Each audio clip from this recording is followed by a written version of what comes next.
Always. It all auto. I keep forgetting. Thank you, Savvy. Thank you. Oh boy. Right. So I have to remember to turn on my microphone because sometimes I switch the scenes and it turns off. Thanks for the heads up there. We have clear skies. We got some clear skies. We have about maybe 3.5 hours, hopefully, worth of prime shooting time of the night sky. Thank you all for joining in. Thanks for bearing with my technical difficulties. I still need to see why it does that. I think I actually have it automatically set to have it muted when I'm on this channel for some reason. It should be the other way around. I should make sure I'm muted on my holding screen and then it comes live when I'm here. But we'll get there. We're gonna get there. You know, it's been a month. I think I'm starting to outgrow some of the, get rid of some of the growing pains there and starting to really get honed in on some areas here. We've added a few new bits to the stream, and yeah, just doing some overall little bit of maintenance on here. Shotgun Steve, how are you? Thank you for joining me. I'm doing well. Hopefully you are doing just as well yourself. I am going to quickly start this exposure right now because that is what we want to start doing, is getting some images in, because the clouds, there might be some clouds rolling in around a thin layer now, but it's looking clear between about 8 o'clock and a little after 10. So, and then iffy at this point right now, but I wanted to get things going because the weather can change in the UK pretty quickly, and this is like the only night right now forecast that's going to be fairly decent. I believe there's a couple other nights, maybe later in the week, but that can change so quickly. Even tonight, at one point we had clear skies for the whole night, and it changed pretty quickly over the course of the afternoon. So we're just doing what we can to get as many images of the night sky as we can. And Shotgun Steve, thank you very much. You are my 100th follower to the channel, so I'm very happy to have reached that milestone, and I'm very happy that that you are one of them, someone I'm familiar with from the Warship, from Shippy's stream, and yeah, just happy to have you along. And yeah, we take live images of areas of the night sky, and right now we are working on what is the Western Veil Nebula, and down here is our little virtual planetarium, which will show us a quicker version of what we're looking at here.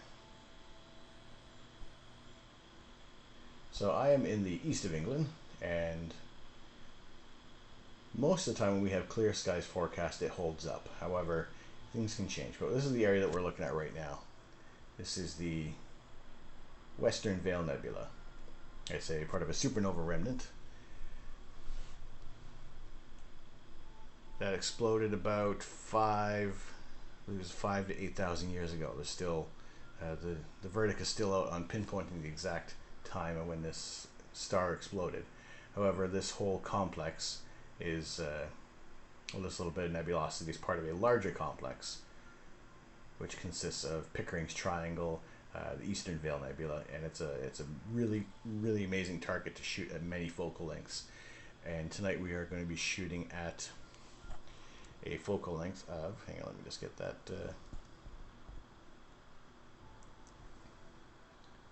get those targets up there. A focal length of about 980 millimeters, so just under a meter in focal length there. So this red box that we have here, this is what we have for our telescope, and that's here's our scope right there, currently taking images. And yes, that's the focal length and the sensor size. So when I'm kind of framing up targets, we got a good idea of what we're looking at there. So it's usually some people will shoot wider fields, some will shoot longer focal lengths, such as this one. I'm also using a reducer on this scope, because it'll give you just a little bit of a wider view, and it does improve the light gathering capabilities of the scope altogether there. So usually the focal length is going to be at about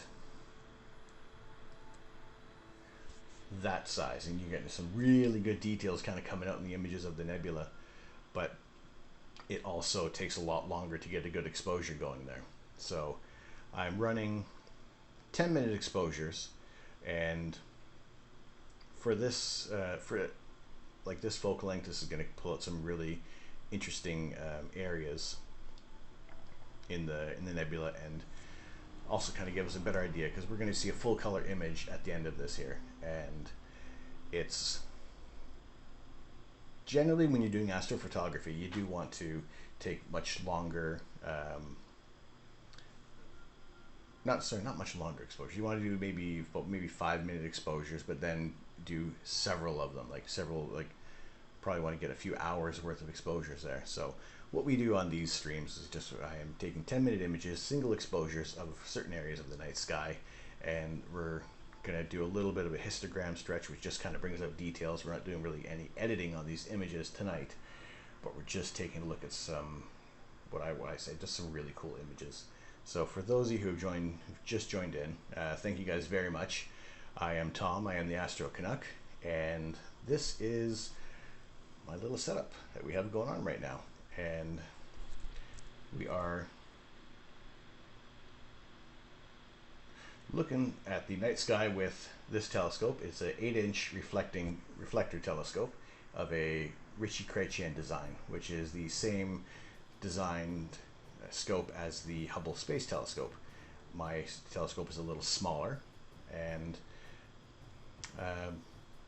I am able to get some really cool images of the night sky, and I'm happy to share these with you guys as much as possible. So we are currently shooting the Western Veil Nebula, and I've noticed that my camera is a little wonky over there, but that's okay. This beautiful little point of light that we have right here is Mars, and I'll jump on a little later on. We'll go over to Mars and we'll have some live views of the red planet, and we'll see, we can start to pick out some faint details on the planetary surface, which is really cool to be able to show that live. So these images I take of nebulae are longer exposures, and when you're doing images of planets, you want to do really short exposures, because the planets are just so much brighter than these faint objects that we're looking to capture in the night sky. And it is all done in part with this little camera on the back here, which is an astronomy dedicated camera. These cameras are different from your regular kind of DSLR, because they're able to be cooled to sub-zero temperatures to kind of get rid of any sensor noise that would come up. Like, if you notice when you take a picture in the dark, you also kind of get some like grainy noise around the image there, and that is kind of the thermal noise that is inherent in the sensors, because it is going to heat up as it is catching those photons and being able to process those images on there. So what this sensor does, it cools the temperature down, so you're able to get a better image that improves your signal to noise ratio. So as the light comes in, it collects on the back primary mirror here, and it's reflected up to a smaller secondary mirror, which goes right back into the camera. So there's only a couple different elements between you and your images, so that way you're getting there's less chances to have any little reflections kind of causing problems with your image. With you using like a regular DSLR lens, you kind of have maybe 15 different elements in there of pieces of glass that are used to focus your image at such a short image plane there. So yeah, you want to have as few elements between you and the night sky, so you're able to reduce any problems that might kind of arise from shooting through so many pieces of glass. Even the reflecting telescopes, you have we've lost our star.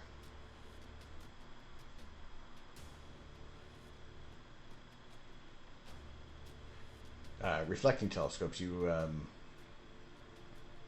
have maybe 2 or 3 glass elements in between the front of the telescope, the objective, and your camera sensor. So as few as you can, you're gonna have a better image kind of come out there, and it's more efficient. So I think I've chosen the wrong star because I keep losing it. But we're almost through the exposure, so we might get a little shake, a little bit of jitter in there, but I should pick a much brighter star for our next target there. But we are just under a minute there before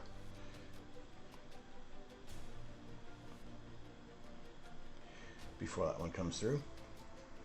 And my light pollution level in my area is classed as Bortle 5, which is a light pollution scale from 1 to 9.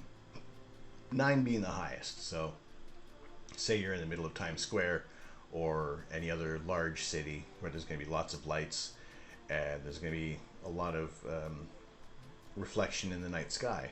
So you're probably only going to see a few of the brighter stars that are in the sky there, whereas if you're in a Bortle 1, which is basically you're outside, miles away from any kind of city lights that are going to impact, and say, like in the middle of the desert, in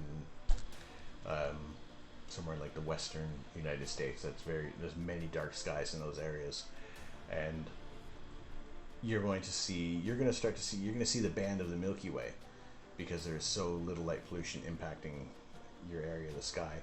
I'm in, like I said, in a Bortle 5, and while I can't see the Milky Way on a good night, but I can see there's a lot of stars can be visible. It's a nice, clear, calm evening.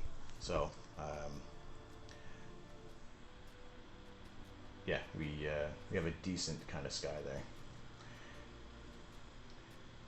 Harbstrom, how are you?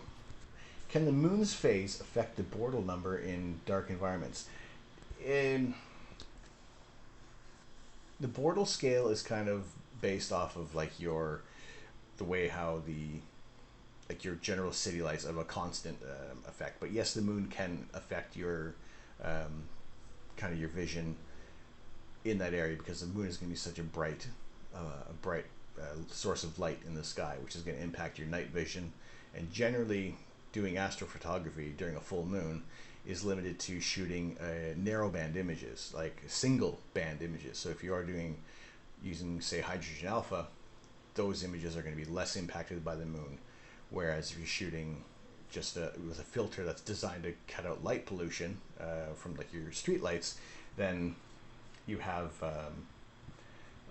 the moon is going to be a greater impact on your images there. Even if I'm shooting with a near full moon, my images can still be a little washed out. But however, the moon is low on the horizon right now, and we're actually kind of approaching a new moon, so these images are actually going to be coming out a little better. And speaking of images, we have our first image of the night of the Western Veil Nebula.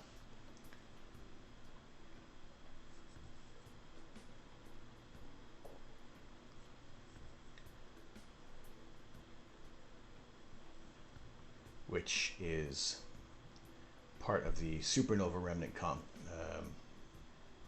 complex in the Cygnus constellation. Now, last week when we had some clear skies, we did have the Eastern Veil Nebula, which has more of a kind of a bat wing kind of shape to it. This one is known as the Witch's Broom Nebula, because it does have a thin kind of handle there. We're still at a very close long focal length, so I actually don't get this entire nebula in there. However, we are able to get these wispy areas of nebulosity in here, and I think that is absolutely amazing to get this kind of detail in these photos there. And yeah, because we're only dealing with light pollution, however, I'm shooting basically straight up towards the zenith, where you're going to have the least amount of atmospheric disturbance and light pollution, because it almost works, it kind of sits almost like a dome for like light pollution, which is, like I said, it's good when you're shooting straight up, but as soon as you start going closer to the horizon, you have to go through a lot of atmosphere. You got to go through a lot of light pollution, and thankfully in my area we do have, like I said before, the streetlights do turn off at 1 in the morning, and it's almost like an instant change that you can see there. First Fusion, how are you? Amazing. It is. I'm amazed every time I take a shot. Like, I'm never bored with the night sky. I could shoot the same target night in and night out, and just always be amazed at what comes out on the other end of the lens there. Doing good. I'm fantastic. I am absolutely fantastic. I'm here with you guys. I'm here with the night sky. We're shooting live images of space. We've had our 100th follower to the channel, and it's just a really, really great night that's ahead of us now. As long as the clouds play ball for at least a couple hours, let's have some fun. Let's look at some objects in the night sky. Like I said, this is part of a larger complex, and the filter I'm using is a very narrow band filter there. James Vade, how are you? Love the Witch's Broom. I was able to shoot it from Bortle 1 skies while very jealous already. Bortle 1 skies while camping a few months ago. It was my second DSO project, so it wasn't perfect. You can only go up from here. From every single shot that you take is going to be better than the previous one. There's always going to be something new to learn. And like I said before, I'm just amazed at the detail in some of these images that have come through. And this is again, a lot of objects that I've looked at in the recent weeks. I haven't actually done a lot of like a full astrophoto processing on this, because it's just these areas of the sky haven't been available with this new rig. So I'm just looking at basically as much as I can right now, and just ooh and ah along with you guys, and hopefully blow some minds as we kind of go along there. But I'm just, the filter that I'm using, the camera combination, is, the whole system works together so well. And what I do use is a lot of ZWO products, and they're a company out of China, and they have done some fantastic work with their products, and they've come a long way since I've even started researching them. And like I said, these cameras have produced some amazing images, and I'm using the ASI 533 MC Pro, which has a square sensor. And at the beginning, I wasn't sure how this was gonna play out. I kind of akined it to going back to an old, kind of the square tube TVs, where we're living kind of in a widescreen world right now. And I thought it was a step back, but it's been probably one of the best purchases I've made for astrophotography.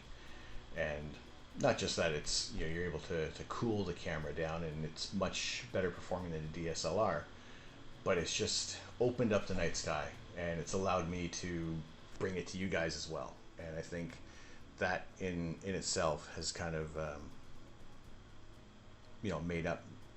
made it such a fantastic purchase, because I'm just because if I'm doing this on my own,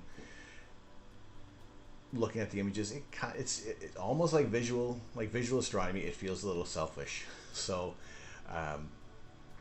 yeah, I like, these are the nights I look forward to, when we're shooting these images together and just sharing them with as many people as possible.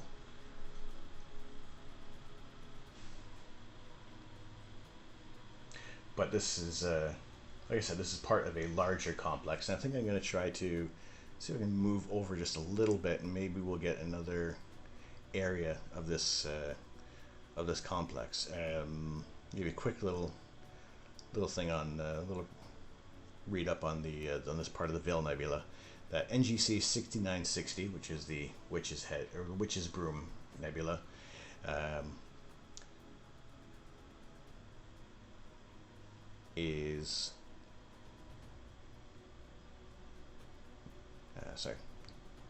Has three popular names: the Cirrus Nebula, Bridal Veil Nebula, or simply Veil Nebula. The last is now most commonly used is the most commonly used name. All these titles refer to the nebula's wispy streaks and elegant lace-like filamentary structure. The nebula is notoriously difficult to see visually, even though it has a bright, integrated magnitude of 7. However, a telescope using an O3 filter, a filter isolating the wavelength of light from doubly ionized oxygen, will allow an observer to see the nebula clearly, as almost all light from this nebula is emitted at this wavelength. So yes, this is where when people process this, you do get a lot of blues kind of coming out there. So that is partially as from the O3 and hydrogen beta channel. So wait, is this live or just a still image? It is an image. Well, it's a still image. However, I had just taken a photo of it. So usually when you are taking images of nebulae, you do need to take an exposure time of in minutes rather than taking like split-second timings.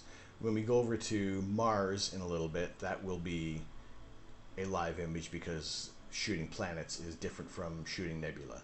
So yeah, it's just different types of integration time that you need to get the image to kind of come through. So in the sense, like this is an image that I had taken like a couple weeks ago and processed the image and kind of put it all together and made it look really, really pretty, like you might see in magazines or such. But this is basically it's raw form out of the camera, but just trying to pull out as much detail as possible. Is astrovideography possible? Yes, there are some people who I've seen, they have basically almost kind of infrared sensor near infrared sensor cameras, like with the night vision that you kind of get on like some camcorders. They'll use that and you can start to see some details coming out, but it is incredibly noisy. And while you do see the structures there, it's you don't get a full color image. It is basically that kind of green and black image with some white highlights out of there.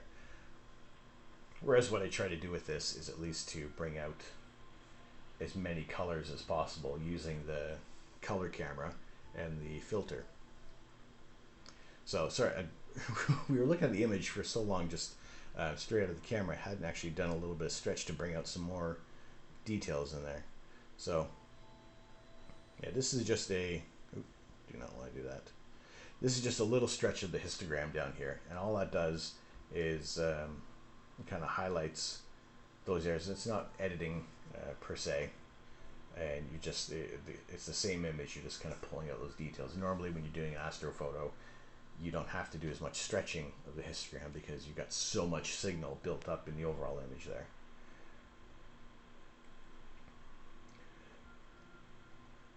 But this is one of those images that I hadn't been able to capture prior, even just with the type of filter that I was using, which was a more of a broadband filter, and you'd kind of get almost a little more washed out version of this nebula if you're just using a filter to kind of get everything except kind of like the ultraviolet end or the infrared end, which kind of can start to bloat your stars there, and it'll kind of cut out the lights, almost that middle area of the visible spectrum that the lights kind of sit in, the street lights, because there's not a lot of interesting information out in outer space with that. So like I said, this one being mainly oxygen 3, so that's where you're kind of getting a lot of these blues from there. Oh wow, cool, I want to become famous. Followers, primes, viewers. Yes, that's what I want.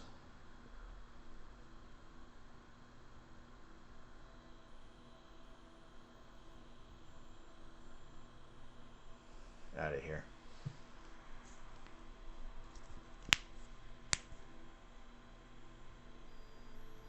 Right, so yeah.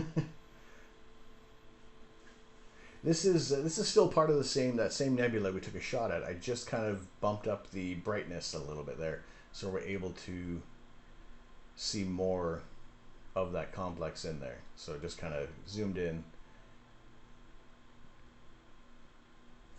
Yeah, see if we get as a.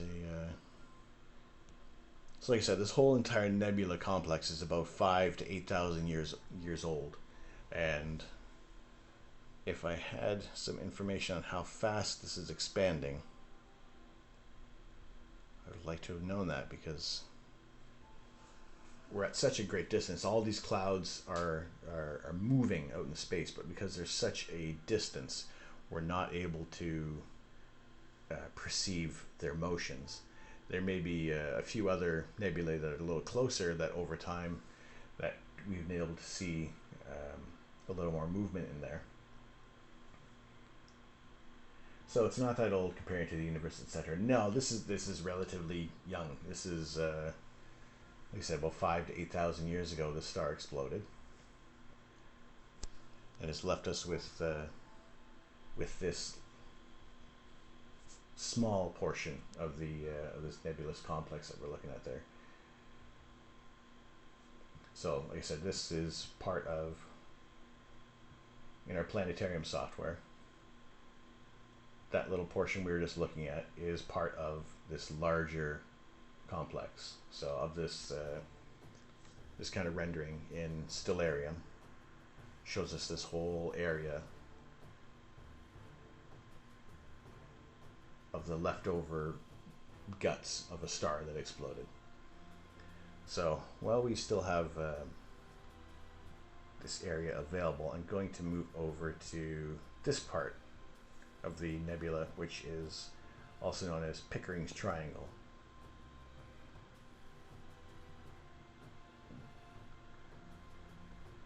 No, ask away. I am, like I said before, if I don't have an answer, I will definitely do what I can to kind of get the right answer for you there. But no, this is the whole point, is to just chat away. I'll take some images and we'll shoot the breeze. Capone Gaming, homeschooling the kids, but put tabs up. Have a great stream. Thank you for popping in. Cool. Thank you so much for thank you for the lurk. Thank you for jumping in there.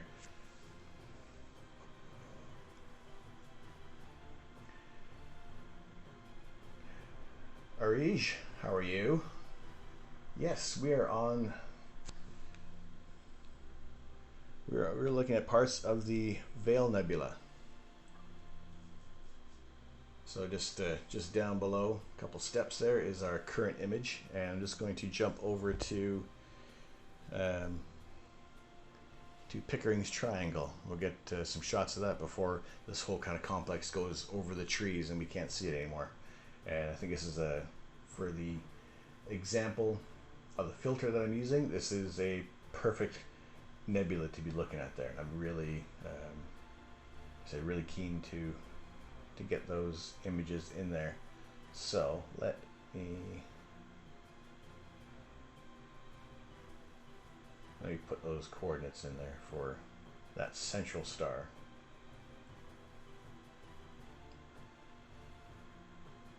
In that image there. So that is at 20 hours 49 minutes and what's that, 8 seconds?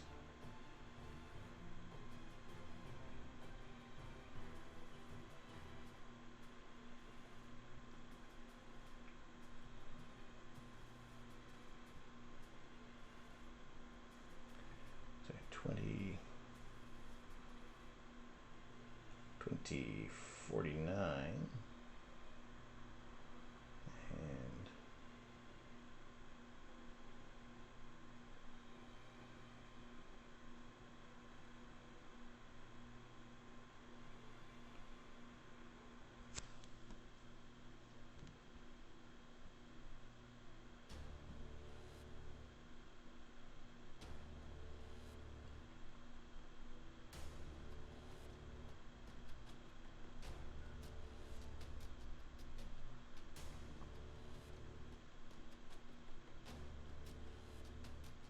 minutes 21 seconds. All right, there we go. So yeah, to kind of go on a specific star or area, if you want, generally you can use the there you go. You can select the your right ascension and declination with the ASI air, which is good when you're when I don't want to be mucking about trying to find an exact area, an exact star to center on, especially if it's out of the frame, because usually you can hold the button down, you can center on a new area there. But if I am picking this area, which is just a little bit out of the way, then I can put the kind of exact coordinates in there, roughly within a second here or there. 53. Right, so that should head on over. All right, let's we'll save that image there before we do jump over to the next one there, which is just a quick little jump. And the telescope really won't even move that much, so because we're already on the point where we want to be at. So I'm gonna, like I said, I'm going to image as much of this nebula as possible at the moment there. So before the clouds roll in and before the whole thing just kind of goes behind the trees.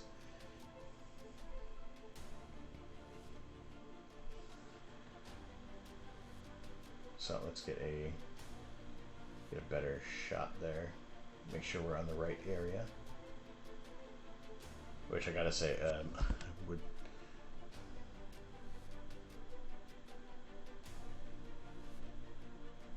do hope it will be in the right area. Let me have a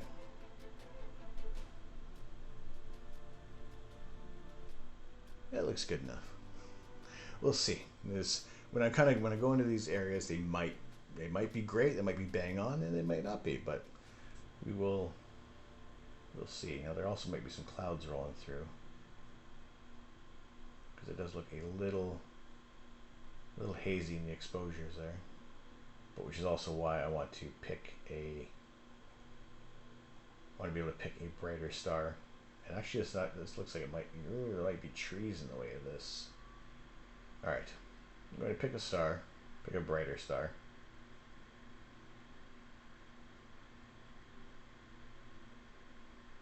There we go. Let's start guiding on that. I think we might be we may be looking at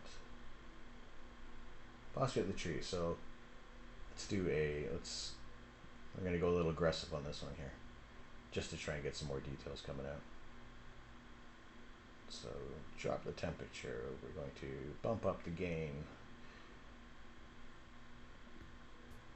Usually you want to keep it at 100 is kind of the unity gain settings on this camera, where you're getting the most bang for your buck, essentially, for all the image processing or collection of the signals there. So 5-minute exposure, and now I think we got trees in the way. Yeah, it definitely looks like a tree. Alright, I'm going to get my hacksaw.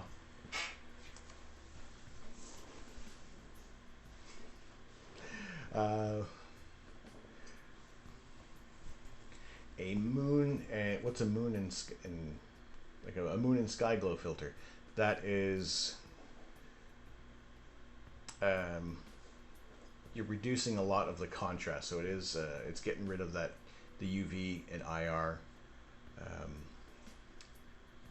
end of the spectrum there, and it's a bit of a light pollution filter as well, but it is geared towards being able to still pick up the contrast of the moon there. I've used a moon and sky glow filter before, and actually just a moon filter, which is kind of leaves you with an overall green hue of your image there, but that just kind of cuts out a lot of the UV and IR, which will cause kind of a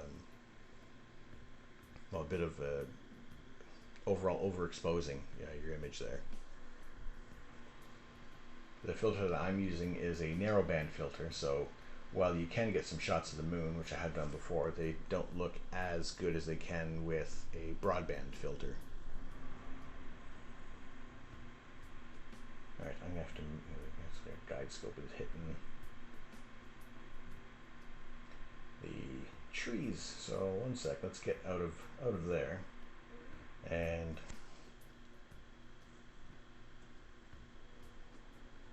see. We'll go over to let's go over to part of the Eastern Veil Nebula, and just do that while we're waiting for the thing to go on there. UV IR filter is good for the moon. It helps bring out the natural colors like rust on the moon. Yeah, so you don't want to be cutting out a whole lot.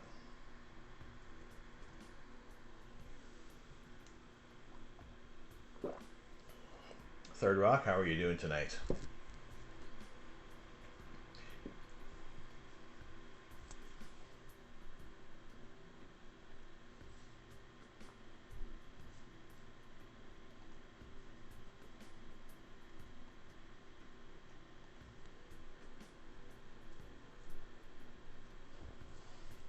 NGC 6992. Let's try and get a little more of this Veil Nebula before we move on and the trees kind of take over.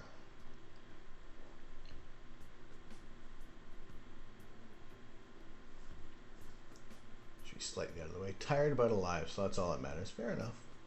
Fair enough.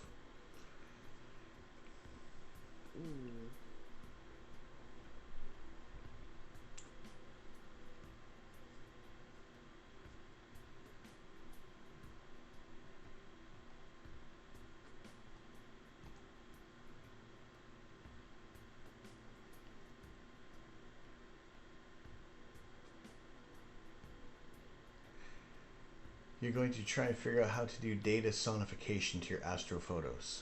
Tell me more.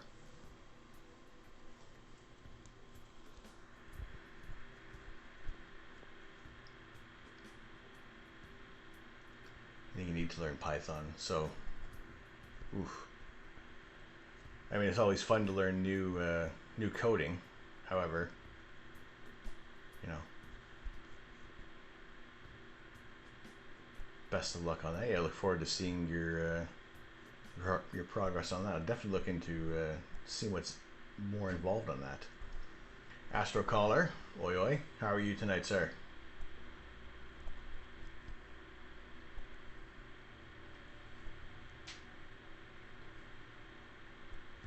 NASA news. Okay, so I was thinking of something totally different. Awesome, yeah, cool.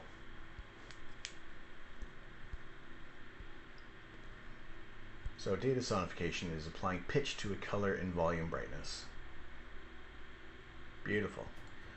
Very good, mate. Cloudy skies, so I thought I would join your clear skies. Thank you. We have, I'm expecting a little bit of cloud to roll through at this point, which we are seeing right now. However, that is supposed to clear up and leave us with a little more with clear skies from about maybe 7:30 or so. So actually, while we're looking at these clouds rolling in fairly quick, let me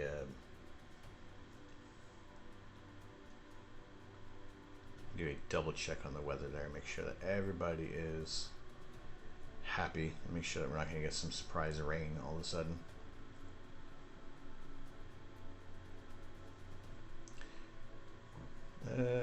No, it looks like we have fairly clear skies leading up until 10 o'clock, so there's just a little bit of cloud rolling through.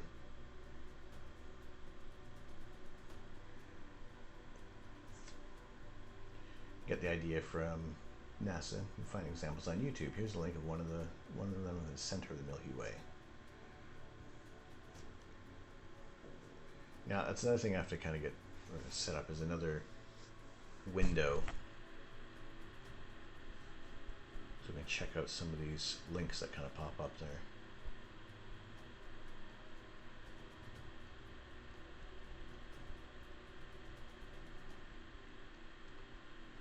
And make sure that we're on windows that is just for that, and not having any of my personal details pop up there.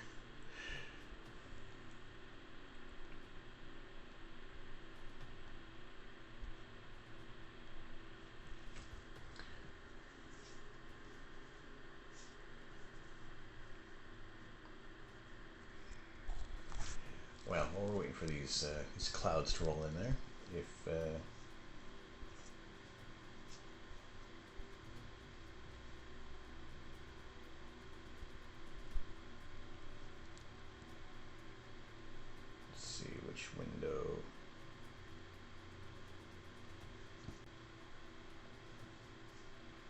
just going to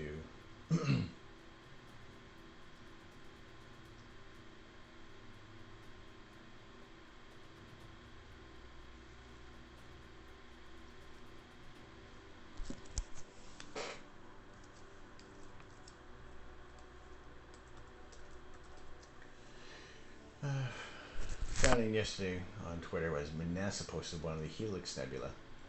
Cool. Awesome. Yeah, that's. I'm gonna get a window sorted out so we can kind of look at these things here. So really, I just want to get rid of this window.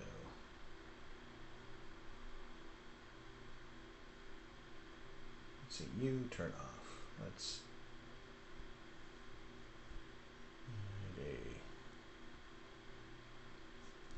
window capture. Let's go with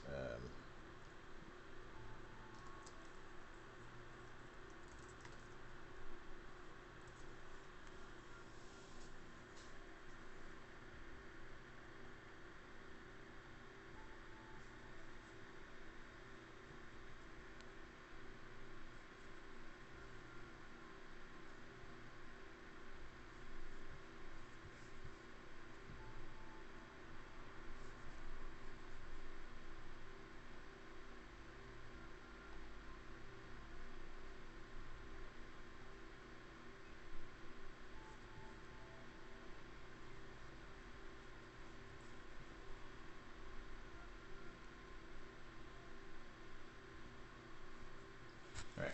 Let's see if this has worked. I think it has. 2 seconds here. Almost got it.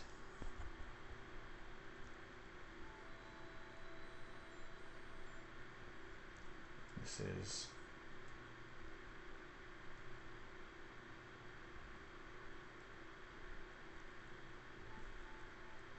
more live stream editing.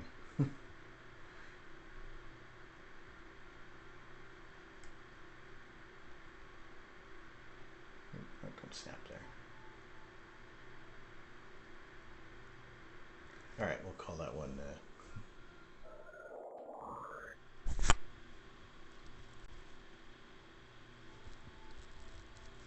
Let's have a listen there.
So there you go. So it's the I was said before. So data sonification is applying pitch to color and volume to a certain brightness there. So yeah, that is really cool. All right, the pillars of creation. All right, let's jump on that one while we're waiting for these clouds to go away, which it looks like they have. But I want to check that out.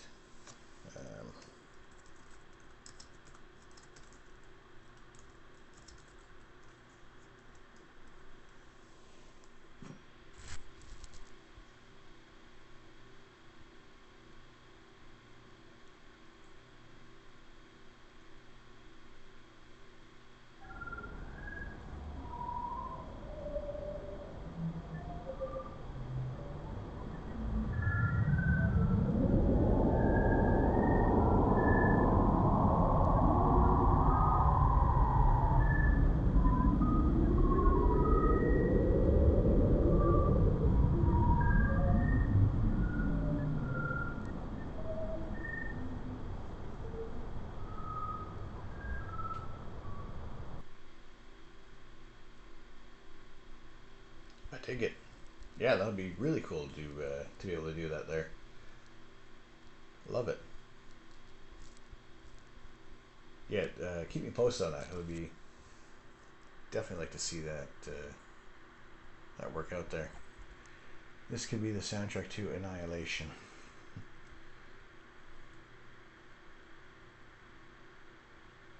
Totally.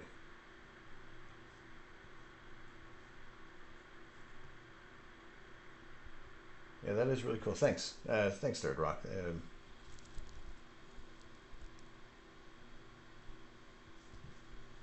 is really cool. All right, let's get our music back on there.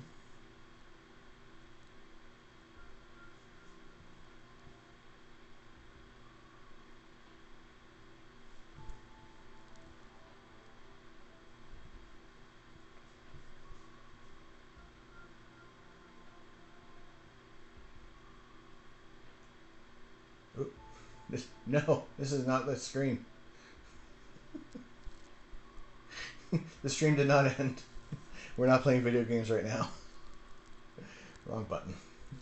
I already have music creation software, so I'm starting to research shots on. Awesome, cool, fantastic.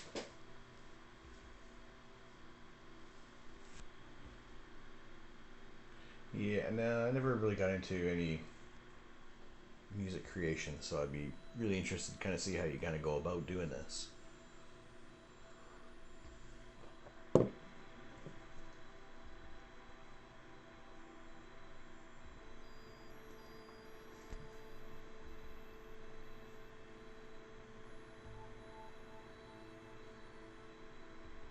Alright, looks like our clouds have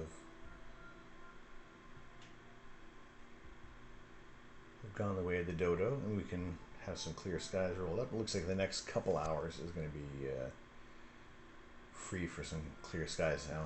Also, early on when I started setting up the ASI Air, didn't want to cooperate. So, if for some reason it conks out, which I really don't think it's going to do, we'll we have to do a restart. But I think everything looks all right for the time being there. So let's make sure we are on our target.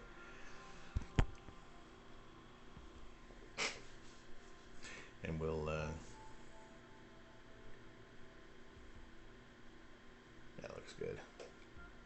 Right, let me go back to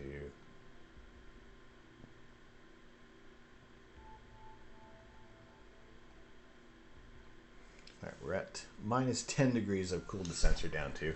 When I had it down to minus 20 last time, didn't notice a massive increase in the signal quality there. So I think 10 degrees is kind of like that nice sweet spot with the camera there. And you know, for what's going on is alright. The image I sent you yesterday was shot with Leica Apo f280 with a QHY 600. Okay, cool. Where is that one? Let me pull that one up as well, because that's we're not going to get to the point tonight where we're going to be able to try and get any image of this comet that's currently in Orion. However, I'm going to share that one in just a second there. I'm using mono one-shot color tonight. That's basically all I have. Yeah, I opted for the one-shot color just to be able to maximize as much of the photographs as possible there. Because if you're shooting mono, sometimes if the weather is bad, then you're stuck with a monochrome image without its accompanying other colors there. The filter I'm using is a tri-band filter. The Altair Astro tri-band one-shot color filter. So that's just the hydrogen alpha, O3, and hydrogen beta that we're picking up there. And with this area of the Veil Nebula, which is higher in O3, it's a really good target to be shooting with this filter, because you can really see those details in the filaments there. Now I have it shot with the L Extreme filter. For those of you not familiar with that one, it is a much narrower band of hydrogen alpha and oxygen 3, and that's it for the L Extreme filter. Whereas mine is picking up kind of 3 bands there.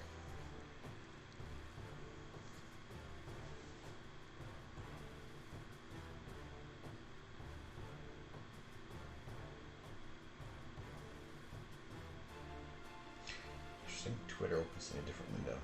It's not what I want.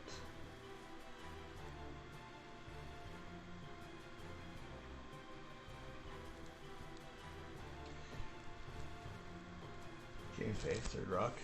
Not great at Python, but somewhat capable. I was just looking into the library. Someone is created for Python, but I'm only seeing time-dependent data. But would that just be based on moving the sensor from left to right on an image and applying time to that? Never coded with Python, so I'd be interested to see how you guys go about this.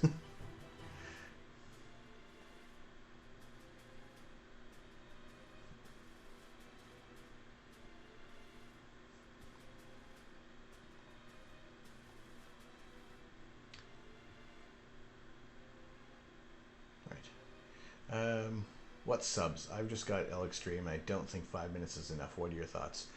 I'm shooting right now when I'm doing these when these images, they are 10 minutes. Sorry.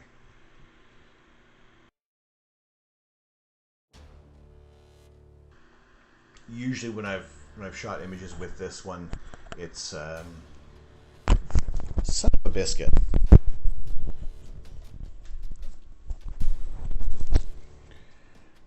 Is that better? Can you hear me a little clearer now? There's a little less echo to me. Oh boy.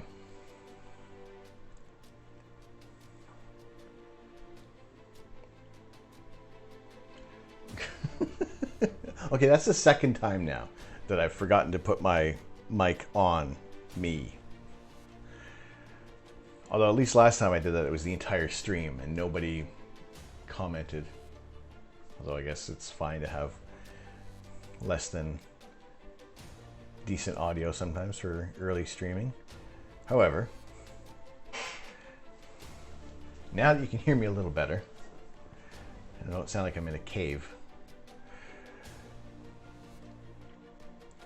How can I want to get this? All right, let's just go to Twitter.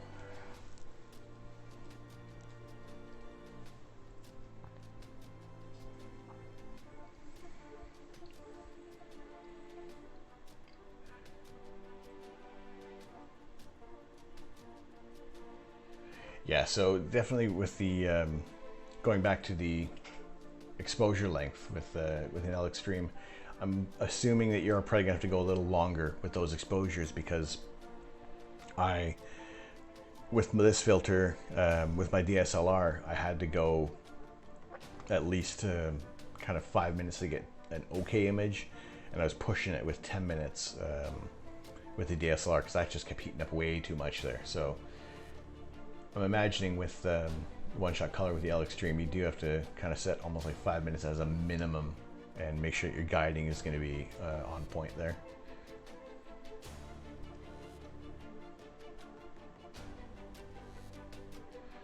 So a snip. Let me jump on one more there.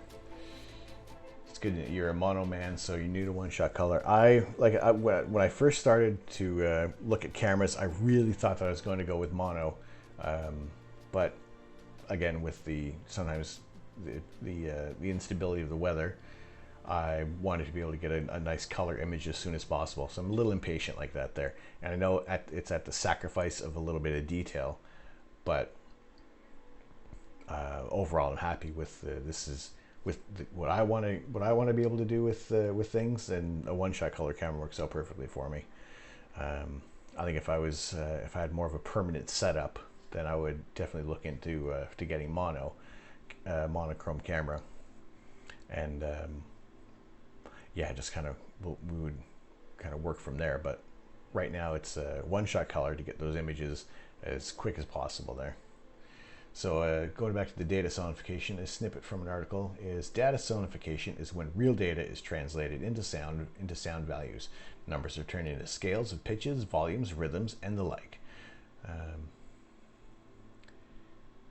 Takes a data set and writes Python scripts to process it. Uses music programming language called Chuck to create and assign sound values. All right, that's interesting to know. Mono is too rich for my blood at the moment. Yeah, I'd always thought that before I even really started doing some research on cameras, I thought monochrome was going to be cheaper than a color camera. You know, I guess definitely was wrong on that.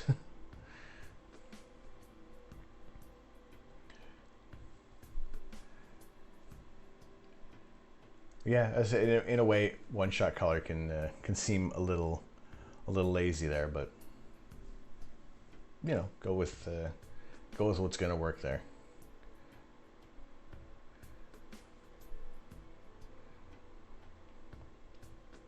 So your mono said you want to use about $10,000 US, so using a ZWO 6200 or a QHY equivalent. 2-inch LRGB. Use the filter wheels. When Tom is an internet superstar with 1 million followers, I'm sure he'll do a giveaway. Yeah, when I hit the 1 million follower mark, we'll do a giveaway for a ZWO 6200. By then, they'll probably be up to like a ZWO 15,000.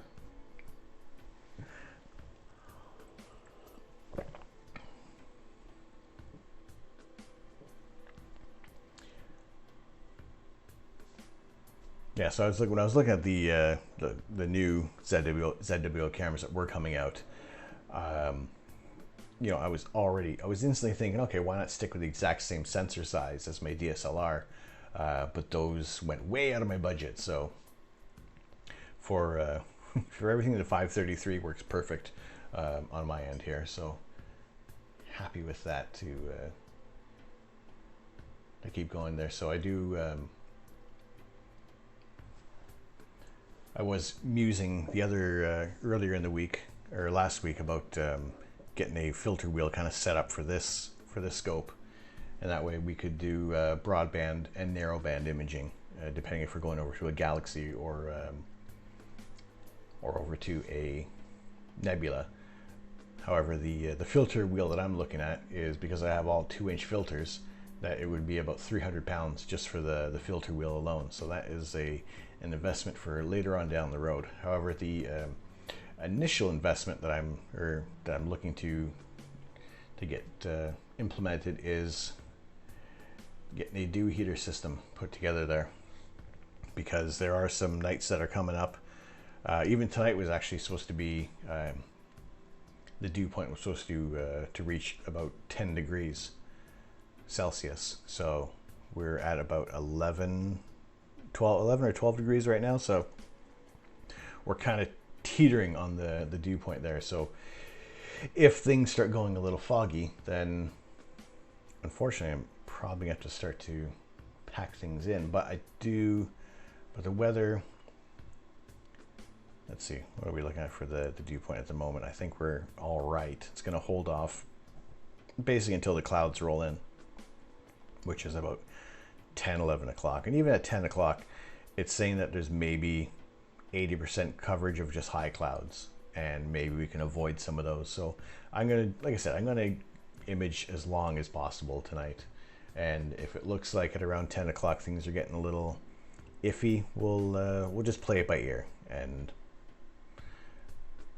you know, if we do notice the images are starting to get fairly dim, then you know, that'll be the end of the night there. However, we got a good couple hours under our belts, or ahead of us, so we'll get that done there. But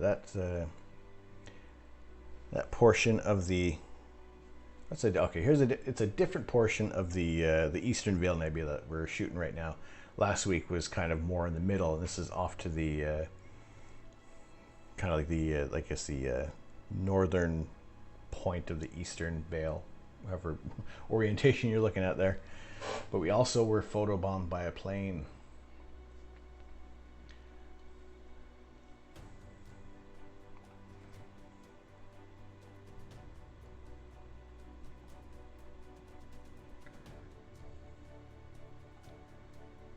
That's all right. That's okay. I won't hold it against the airlines. Well, that's there you go. 10 minutes with the Altair Astro tri-band one-shot color filter.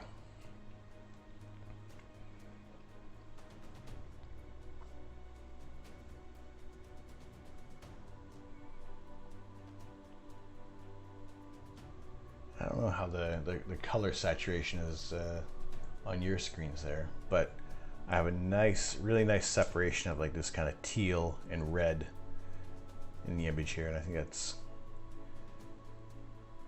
really cool. This is how the kind of the filter is picking out those wavelengths, and kind of being able to separate those the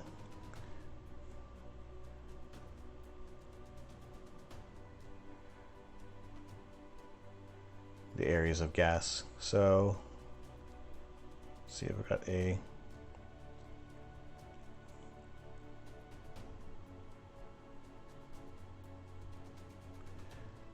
So this entire veil complex was discovered in 1784 on the 5th of September by William Herschel. It's so large, 6 times the viewing diameter of the full moon, and its brighter parts appeared as a number of distinct diffuse nebulae, which are assigned separate NGC numbers. Even William Herschel had them as separate objects. He described the eastern end of the nebula as branching nebulosity. The following parts divide into several streams uniting again towards the south.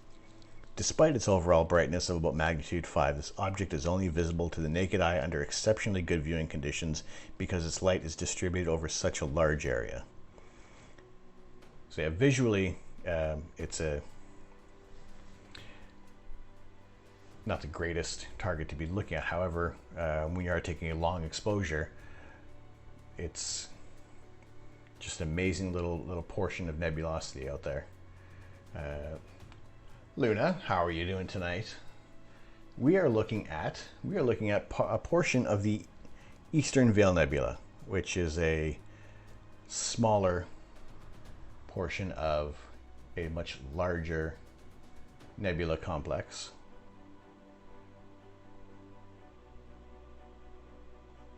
So this is the area that we're looking at right now, which is part of the supernova remnant in the constellation of Cygnus.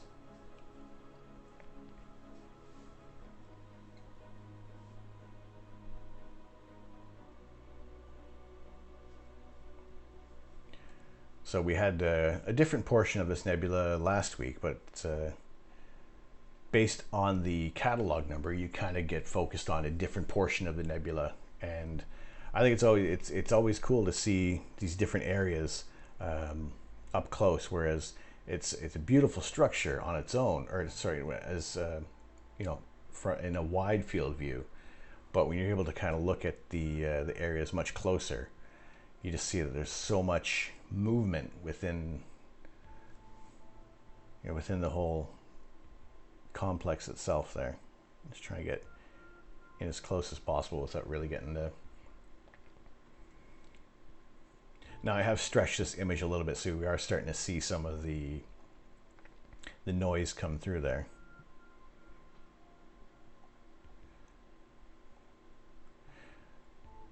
But I mean, just being able to, like the image that we're getting out of this camera, I'm constantly amazed by what this color camera can do.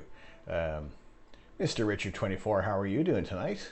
What camera do you have? I have a ZWO ASI 533 MC Pro. It is the one of the newer models from ZWO, which has a square sensor. For those who may not be familiar with the camera there. and it's worked out really well for me overall. I have a one-shot color tri-band filter in here as well, so we're only picking out the areas of hydrogen alpha, oxygen 3, and hydrogen beta. This one, this jumping back in the messages here, does this have amp glow? This one does not have any amp glow. This was one of the earlier versions, or one of the first versions that didn't have any amp glow, and that was also what kind of attracted me to this camera there.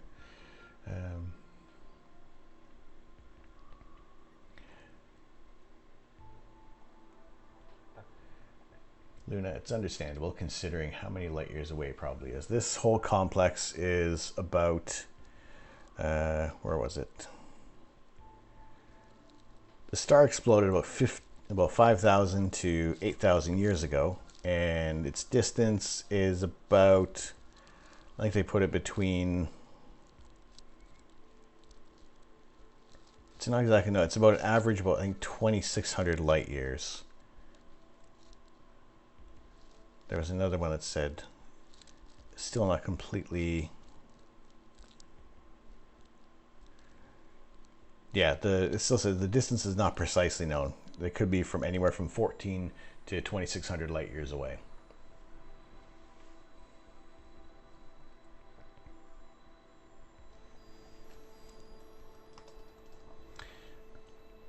So amp glow, it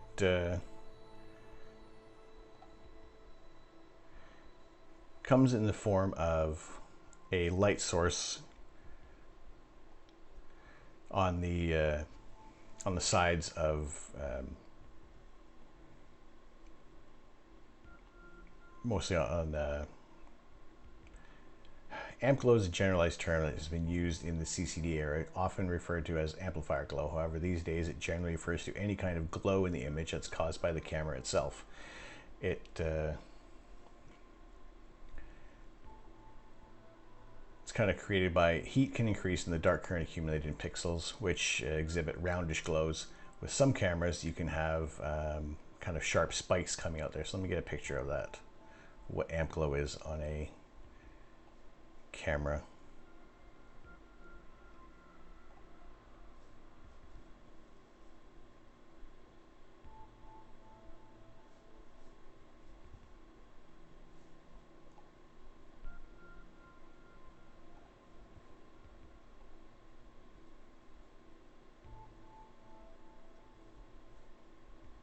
No, I just want an image of amp glow.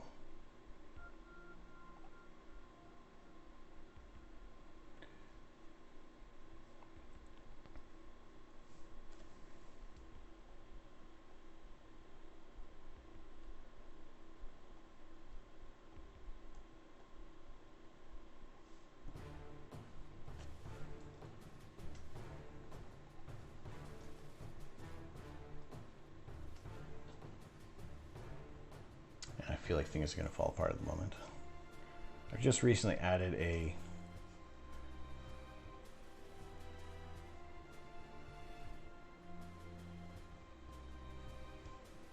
window in here to try and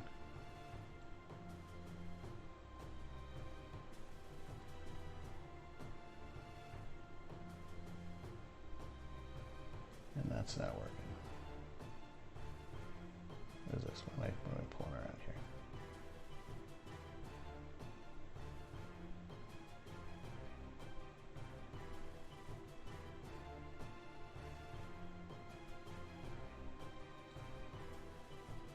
Right. All right, we got it. There we go. So this little bit on your image, that just kind of comes naturally from the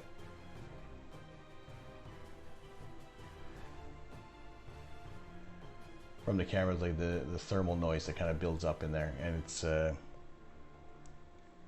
let's get away from that there. So yeah, it's it comes out, you can see it when you do like dark frames, or even just when you take a whole image there. But the camera that I'm using doesn't have any amp glow on this, and that's just the new kind of sensor setup that's been done in these new cameras. So it is able to, you're able to take a long exposure, and you don't have all that noise or that bright light associated with in these images there. So we are left with you know, a nice color image without any issues, as it were. So aside from the airplane that kind of flew through the top left corner there.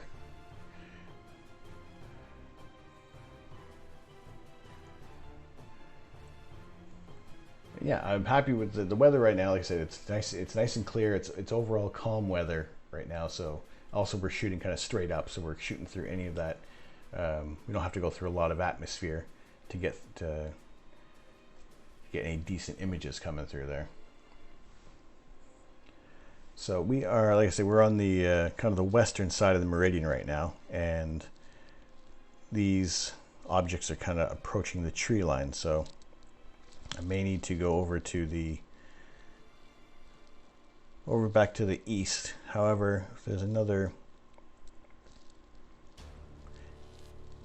area in this another section in the sky that we want to look at before we jump back over to the east.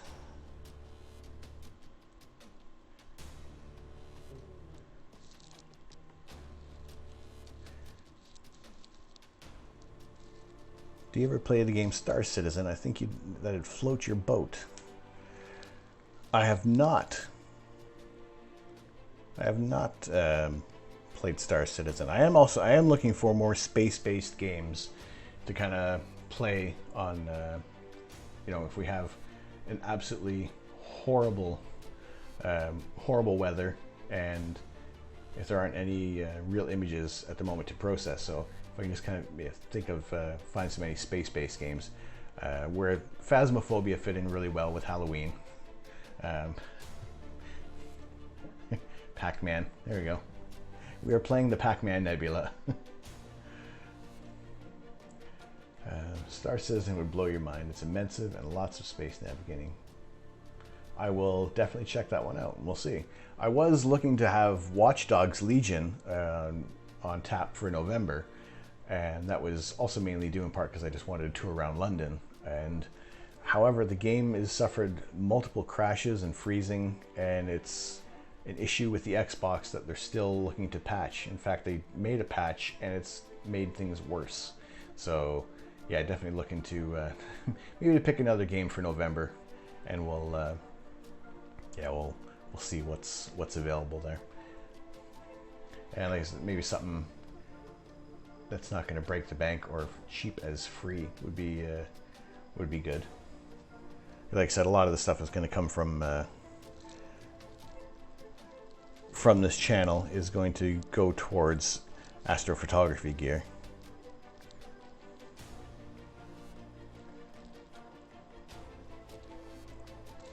And let's see, while we're on this side, I'm going to go back over to the...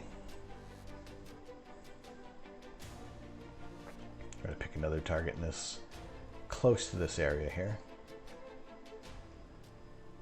Actually, where are we? Now I'm going to do one more and then jump over to Mars.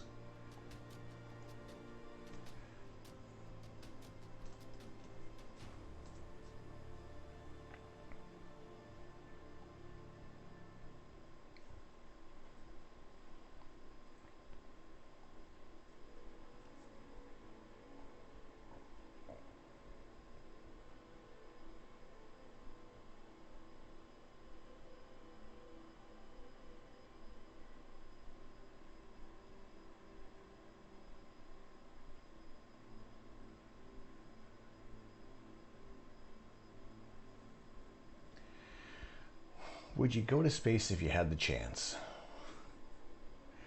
If you're to make it as, I guess, as risk-free as possible, then yeah. However, probably no.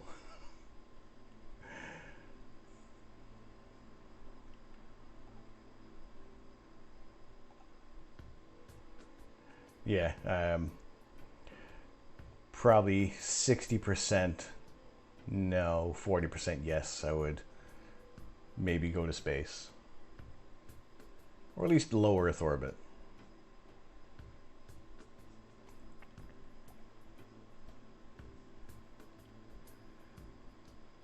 I'll be happy to die going to space. Fair enough. I mean, I can imagine going to space would be an incredible adventure. Risk factor aside, if you could eliminate all that risk factor, yeah, sure. You know, go tomorrow.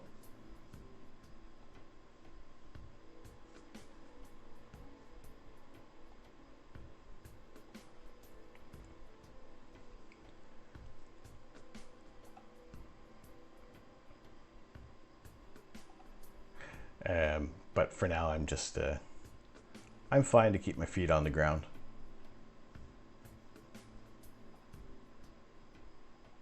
I'll keep my head in the clouds, but my feet will stay firmly planted on the ground for now.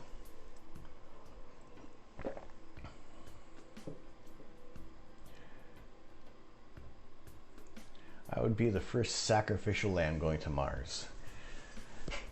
Yeah, see that's.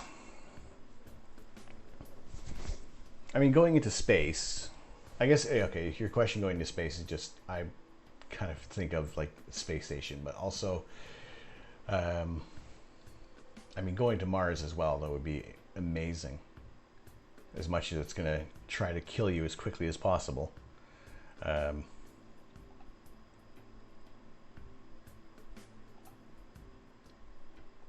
Yeah, I think being just to see, even looking at the images from like the Mars rovers that are sent back, and just imagining that is, you know, trying to put yourself in that position there.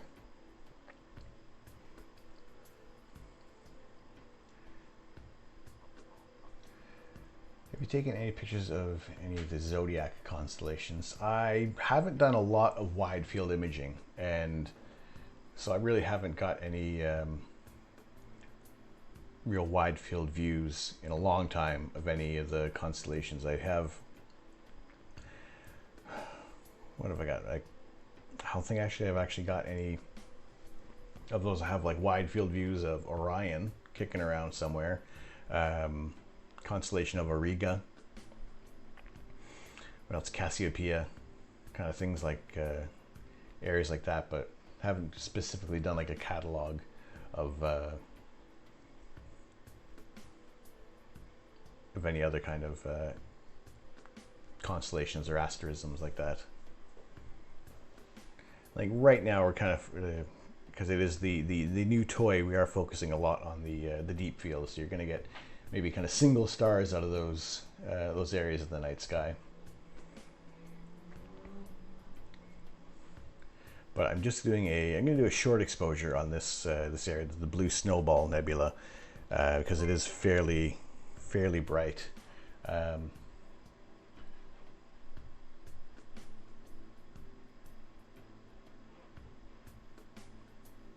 Thank you. Astro Caller, thank you very, very much.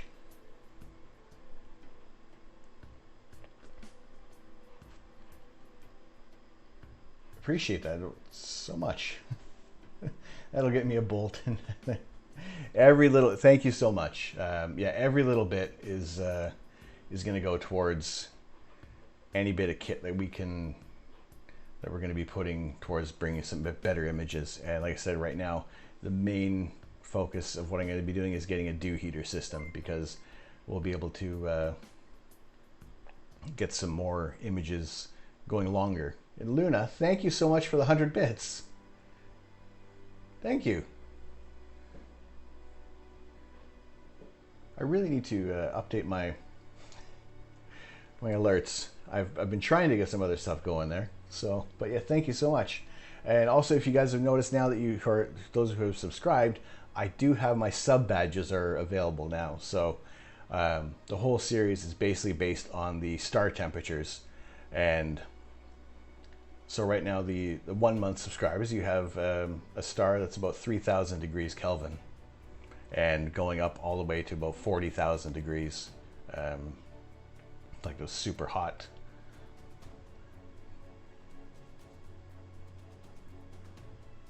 And yeah, I'm also working on some emotes as well. So for those who have, who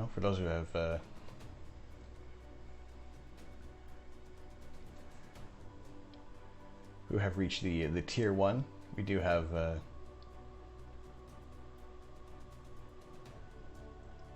that's it, the Astro Maple Leaf with the rings, with the ring system around it there. Thank you guys so much. I appreciate that a lot.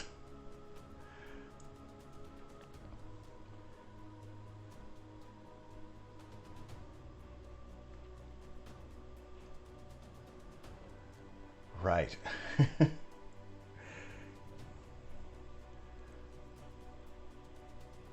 Lost in the moment. Right. Yeah. So it was the Blue Snowball Nebula.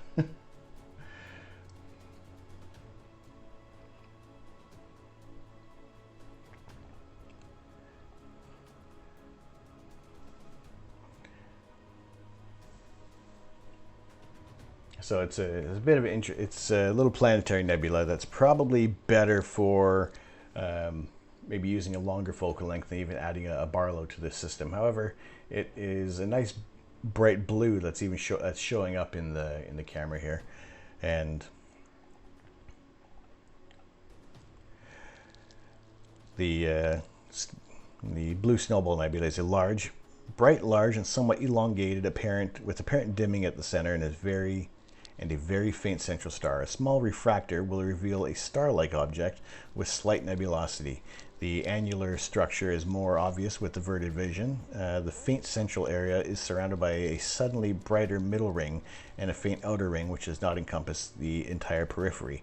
And I think this will also be one of those kind of targets that would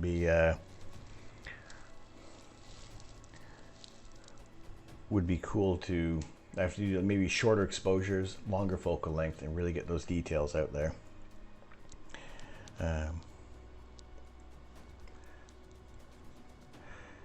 Astrocaller, I have no idea how it works out who got what, but great work. I think when you give subs, it'll pick out some people who aren't subscribers. But I thank you very much for doing that, and I'm very glad that that Luna received a sub and that Savvy received a sub, and yeah, very happy for that. That's very generous of you. Greg loves the Blue Snowball. It has the number 3 in it. Greg being Econ Greg, who I've listened to his podcast with Space Junk and watched his stream as well, who I think is he's got a fun stream with a really good community as well. And it's kind of a little bit that I like his idea, and that's kind of where I've drawn inspiration from Greg. And I have not seen the number 3 in there. I have to get is the number 3 like within the nebulosity? Because the image I have isn't may not be the clearest there. All right, I'm going to check some other images of the Blue Snowball Nebula. Yeah, the podcast that Dustin Gibson and Tony Darnell do. I've pretty much run the gamut of their catalog of episodes, especially through lockdown, a couple times over now. It's really interesting to hear all their thoughts and how everybody has their own perspective on things. And it's yeah, just really interesting to hear like-minded people speak passionately about astronomy and astrophotography, and just all points in between of what how people are getting into this hobby, into this kind of lifestyle, and yeah, just being able to share these images there.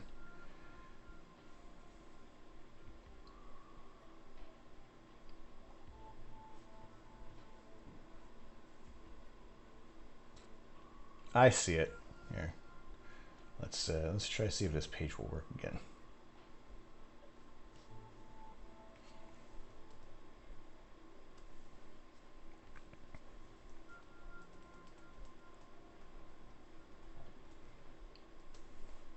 right, I see the number 3.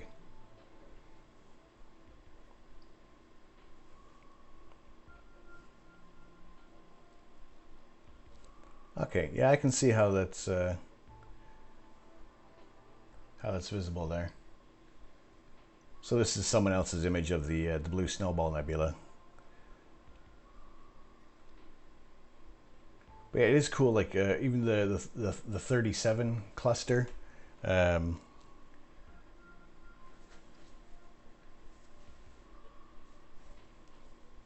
Stellarium has a view of the 3. All right, let's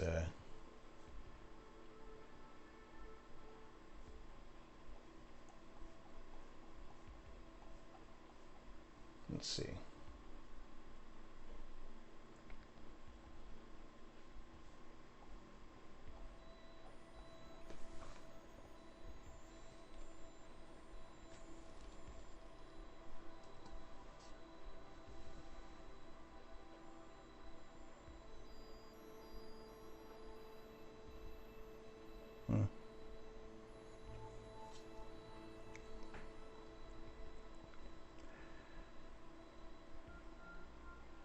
Mine does not apparently have the that nebulosity in there. 760, yeah, it's the same one there. Which is kind of disappointing with some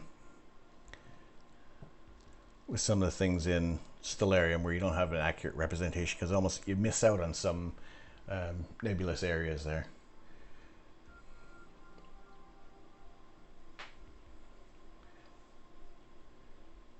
Very pretty blue, some cyan, azure, a bit of almost teal, very nice. There's yeah, there's so much to look at out there, and you know, sometimes the nights aren't even long enough to get everything in there.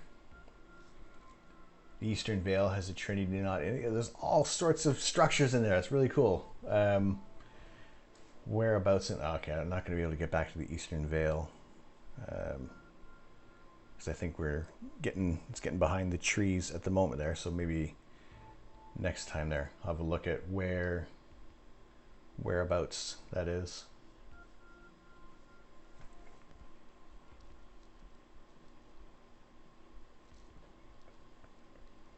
All right, where is Mars? Ooh, Mars might be actually getting out of view. Sorry, not so much out of view, but just out of range for the scope. All right, we're going to move the scope over to Mars for a little bit, and then we're going to look at Uranus, or at least attempt to look at Uranus. Or Uranus, if you're 12 years old.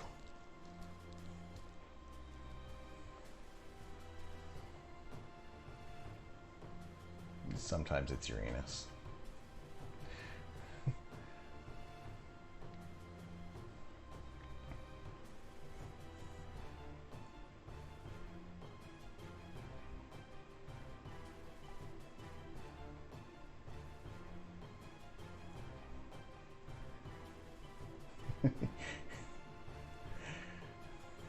Yeah, we're all 12 at some point. I'll always try to say Uranus. And then I think to Futurama when they say so many people called it Uranus and we renamed it to Euractum. All right, let us go over to Mars while it's still available.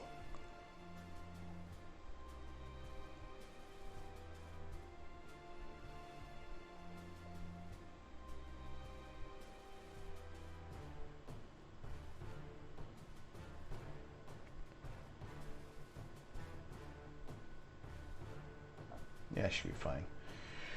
I did try to, when I imaged the Helix Nebula, which sits about here, and I thought, yeah, it'll be fine. I almost ripped the cord out of my camera. So I am leery about shooting far to the southeast. However, this is probably about the maximum length. I still have to get another cord for that thing. I gotta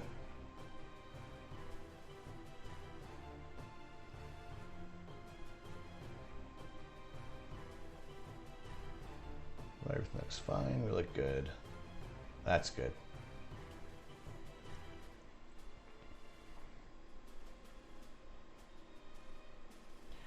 Can you see the Death Star with that thing? No, I've tried. I've tried to find it, but it's very elusive.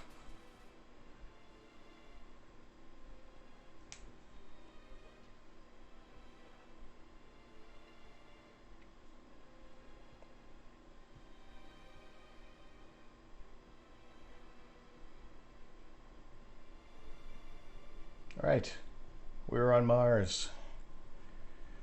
Now,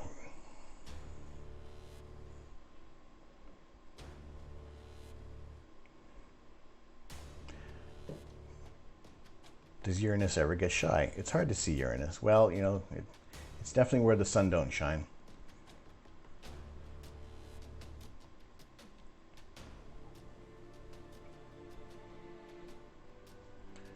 Right, so the when you are shooting planetary, it is a little different from shooting nebula,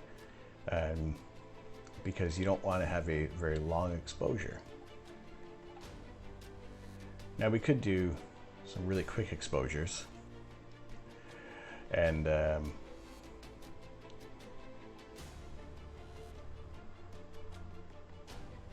really try to bring down the histogram brightness in there. Just try to start getting some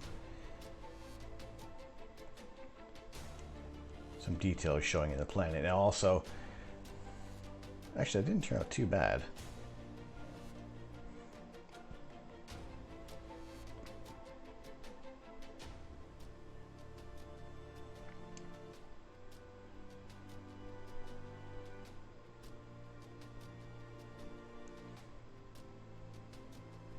Now the single shot of Mars, which actually didn't turn out the worst right now. Usually what you want to do is to take video of it, and I do have the original version of the ASI Air, so it's not exactly the best. It doesn't have the video capabilities in this one. That's just reserved for the new one, the ASI Air Pro, which is able to kind of record the video at much quicker speeds. So we are with this is a Raspberry Pi 3, but the way around it is to go into the focus mode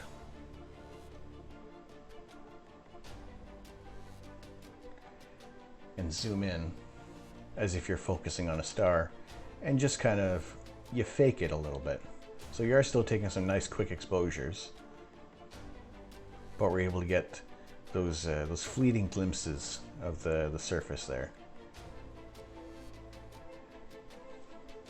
And it's kind of about as zoomed in as we can get, but you can see the planetary details there, which is really, really cool. I love it. I love it so much. I'd sit on Mars for like the whole night really, and just kind of go on about it, but there's other areas to be looking at. And like I said, we are going to try to take a look at Uranus, and it'll probably just be a I mean, it's going to be much smaller in the viewfinder than Mars, but maybe I don't even know how it's going to. Well, you might even be able to pick out some of the moons. We'll see. But for now, Mars.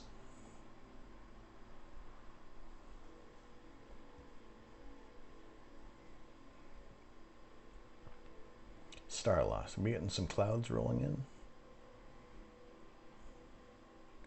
Mars is my ruling planet if you believe in astrology at all.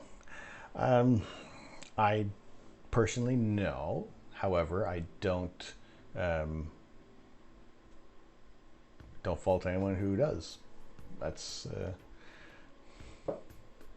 your own thing. Tell you what, earlier when I was younger, yes, there was some more reliance on astrology. However,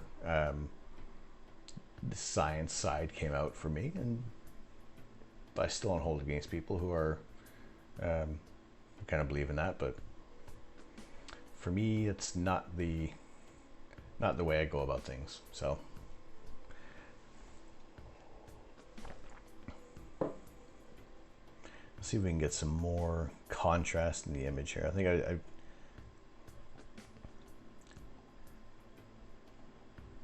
go a little quicker on the exposures there. You got a better chance of maybe catching the bit of the stillness in the atmosphere. So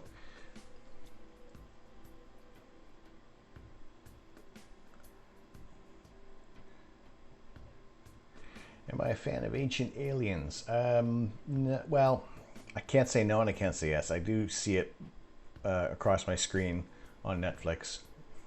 And I gotta say, probably watching those when I was a lot younger. I'd watch all sorts of conspiracy theories. I mean, X-Files was one of my favorite shows growing up. And for some reason, I was thinking back to X-Files recently and just how disappointed I was with the rebooted season. And it just didn't have that same energy as the earlier seasons. And maybe it also might kind of do with maybe giving it a watch, doing like a proper binge right through, and maybe so there isn't such a gap there. I watched Stargate SG-1.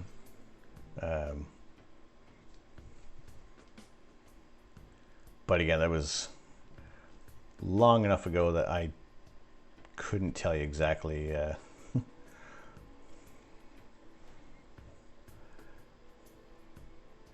what the details were. I do have a copy of the Stargate movie on DVD, probably still in its wrapping, but it's there. It's in the collection somewhere.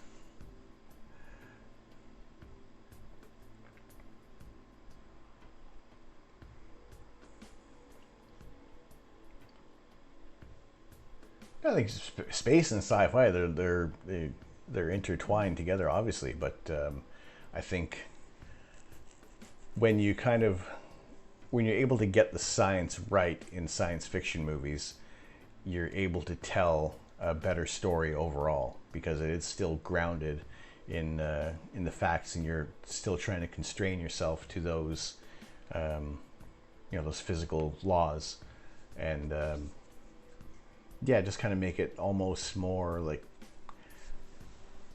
accurate to the point where maybe that could eventually be the case at some point. But again, even with I've said before about like horror games, when it goes into the realm of science fiction horror, it's not as scary as the psychological horror that kind of leaves you to your own imagination. So like movies with jump scares aren't as scary as something where you don't see the big bad for so long, and its presence is barely even on screen. So yeah, stuff like that is what really the cerebral things that kind of get to me.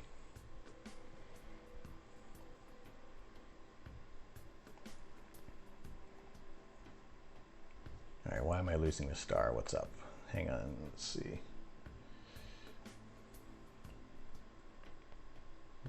I do wonder if actually the guide scope might be looking through some leaves in the tree there.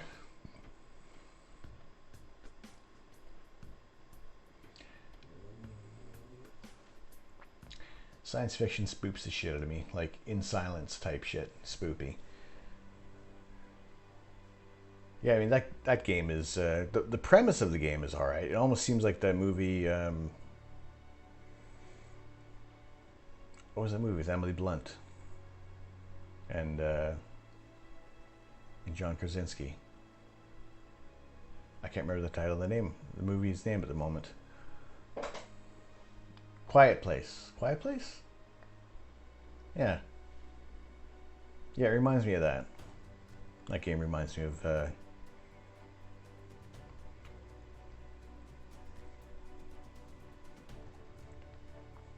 all right, let us, if I got some leaves in this tree that are getting in the way here. Actually, I might be losing the star because Mars is actually you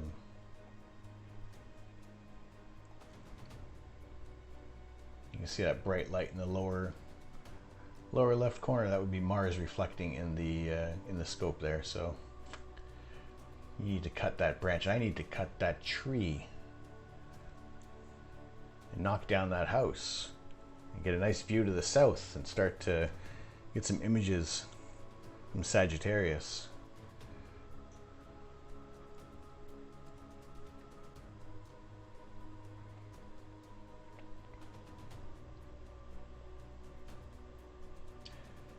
You know, it's amazing. Macro pictures of eyes remind me of space matter. I used to love macro photography. I borrowed a friend's macro lens for a little bit for just a mobile phone. Just a little adapter there. I thought it was amazing. It was fun to take those pictures there. I can't do south either, mate. I feel your pain. Or west. Yeah, that's it. I have no south and no west. I am straight up. I get the north, northeast, and the east, and that's it. Yeah, so I've never imaged the Lagoon Nebula, never shot the Trifid Nebula, Eagle Nebula, nothing like that in those areas of the sky. And those are, for me, highly sought after. So, short of taking the whole rig, have I considered different camera placement? I have, however, I'll show you in a second what exactly is up with not being able to shoot anything else. Now here, let's we're gonna give a go at Uranus, and then we'll jump into Stellarium.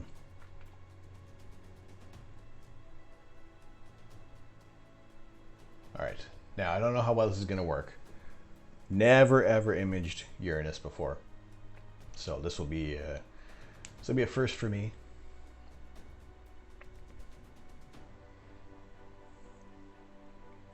It may be a little dot, but also maybe if we can adjust the exposure, we can kind of see some of the moons around there. Maybe we'll see how that is tiny.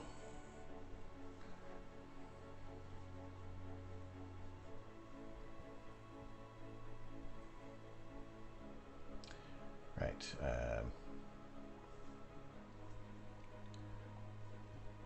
To quickly answer the placement, let's fast forward to the daytime. My back garden is very thin, and basically where I have the scope set up here, that's the mount we're looking at in the middle there.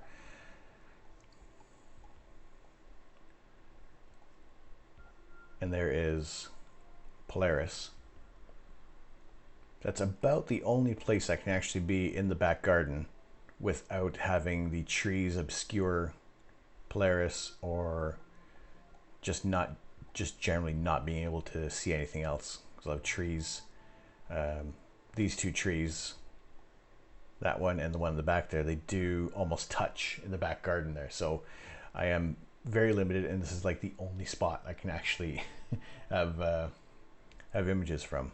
Now this tree does get a little bit of a trim, just to be able to avoid the branches getting too close to the scope. However, keep it up, because in the summertime it's loaded with flowers, and it is literally a buzz with bees. It's this quiet little hum in the morning that I like. So that tree, the tree stays. As much as I want to take the tree down, as much as I piss and moan about it, it brings in a lot of bees into the area. So it has its purpose. The other tree behind me, however, I have no idea what that one does, except throw little shells all over the back garden.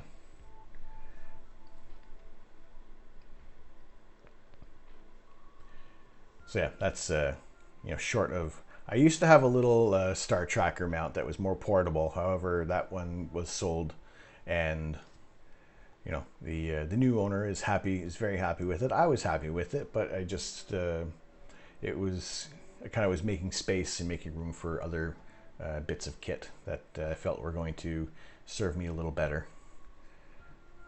So let's. Can you possibly put the camera higher than the tree?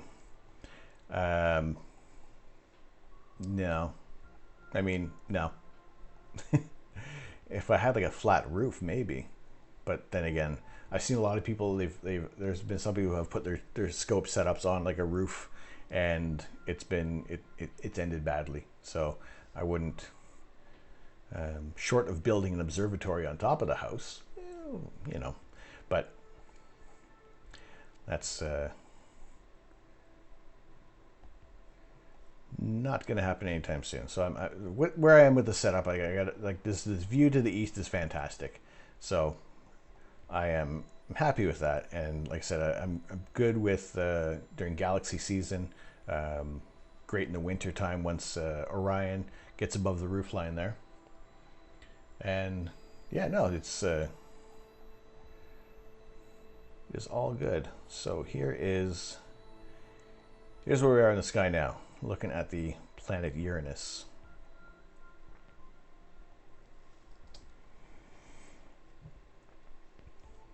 Currently about 18.8 astronomical units away from us, which is roughly 2.8 billion miles. But what I'm hoping to see is being able to not only have the kind of blue tint of the planet, but also maybe see if we can get these moons of Uranus in the shot as well. So let's have a look there and see what we can do. That tiny little dot, that is Uranus.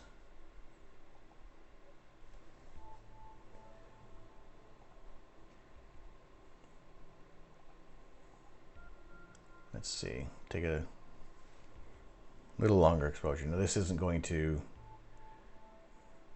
the brightness is not going to impact the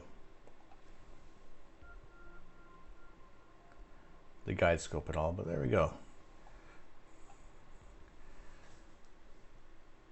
It's so tiny, it's so fuzzy, it's incredibly pixelated, but there is the planet Uranus. Never imaged that before. Never have I imaged that, and yeah, I'm loving it. Now you step back and kind of squint a little bit, and yeah, you can't make out any planetary details, but there's almost a bit of that spherical shape to it.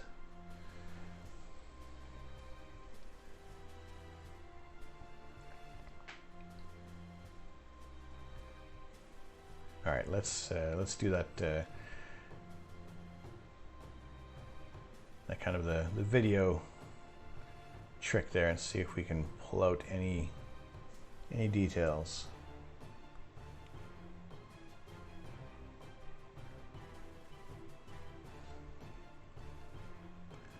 That's always awesome to find a new target. I have to star hop, so it takes a while, but that's cool.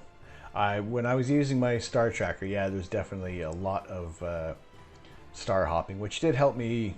To me, I was better able to learn the night sky. I don't fault anybody who starts off with a go-to scope, but it does. There we go. There it is. When you're using a star tracker, it does kind of force you to really learn what you're looking at there.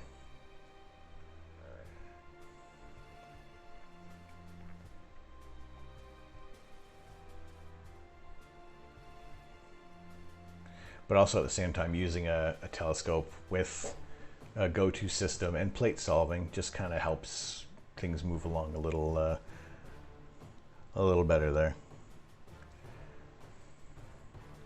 Now this is at half a second, and I'm really bumping up the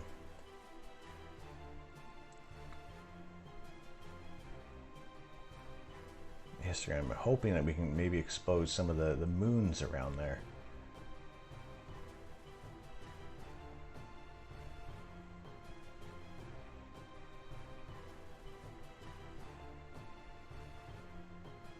I would have to change the rating of this from family friendly to not family friendly.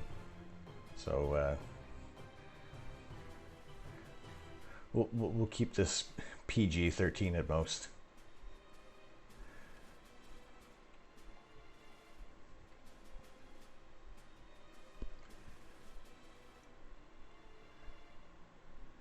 See, audience. What are my options? Audience. I do not meet the minimum requirements to use this feature. I can't even change the audience on here, so it has to be everyone. I guess I'm not special enough yet.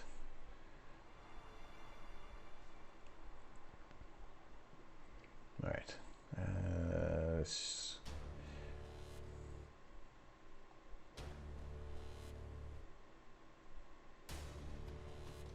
Now I'm trying to see if we can get some of the moons. Now we do see a lot of noise around there because I am kind of pushing this to the extremes.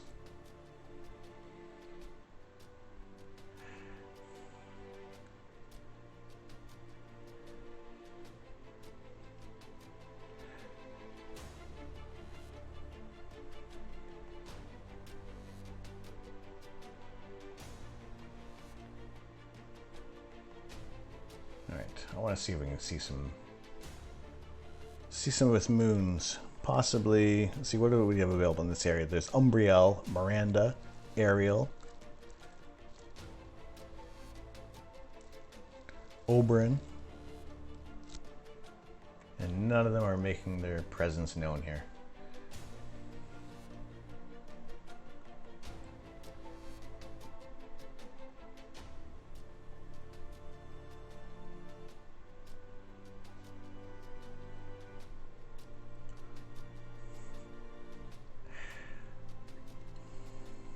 Come on, moons, give us a sign. Are you here?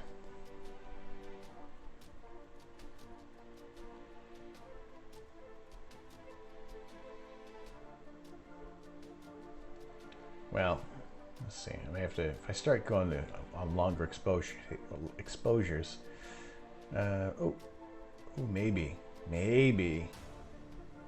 if we see any dots that are actually kind of moving in sync with the movement of the planet, then we might start to be picking up some moons.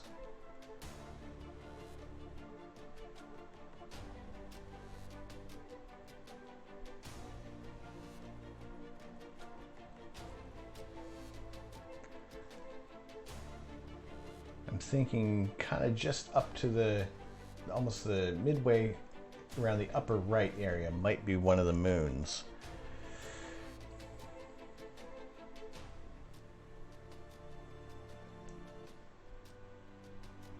If I start throwing in too much of that thermal noise.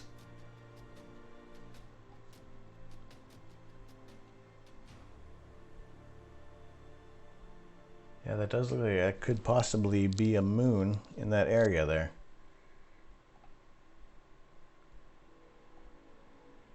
I'm going to like a 5-second exposure now, so these are going to be kind of be all over the place.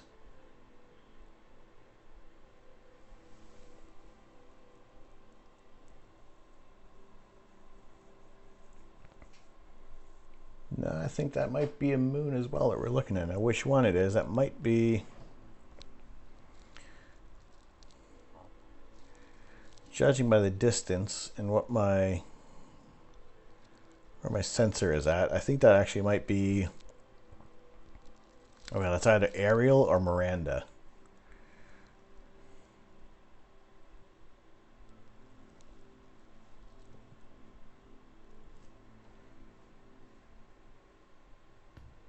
So there we go, 5-second images, and we're kind of able to resolve a moon there. Yeah, it is shy. It is very shy.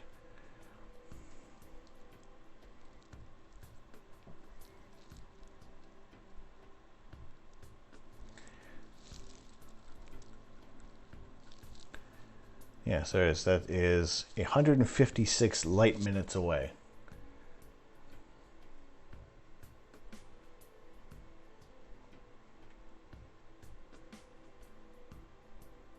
That's about the clearest shot that we have right now.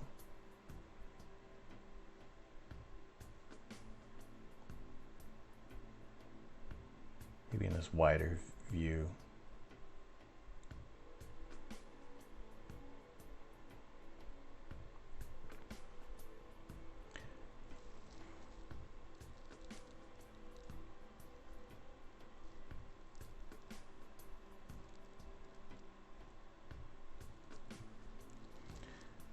Yeah, so 156 light minutes. So that takes, so traveling at the speed of light, it would still take you, what's that?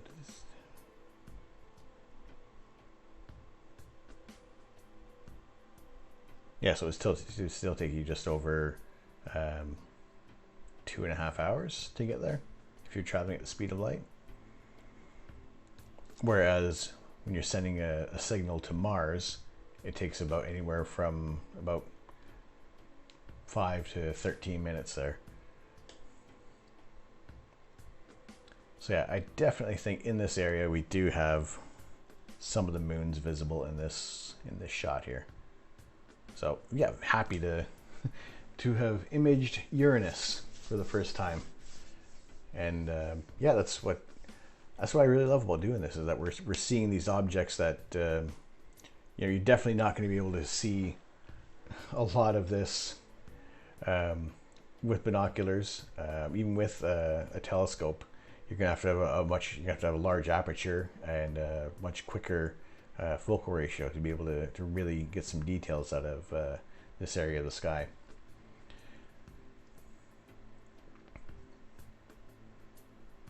But yeah, very, very pleased to see Uranus.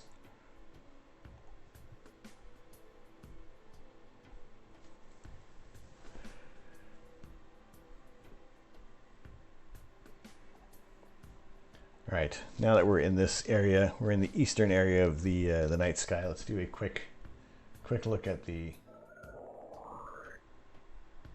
Oh, that worked out well. We still have no clouds. That is good. That is very good. Now, for some reason,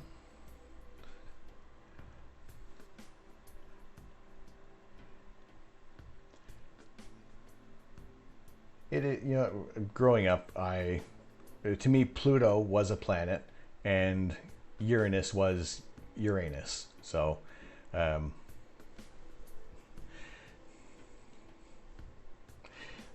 it's just some things just won't change about space. No matter how many times you're trying to say the right terminology.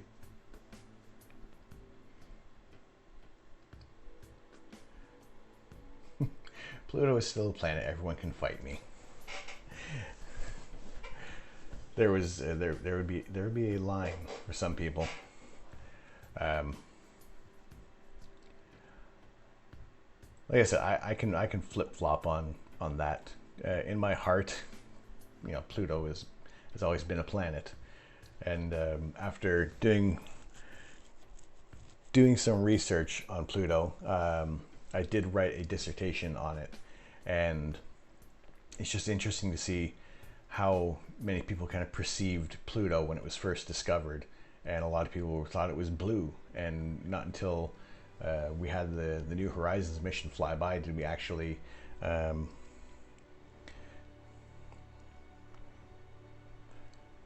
get some real images. No, but I want to become famous. This bot is going to make me famous. Thanks, bot.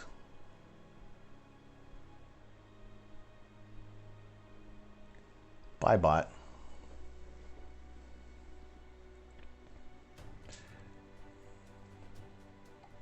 There we go. That's two. That's two tonight.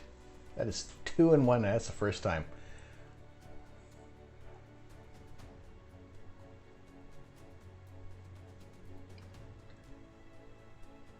You know you're getting some attention when more bots are jumping in. Well, I should probably just start adding more. I see they're trying to make me famous, but I'm not looking for the easy way out. I'll take the long road.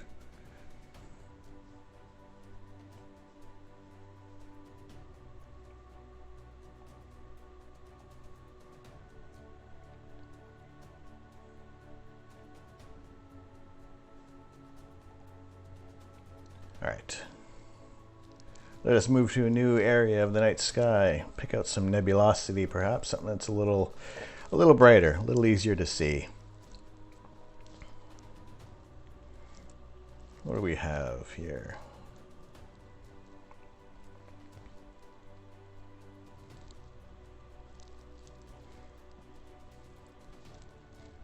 No, it's a reflection.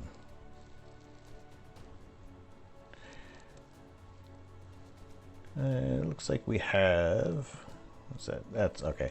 Let's go over to the constellation of Auriga, and now we did pick out the Spider Nebula last week, or a couple weeks ago, but yeah. All right, I'm going to head off, go game. It's been fun, educational as always. Well, Luna, thank you very much for dropping by, and appreciate that you are now a gifted subscriber to the community. And yeah, thank you very much for joining in, and have a good time gaming. We'll see you around. No worries. Like I said, I'll be hopefully for another hour, 2 hours maybe. As long as we have clear skies, I'm going to be out here. So yeah, well, look forward to seeing you back around. Take care. So last week we were looking at, or a couple weeks ago maybe, the Spider and Fly Nebula, but we're at such a long focal length that we are at we're able to pick out the two components separately. So we looked at the Spider Nebula, which was all right in my opinion. I think it could be a brighter nebula, but I'm going to go to the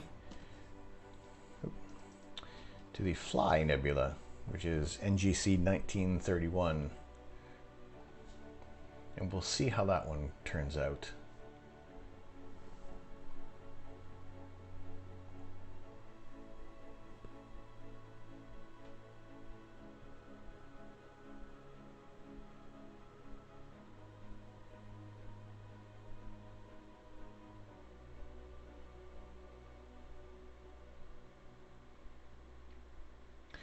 Make sure the scope doesn't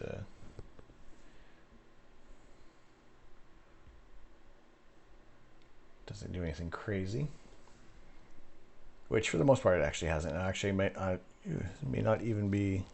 Ooh, actually no, I was looking at the wrong altitude there. That is probably just, no, that's actually a little too low at the moment. So while we're waiting for that,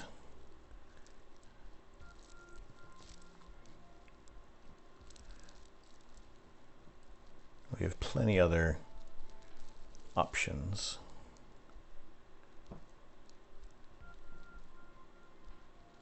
Actually, let's see how this one turns out. I'm going to go for the galaxy that is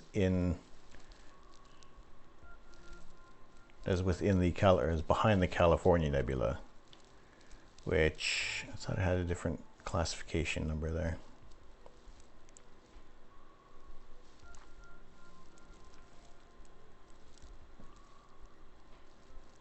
There you go, IC 2005. Let's go over that. Let's image that section while we're waiting for that part of Auriga to come out there.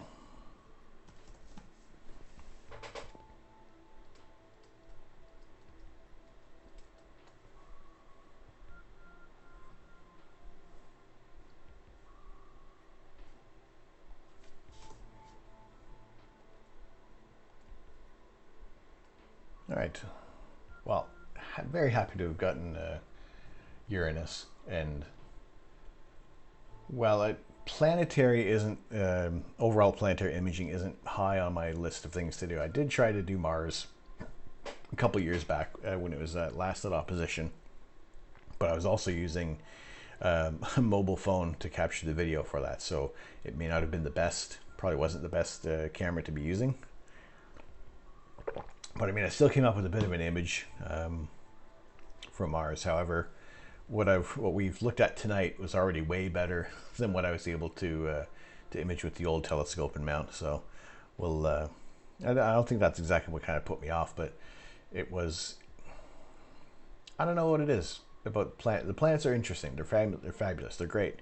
However, I just like the larger structures of of all the nebulae. I guess really Orion was kind of the first nebula that I captured, and that was after a night of looking at the moon.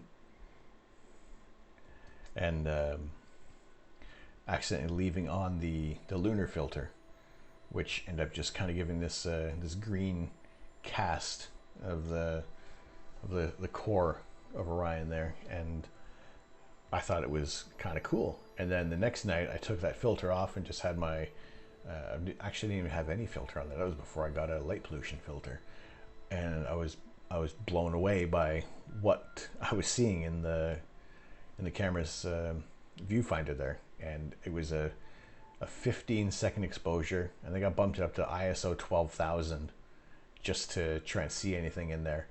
And yeah, absolutely, I was just in awe of seeing that image, because that was the first real image of space that I captured in the DSLR.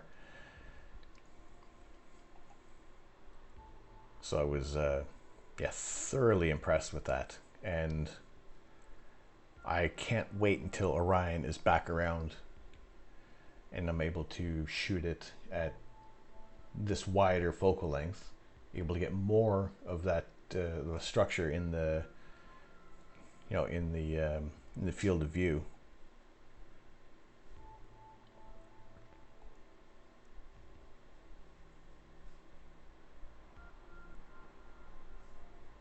So that'll be very interesting to see.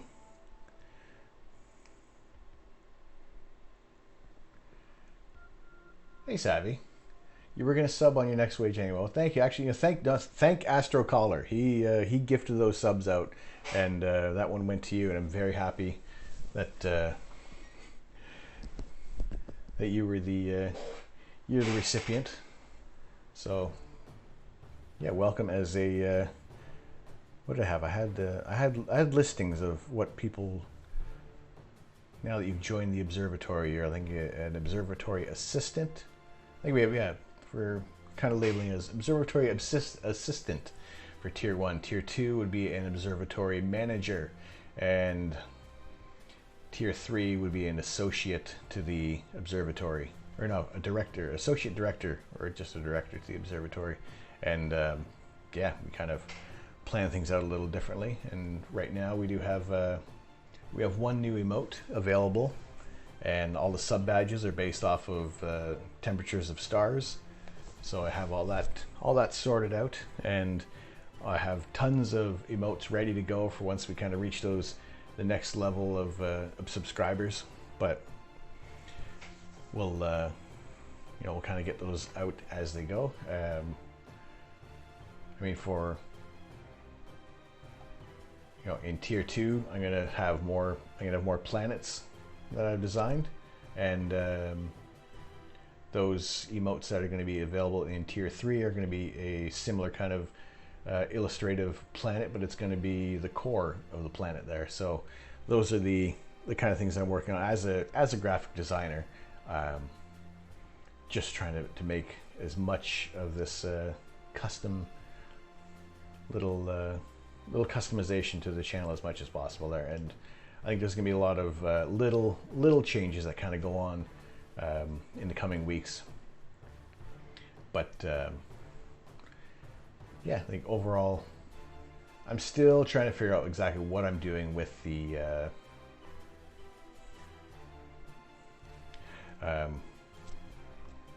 with the overall overlay.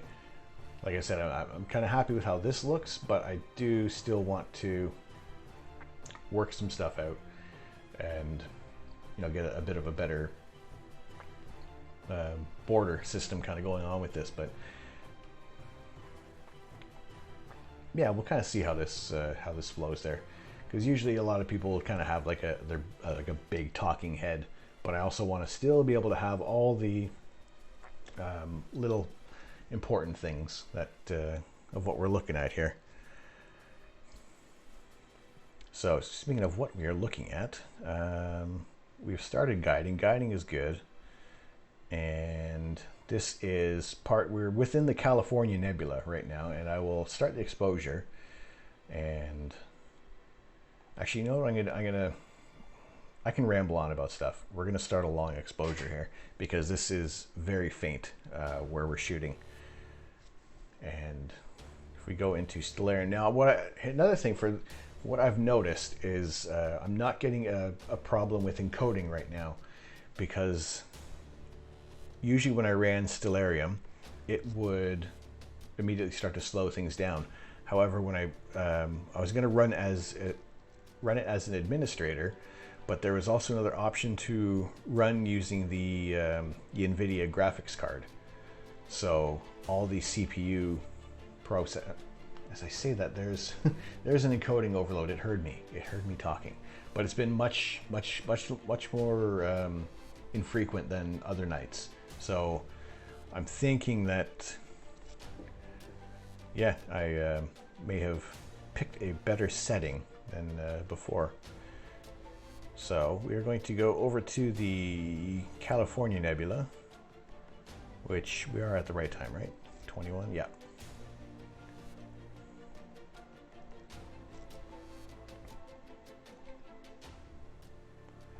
So we're within the California Nebula, and like I said, we're not going to get this entire complex in the shot right now, but what I'm actually aiming for is this area.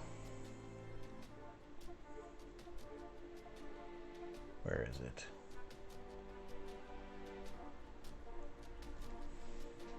Let's see if I can search for it.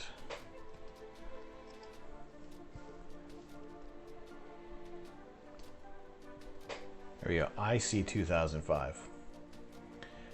Now what's special about this area is that this is a galaxy behind the whole nebula. And I did purposely do a longer exposure on this image earlier, and it is on my Instagram page. And actually what I'm going to do is, now that I have a window open for Internet Explorer, oh my god, I do not use Internet Explorer. Honestly, I don't. Firefox or Chrome. My god. Anyway, this area that we're looking at is a galaxy that is, what's the distance? I think it's about 200 million light years away.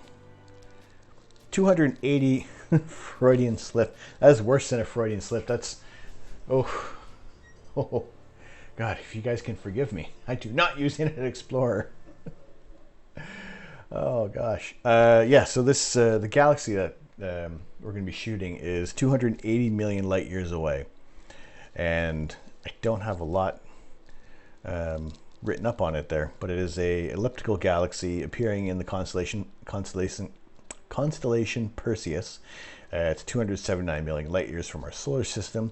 It appears roughly 0.3 by 0.2 arc minutes in size, corresponding to a physical diameter of 27,079 light years. It's an elliptical galaxy of morphological type E and is receding at 5,828 kilometers per second, or about 1.9% the speed of light. So this is one of those galaxies that is not going to be coming near us anytime soon at all or ever. It is way too far away to be gravitationally bound to us, much like Andromeda and Triangulum. What do you think my Cali I posted the other day? He's using the L Extreme. I think it was fantastic. Let me go back. I'm going to go open that up there. We've got two things to open up here. We have the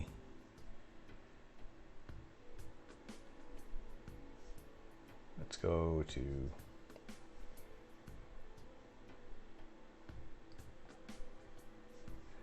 right, that was the blue snowball. Let's go to Instagram.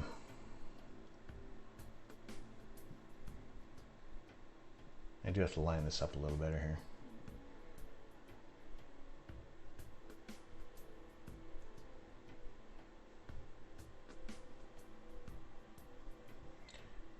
It doesn't work like that because I'm not on the right window.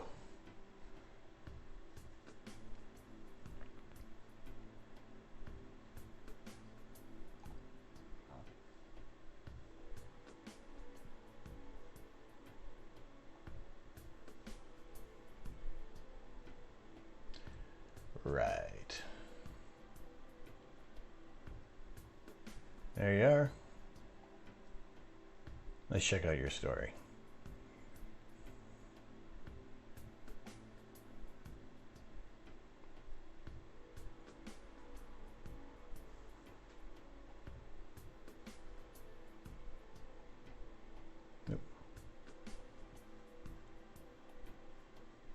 today. ZHC and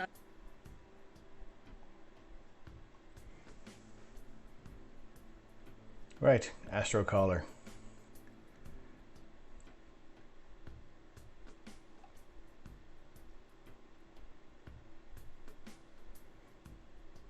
Right, I love seeing the whole California Nebula in the shot there.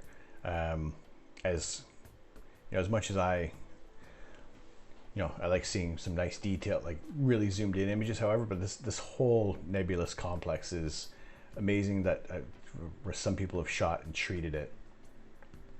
And how it looks like here, this was more of a little more desaturated than what you had in your story there. Because I'm liking how you can see more contrast in this. I do like when it is nice and red. However, when it is, you can see a lot of the detail there.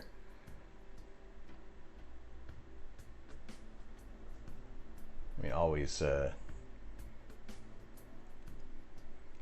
it's that balance between what's nice and bright and beautiful. But yeah, I've seen a lot of people. Even myself, I've blown it out with the reds. But I mean, when you kind of get the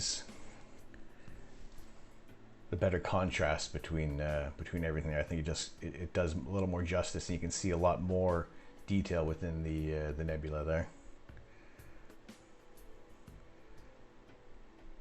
Yeah, I'm more for this version there.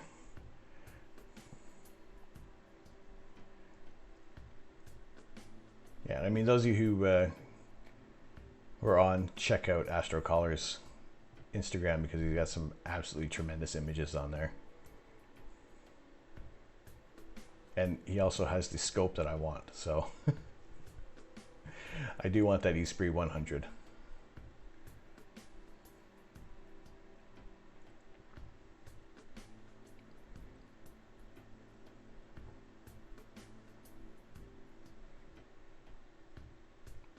Yeah, but seriously, some fantastic work there. That was, I did have, when it came down to the choice between getting the RC8 that I have right now, or I also, the budget was allowing for the 100 ED. However, that was everything out of the budget. So I kind of opted for the Deep Sky telescope right now, and it kind of left the door open for some other peripherals that are definitely needed.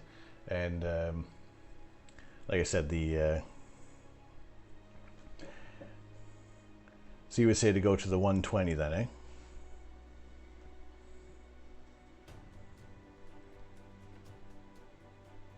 So I wonder about that one. I mean, because then that refractor is almost the size of my first Schmidt Cassegrain.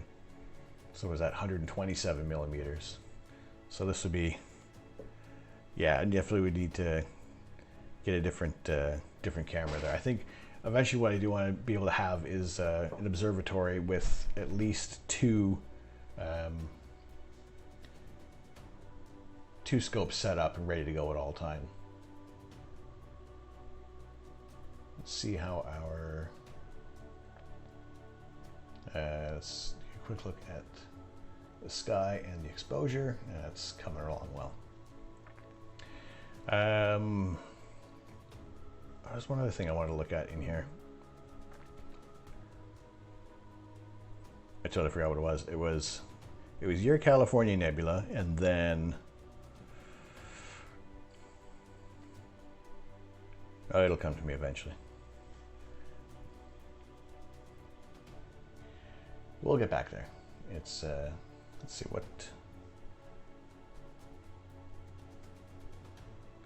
where are we at with our exposure?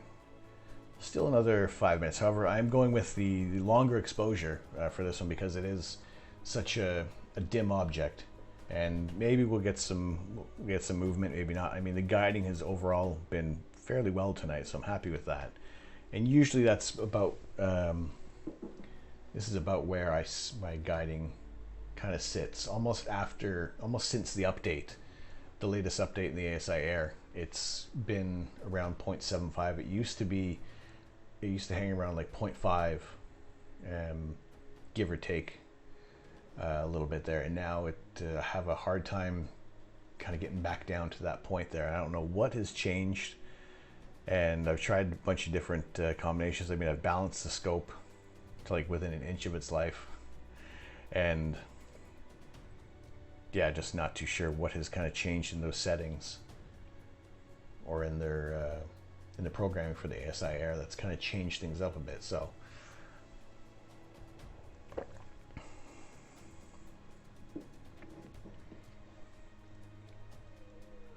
I mean, there's still going to be different tweaks to be done, but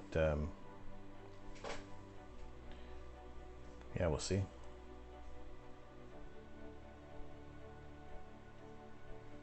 Now, one thing I've recently picked up is a cooler for my laptop, and I don't know if it's if you're getting a hum or anything on here. Anything like beyond what's I mean, it's a lot quieter than like the fans are on the laptop, and I actually feel it is overall cooler. So it's just one of those little things to try and keep the laptop from overheating from running all these processes. But I think that's on a rainy day astronomy, when I'm running Photoshop, for some reason that starts to really heat things up. But we are, let's see, they're just under 5 minutes for this exposure, which was a 16.5 minute exposure, and I think definitely for this the section that we're in, we'll I mean, we're right on where I want it to be, so that is perfect. IC 2005 is dead center on there. So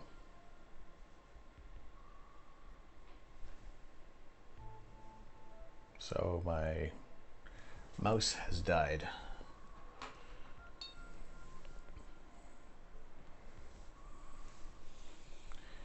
Not to worry. Oh, okay, maybe it hasn't died. Maybe it has.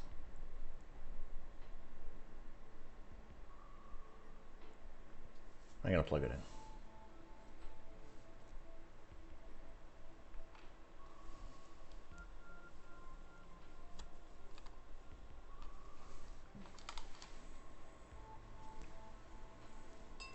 Excuse me 1 second.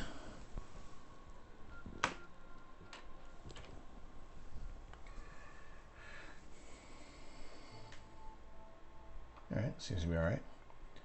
So this this laptop cooler is USB powered, and it has another extra USB slot in there, so that's what I'm using, and it works out well. Happy days. Let's see if there's any other information I can kind of get on IC 2005. Now the California Nebula itself is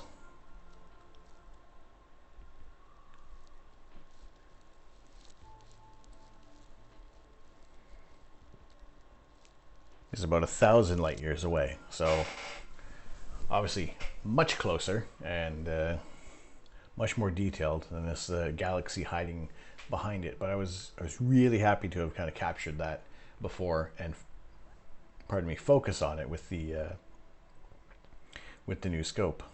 Let's see if there's any more information. It seems to be very sparse.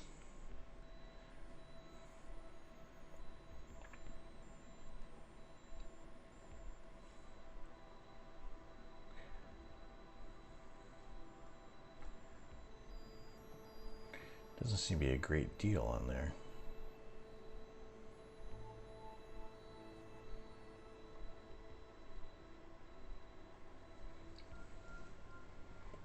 It's kind of one of those things that definitely gets eclipsed by the entire nebula itself.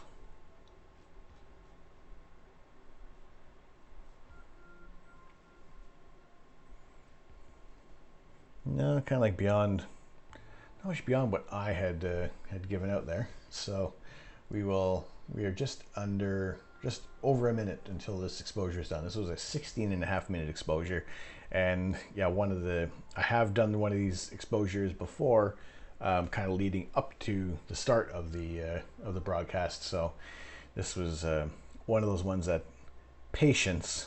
I do thank those who have stuck around for this exposure, and those who have come in. We are taking live images of the night sky, and right now we are coming up on an exposure of a galaxy that is 280 million light years away. It is kind of situated behind a nebula called the California Nebula in the constellation of Perseus. So there'll be some nebulosity surrounding it, but we'll kind of point out where this galaxy is in the image there, or hopefully it might actually be apparent if we've had steady enough guiding.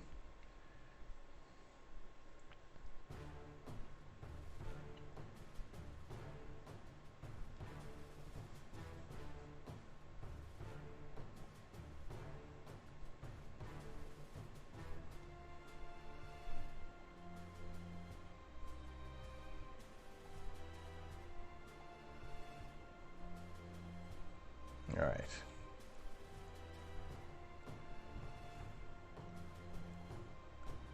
A little bit of movement, but that was expected. Mechanics.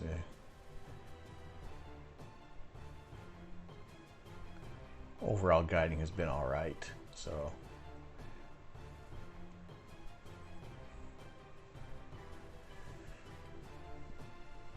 So this, the red nebula around here is part of the California Nebula, which itself is about 1,000 light years away from Earth.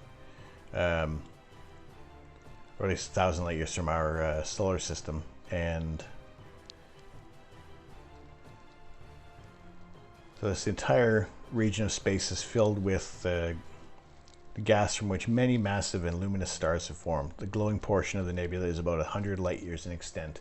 Now this portion that we're looking at is we're zoomed in at about 980 millimeters, which is a very deep sky image of this whole nebula. But what is interesting about this whole area is this point, basically right in the middle here. And it's this little smudge, as it were. Now I know the stars are a little elongated, but there may have been some clouds kind of rolling through there. But this kind of fuzzy bit in the middle is a galaxy, 280 million light years away.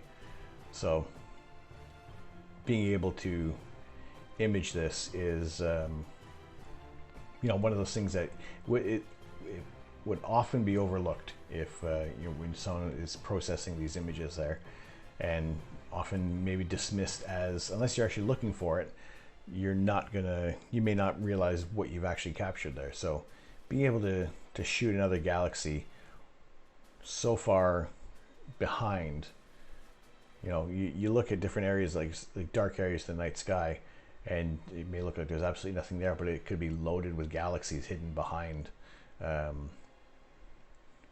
nebulous complex, or even just in plain sight, as it were. But you're not going to see those until you start doing long exposures and bringing out all that the signal coming through there. So yeah, being able to shoot this area of the night sky and capture that galaxy was a project that I did a few probably a few months ago now, when the California Nebula was just above the house, or just above the roof line.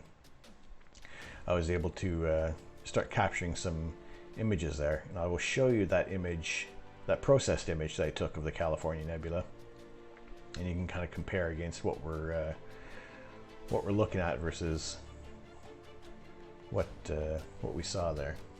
So that is our image right now that we had just taken. That was a 16-minute exposure. Usually I'm not taking exposures longer than 10 minutes because And you're waiting around so long for an image to kind of come through.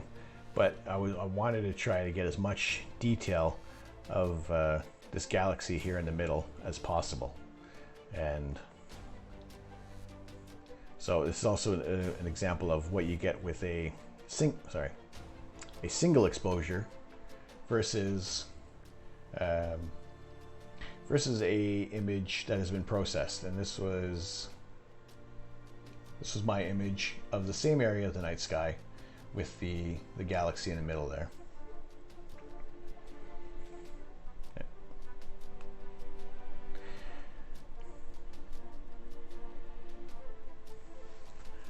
So this was how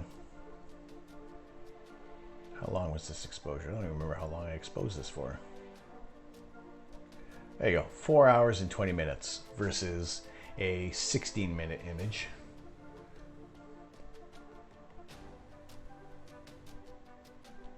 So there's 16 minutes, and that's 4.5 hours. Obviously a very faint, it can be, the galaxy itself is very, very faint within the image there. But able to kind of zoom in, you start to get a little more details in the overall image. But it is such to the sensor and to the focal length, it's still a very tiny smudge. But that galaxy 280 million light years away is I guess a little jewel within the California Nebula itself. And that's one of my first fully processed images with this telescope and camera combination. So I was happy to kind of get that one out, because most of the time I've been trying to do more of the 10-minute exposures and just trying to show as much of the night sky as possible. So kind of taking the time and having enough darkness available to shoot this. Thank you. I'm thoroughly impressed with the details that have come out in this, and yeah, I didn't know exactly how it was going to look, and processing the images coming out of the 533 have been a little different than doing my images from the DSLR, and even doing some of the 533 images with the smaller 72 ED refractor. It's these ones with the RC8 takes a little more teasing out to get the details through there. So I don't know. Again, I don't know if it may be the way how I was processing the images, but really nothing changed. So it's got to be something with maybe even the stacking. But that's kind of one of the things I'm not quite sure about. So yeah, we'll. I mean, I can look into it. However, it's overall, I'm still getting some decent images kind of coming out there. I use Deep Sky Stacker, and as far as what my settings are without opening it up, I don't know. Also, these images are just the light frames coming from the camera. I still haven't actually built a darks library with the camera yet. I've only had it for 7 months. Has it been 7 months? When did lockdown start in the UK? April, May, June, July. Holy potatoes. That's a while. All right, so I've neglected doing any dark frames with the camera. Yeah, since March. Yeah, it was about St. Patrick's Day when I started working from home. And the camera followed probably in April-ish, mid-April. Yeah. Yeah, I'm so busy. Not even so busy. It's doing these images, these nights that are kind of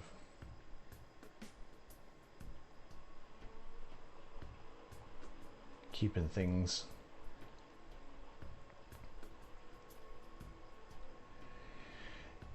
if like me, you keep your camera mounted to the scope, you can do flats, library, and replace every few months. Yeah, it's I've been lucky to sorry. All right, there's the clouds that I was expecting to be rolling in, which, let me just make sure that it is not going to rain, because I have been caught out before.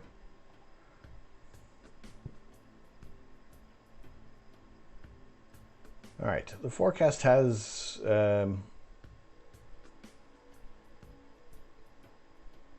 improved to a point where these shouldn't even be here, these clouds. But yeah, it's been able to keep the scope under cover with the Telegizmo's 365 cover, so it's been beneficial to. I've just had it out, and yeah, I haven't put a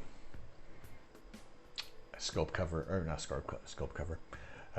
Yeah, built a darks library, or really even done flats. So I'm neglecting my subframes at the moment. But yeah, once I have my plan is, when I'm doing these photographs or these sessions, is usually that I'll probably go till about midnight or so, depending on how good the weather is holding off there, and then afterwards pick a target and let the scope run throughout the rest of the night, and then build an image from there. But for the most part, the weather hasn't been favorable enough, or we've already reached the dew point, and everything is kind of fogging over, and that's that's the night done. But once these clouds kind of get out of the way.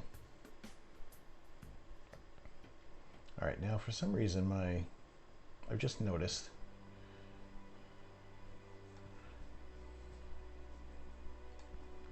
that my camera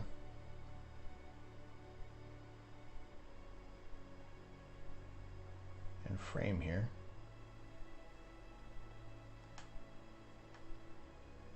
are covering my chat box, or the chat bar.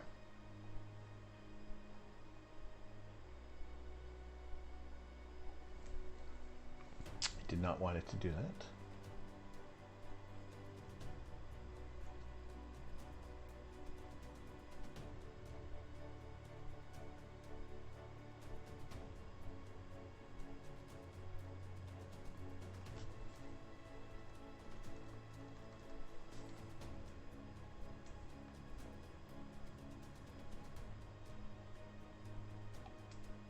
There.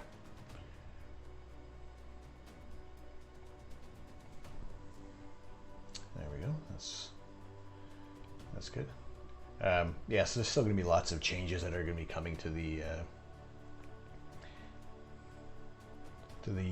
overall overlay here, and it's going to be it's not going to be one day. We're going to come in. It's going to be a totally brand new setup, because I think it's still going to take some time. And like I said before, my my day job keeps me busy enough that I'm limited to the time that I have working on it. And if I do have some free time, I'm working on some of the smaller aspects of the site, which for me, it's those little details that can get overlooked. So I want to make sure that I kind of get the little things done first, and then start really getting into the big portions of the channel here. So I mean, while we're waiting for the clouds to bugger off, we'll pick a new target, so we have that ready to go as soon as we have some clear skies.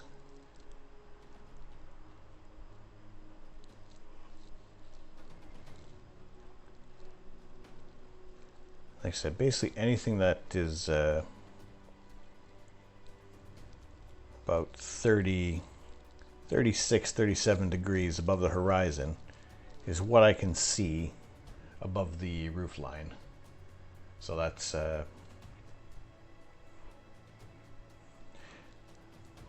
not so much that I'm limited, but I'm really really waiting for Orion to come up there. Let's see, at midnight.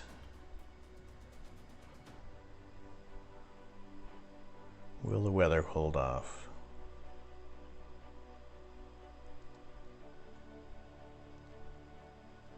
That is to the south.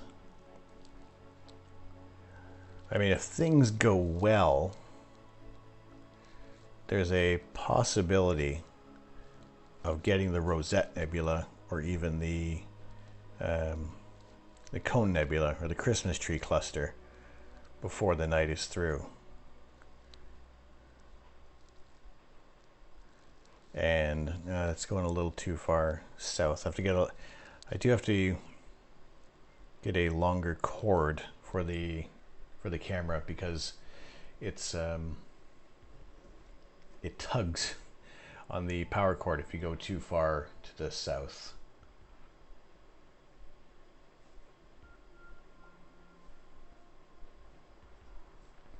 All right, if you want to give me 1 second, I'm going to have a look out to the west, and I'll be right back.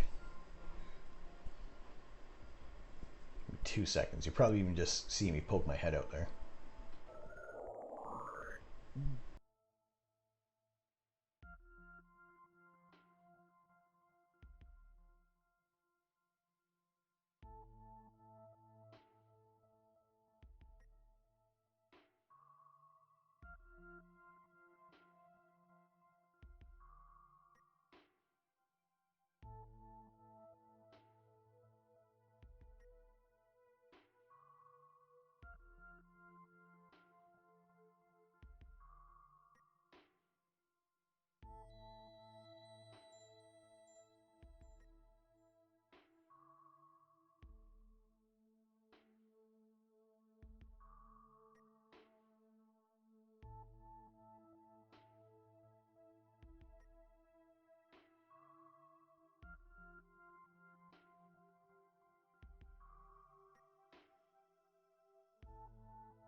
Right.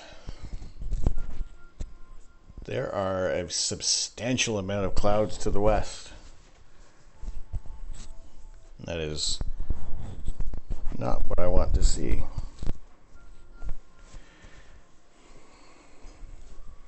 I want to see if I can find. I got to check out a different forecast, because I do not want to be caught out with any rain coming through there.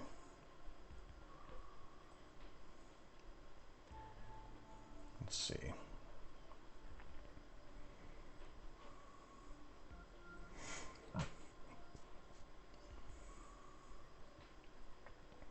Possibly the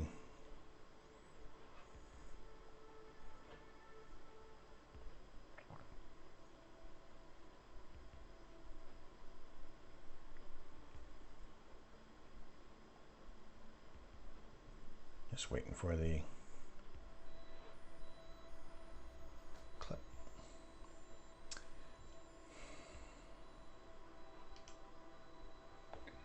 cloud coverage to refresh there.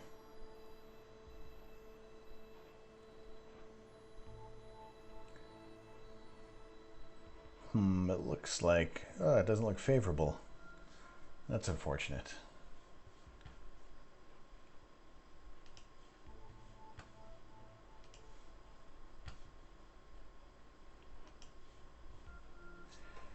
Well, that's a bummer. All right, I do not want this the scope to be rained upon, but it doesn't look like it's going to rain. However, there's lots of cloud coverage out there. So, all right, here's what I'm going to go out there. I'm going to pause the scope for right now and put a cover over it just in case. But I would like to would like to kind of keep this going because it does show that, you know, it's supposed to clear up. However, I use so many. I usually, for my I'll use clear outside as my kind of like the quick go-to forecast. But I'll also look at an app called Night Shift, which is fairly reliable. And I'll check the UK cloud cover forecast from the Met Office and see what they're forecasting.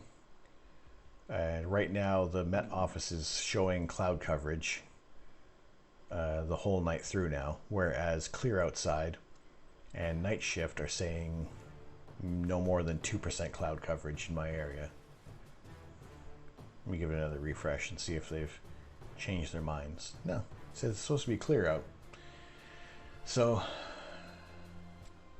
I mean, it's still loosely formed clouds out there, so we're kind of waiting on that to go by. They're moving at a fairly brisk pace, so hopefully they're going to get out of the way at the earliest possible convenience.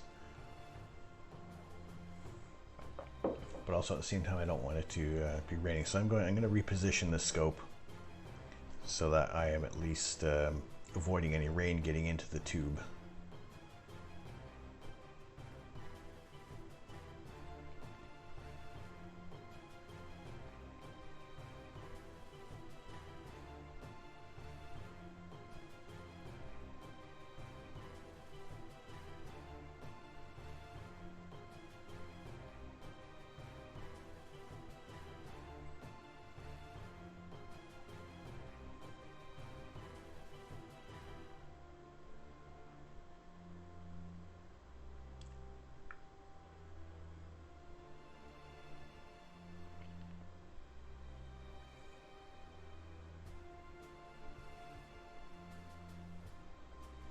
You've been rained on twice, second time is expensive. Ooh, how bad?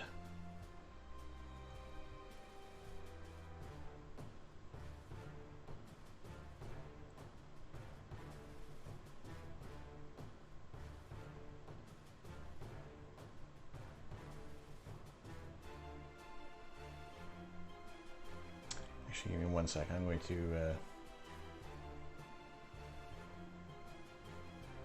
reposition that with, I gotta make sure I'm not tugging on the cord.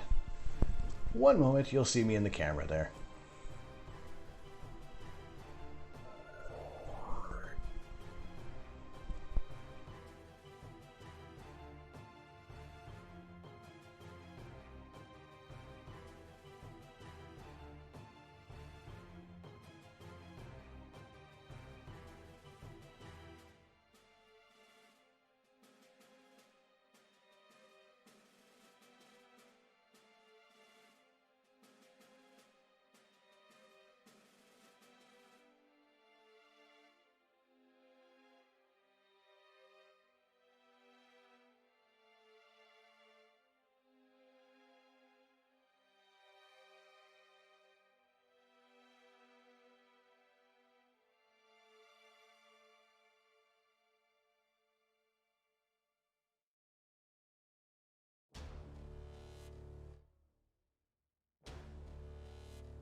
Right.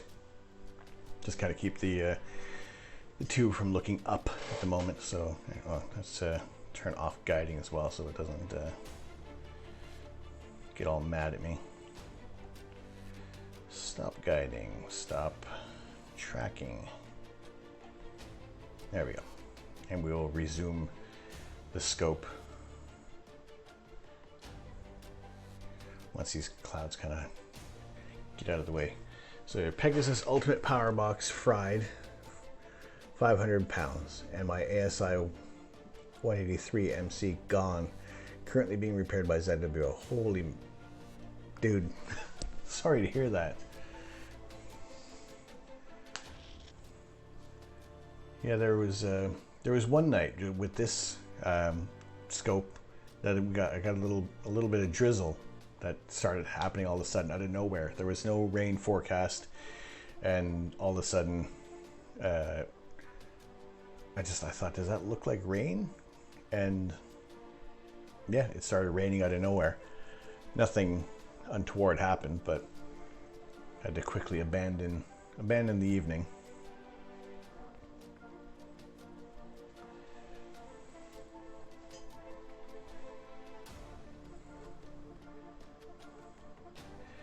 But for now, we'll see how things move along with the weather right now. But hopefully it'll clear up and we can kind of get back to doing some imaging, because it's been too long without a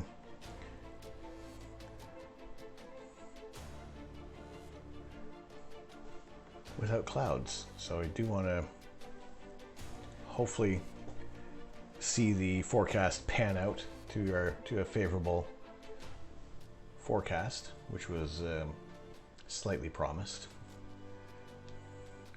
Just bought the Telegizmos cover. Well worth the money. Totally worth it.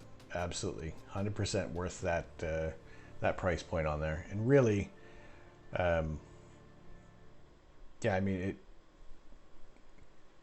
Yeah, totally worth it. I can't stress how much that is worth the price of those covers. And I thought it was expensive at first, but just being able to not worry about the scoping left out there. I do have I don't have it in here with me, actually it's outside, a little kind of those desiccant bags that are kind of designed for closets that hang up underneath there to absorb any moisture, and that's done the trick as well. There's about 250 millimeters worth of water in there, so I'm going to replace that tonight when I cover things up again. So we have so I got a fresh bag underneath the tarp to kind of catch any excess moisture that might build up there. But it's been a sound investment, and there's been less worry. I mean, before I would kind of triple up on bin bags and recycling bags to cover the scope up, and do my best to keep it watertight, but there was always a worry about how it was going to go. So yeah, it's put my mind at ease a lot more with the Telegizmos cover.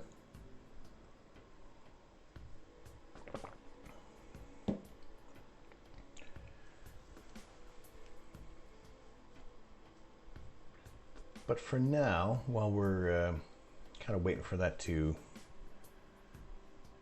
weather to kind of clear up there,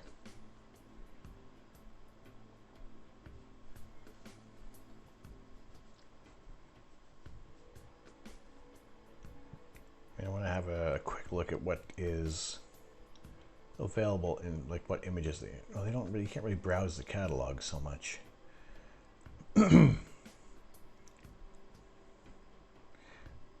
But they have added the Sharpless catalog and some double stars, and they've cataloged comets that are in the sky, so it's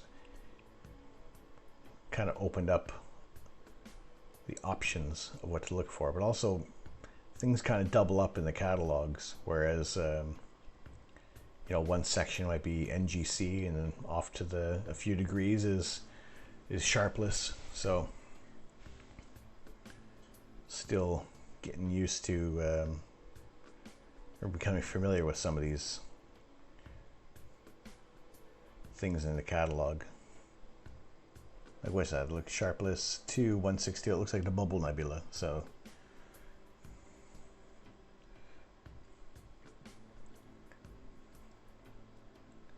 on another note, SpaceX just about to do SN8 static fire. Oh yeah, is that live right now? I would I'd go to it, but I don't know about broadcasting live things on the Twitch page. I know they're cracking down on some weird stuff. Well, not weird stuff, but they're really nailing some people for using copyright material. And it seems to be sporadic. I would not want to be caught in the crossfire after just reaching this level on Twitch and then having it getting a strike against me there.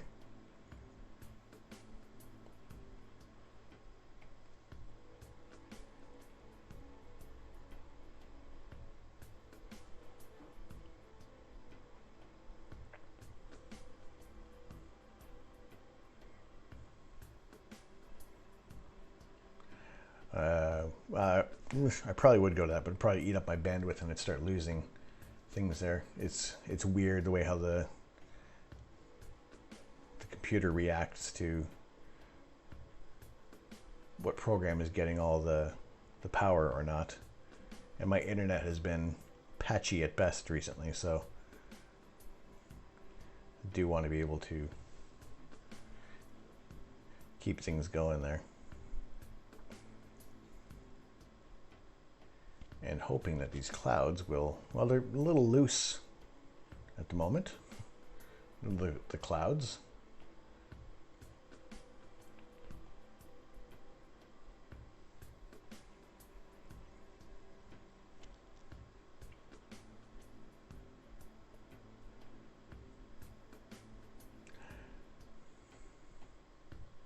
All right, if you guys are watching, give me a running commentary.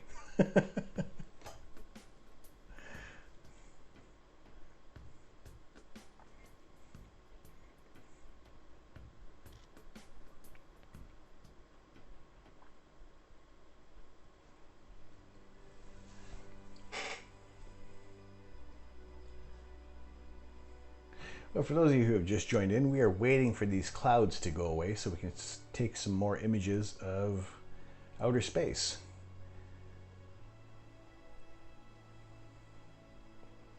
T-minus 8 minutes. All right, cool. We'll keep an eye on the clock. We'll see what happens first.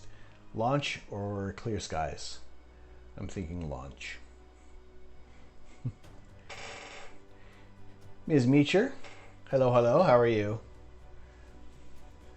We are currently waiting for some clouds to go away, and then we'll resume proceedings. Forecast is calling for clear skies, so it does look like they're going away. They're gonna disband. But yeah, I think I can't get the camera doesn't have a view to the west. Although it does look like they're kind of coming from almost from the south, of which I have no view to the south, because there's this house in the way.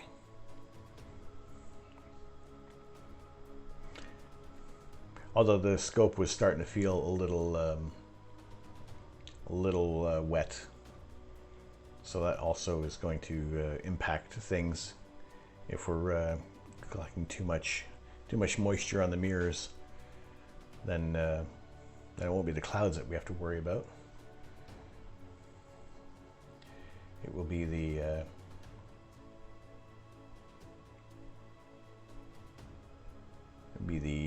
dew covering the mirrors.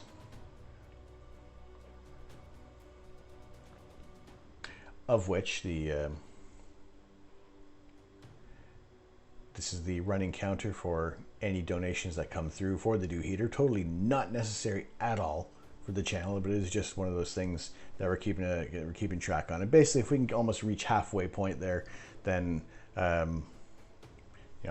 will be kicking in the rest, and we will get a dew heater set up so we can at least keep imaging throughout the night. And that way we're not going to have the mirrors fogging up on us, and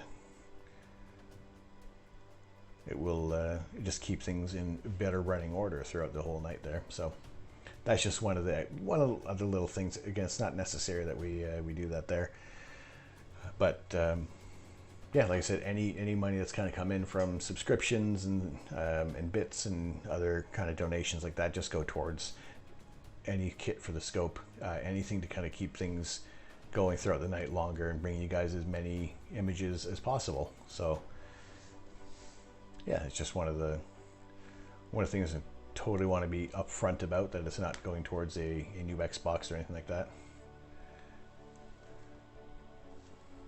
I need one of these.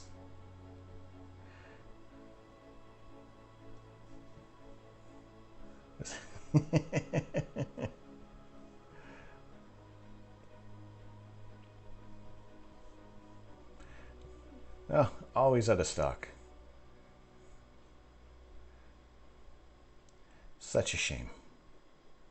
I guess that's a hot item to keep on the shelves, right?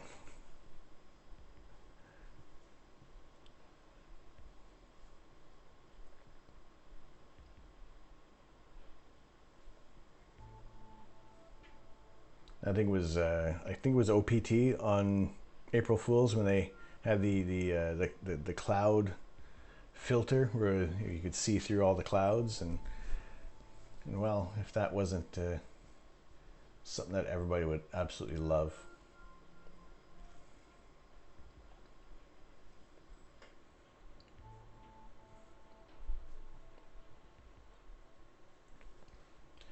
All right, it looks like we're getting some breaks within in the clouds there, so hopefully they're going to clear out.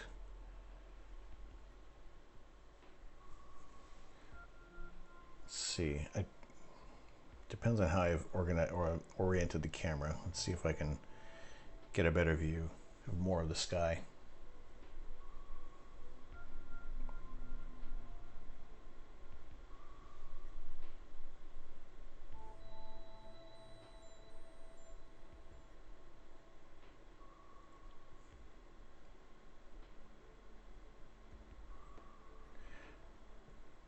Cloudbreak Optics, my local telescope shop for April Fools, put an eyepiece on a Rasa.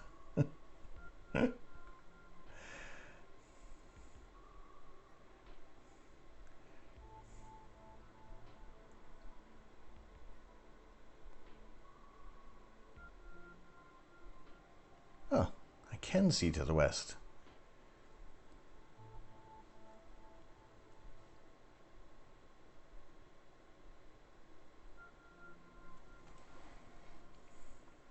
Yeah, also you can see how that tree is illuminated. It's my neighbors with their sunlight lighting in their house, which just shines through every window in the back garden there. And when I'm outside and trying to do any, just trying to enjoy the sky, say during a meteor shower, they have these lights on almost all night long, and it's so annoying.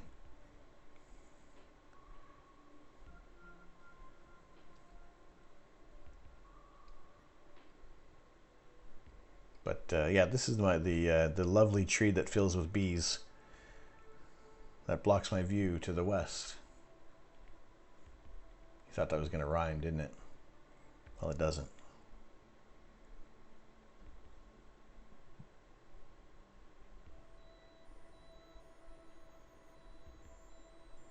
We're still waiting for these clouds to clear out now.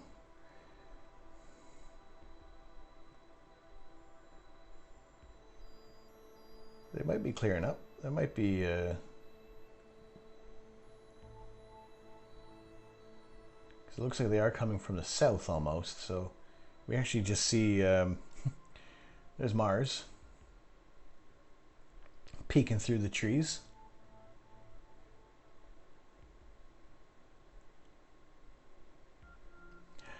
Telescope cam is fancy. Mine is all manual. This is what's the brand name? Tapo or Tapo? It's just a wireless camera that was like dead easy to set up, thankfully, because I have encountered other types of cameras that are much more frustrating, and yeah, it's worked out pretty well. And like I've said before, it paid for itself in the first night when I told the telescope to slew one direction, and it went in the totally opposite direction. So I was able to catch that in time.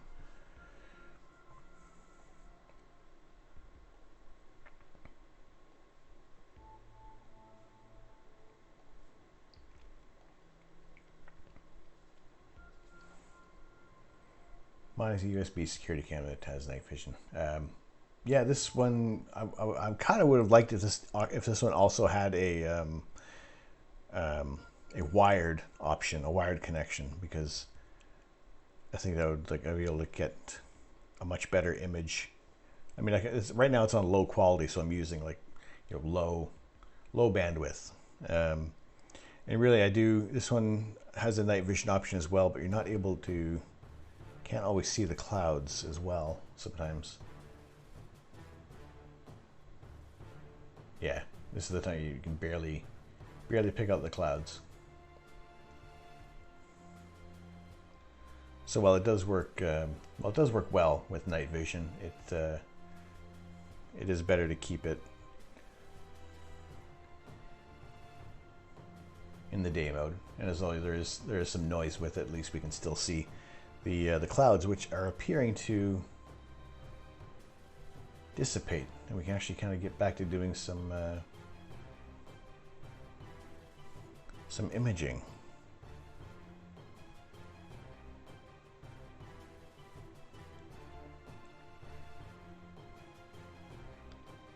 So, and also you can see the the legs are extended almost entirely, and I still have an extension pier as well just to be able to see over the roof line there. Like this, because my garden is very tiny, and I do have that limited space to it's too high. Image from. All right, that's good. All right, let's see. We should have some better weather now. So let me get the scope back into position.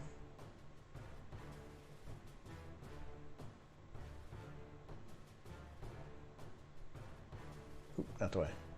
Other way.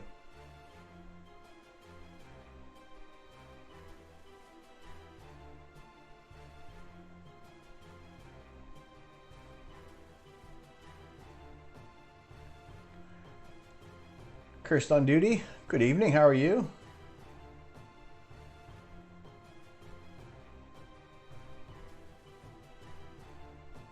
You've come in just in time. We're going back to imaging. We had some clouds rolling through, so we're going to pick out a new target.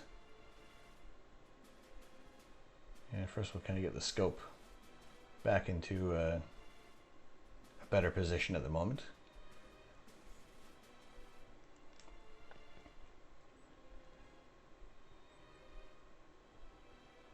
Hope things are going well. Still killing it in Call of Duty.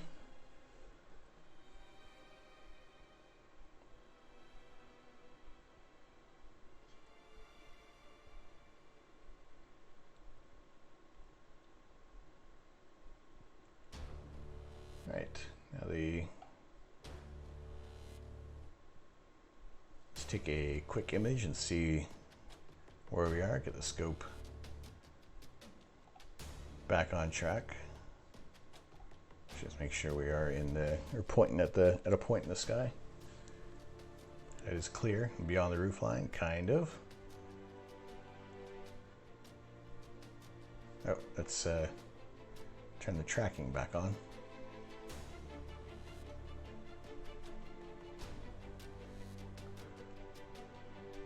Off work and streaming, hit 70 followers. Fantastic, good to hear.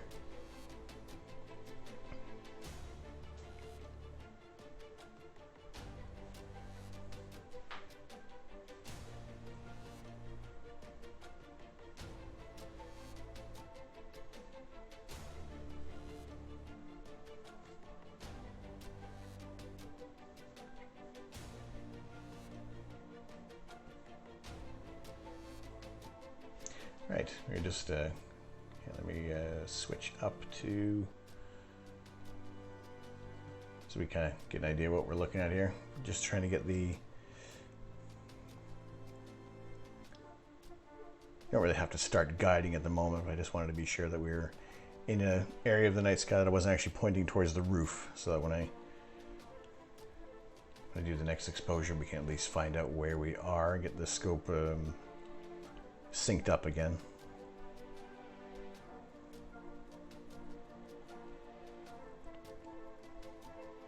All right. Now we don't want to go back to California.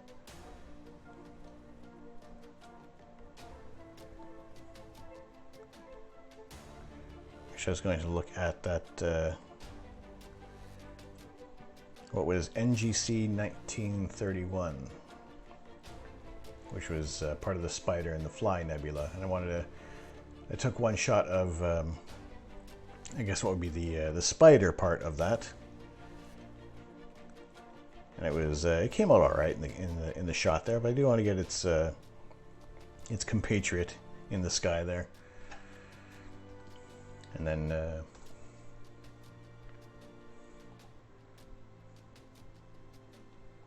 we'll see how that goes there. Let's do one more. Actually, I'll cancel that. Do one more exposure. I want to make sure that I've moved the scope around manually, so I want to make sure that it knows where it is and it's happy.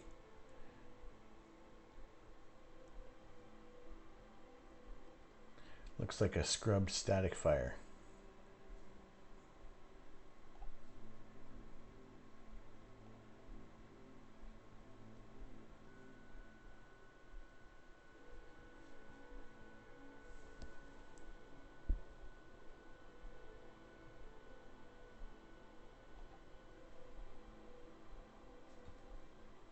Nope. That is not the direction I wanted it to go.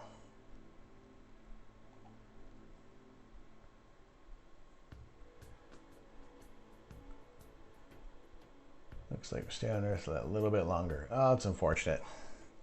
Did they say why they scrubbed it?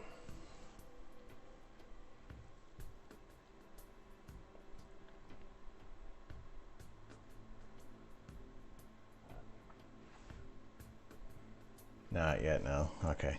I think I'll be right back. I'm going to have to restart the ASI Air because for some reason it doesn't know where it is. It went in the wrong direction. If it's anything like my Tesla, it's a quality build issue. Fair enough. How you did there a lot of issues pop up with the Tesla? Answer that, I'll be right back. Just going to quickly restart the ASI Air.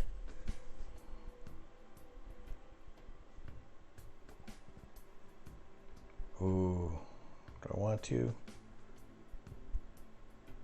No, maybe if I turn off the mount. I still have to go outside. Be right back.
Hello, Agelos.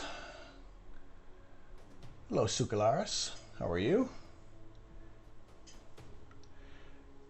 I am just getting things back up. We had some clouds rolling through.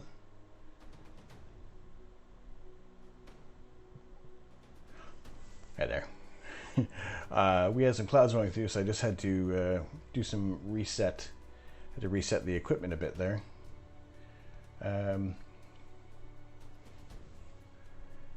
Just making sure everything is back online. I had to reset the whole Raspberry Pi system there, so we'll see how if this has worked.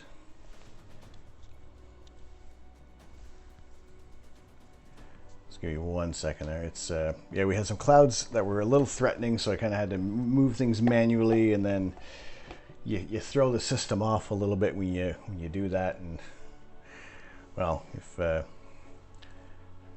hoping that we have another couple hours of clear skies ahead of us so that we can take some more images. So if anything, this little round of troubleshooting will probably take about a couple minutes there. So bear with me. Thank you guys for tuning in to the stream. And usually we are taking live images of the night sky. However, just with a little cloud coverage, it's thrown things off just a little bit. So I just want to make sure that everything is back up and running properly there. So show us the moon. The moon right now is not going to be up for, let's see. Where is the moon right now?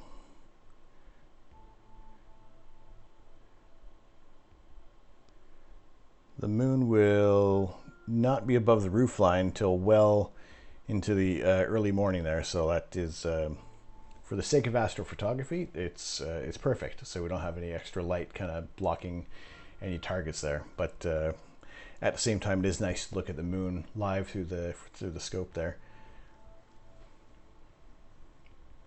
All right, let me just pick a target that is close by. And let's go with the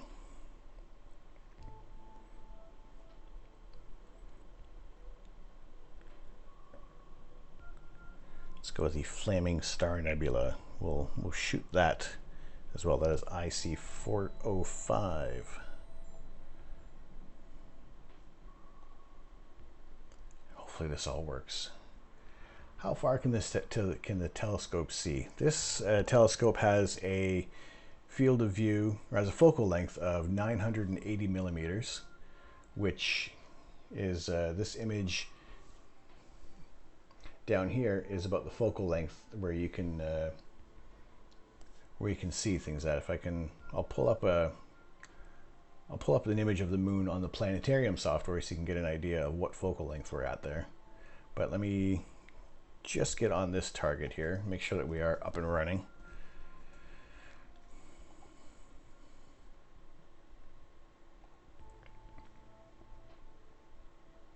Hopefully so, because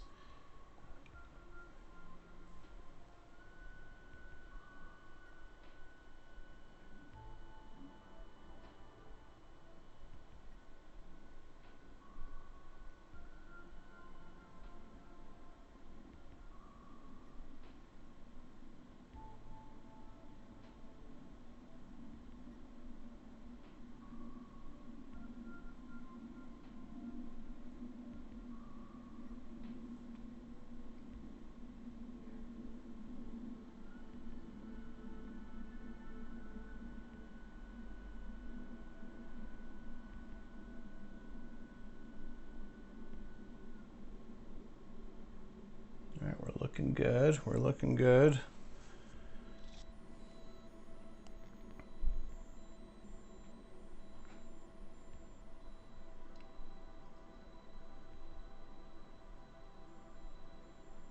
Oh no.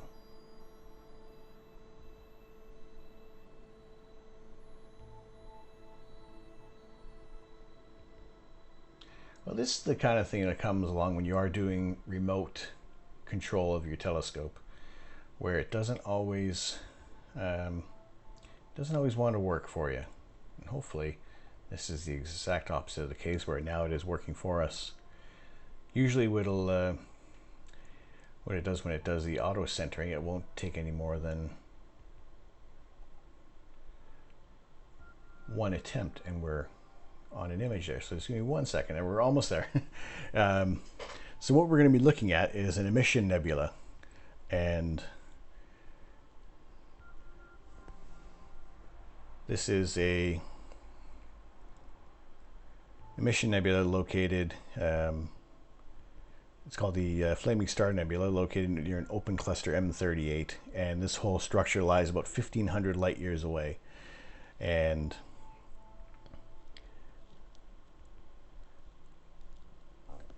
we are going to image the Flaming Star Nebula, which I have shot in the past, and it does come out really well on the camera here. And so I want to make one last check that we're in the right position, because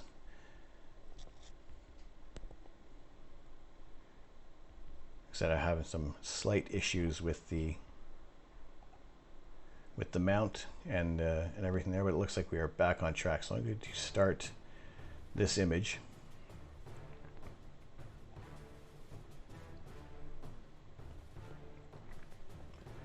We are imaging the Flaming Star Nebula. Give me 2 seconds. I have to close my studio door because the cold air is getting in.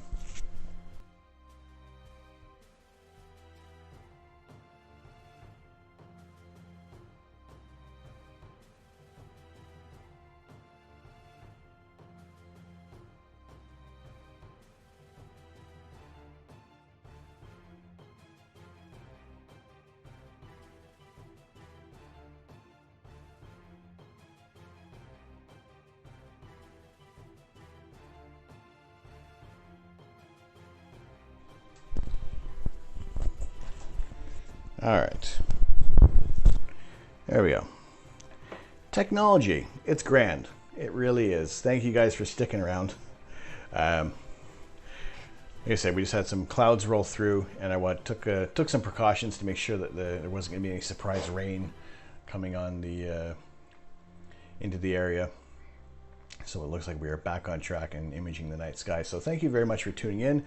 I am Tom. I am the Astro Canuck, and we are taking live images of outer space with a 8-inch telescope that's down there, with an astronomy dedicated camera that is specifically designed to capture images of the night sky. And what we usually do is I will take a 10-minute exposure and we'll bring out as much detail as possible in the object that we're looking at, and I'll kind of ramble on for a little bit, and we'll ask questions and talk about anything astronomy and astrophotography, and pretty much any topic really. We're just kind of here to chat, hang out, and learn a little bit. And I've said in the past, if I don't know the answer to a question, that's something I am definitely happy to do a little digging and find the right answer. And it just helps add to my knowledge base, and just helps better solidify my understanding of astronomy and the night sky.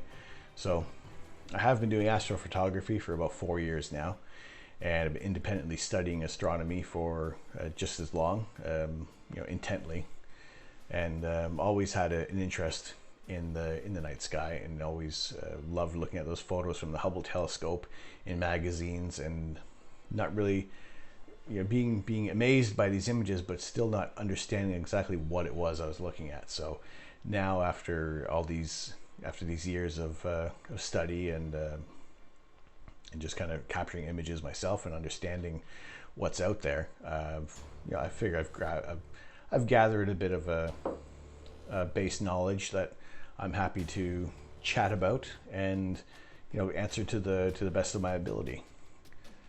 I am by no means an astronomer, an astronomer with a capital A, but I've had a natural curiosity and love of the night sky.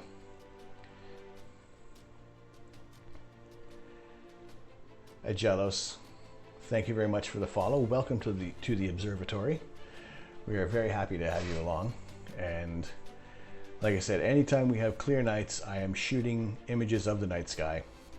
And whenever there are cloudy nights, I am gonna try to process some images that I've took in the past and just kind of show you guys what goes into developing a photo from outer space. And that it is more than just kind of a point and shoot method as you would with a terrestrial camera. So it's it's building those images up by taking many photographs over a period of many hours to get as much detail as possible.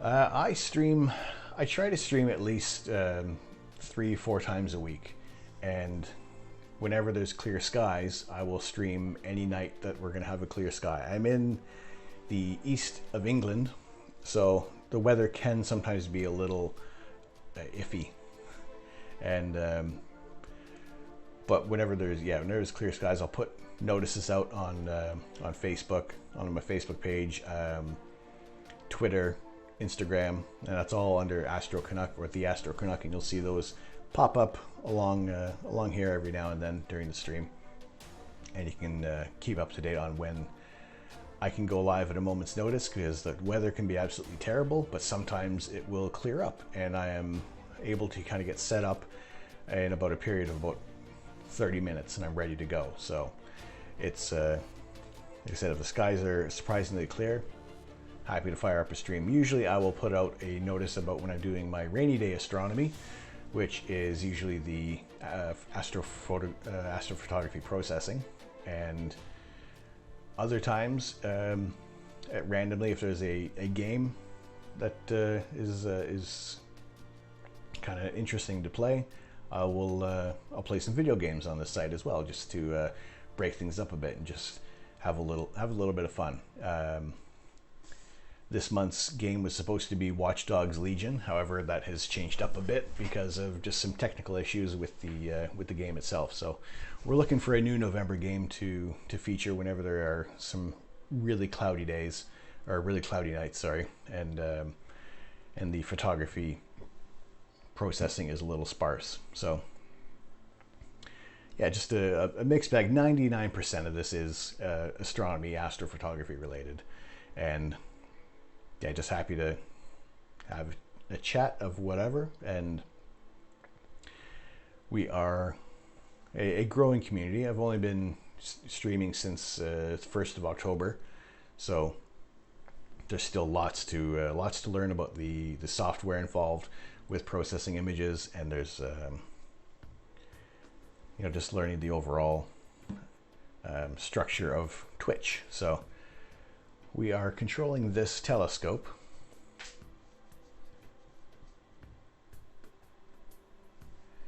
That's this telescope here with a Raspberry Pi computer, which is a small little box there. That is the ZWO ASI Air, and that is controlled wirelessly through my computer, and it controls the scope, the camera, the guide scope, so there's the ASI Air, there's the guide scope on top, our 8-inch telescope, and the astronomy dedicated camera. What's your favorite photo of outer space you've ever captured? That's like trying to pick your favorite child, of which I don't have. I am very fond of the Orion Nebula. It's one of those targets that's great for beginners. It was one of the first shots that I had really dove into, and it's great for experienced photographers because there's so many details to kind of pull out of there, and it's it has a really bright core of stars that can easily blow out your image. So there is some definite care that has to be taken with the exposures that you take. So yeah, I think definitely the Orion Nebula. There's a photograph that I did take that ended up in BBC Sky at Night magazine, which I was really happy about, and rather unexpectedly that it actually made it into the magazine at it's one of my first real photographs from outer space. So that was pretty humbling, I guess, that they featured my image in the magazine. So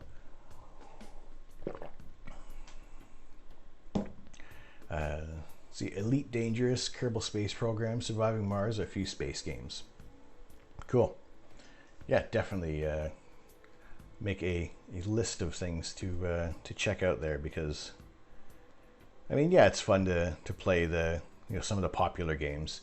And I was playing Watch Dogs Legion because I worked in London, and the area that I worked in was actually heavily featured in the first kind of act of the game. So I was really excited to check that out for myself. But I do want to try to keep this as much kind of in the realm of space.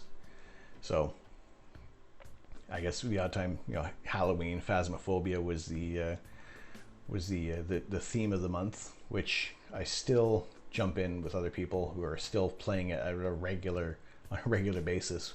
So that may pop up every now and then. I love your graphic version published in Sky Knight. Thank you. That was another one that I had no idea that it was actually being put in the magazine. They didn't kind of give me a notice about that one there. So yeah, that was a surprise to find in that issue.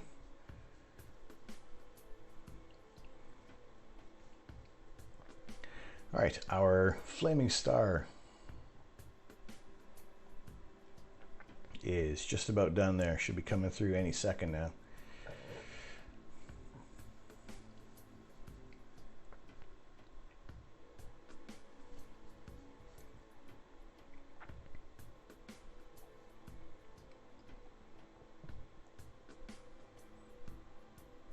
Let's see, there we go. Now some of these objects, they are still fairly dim. They do require a lot more integration time. However, I will stretch them to try and bring out as much detail as possible there. But until those streetlights go out, I still have that gradient that comes across the screen there.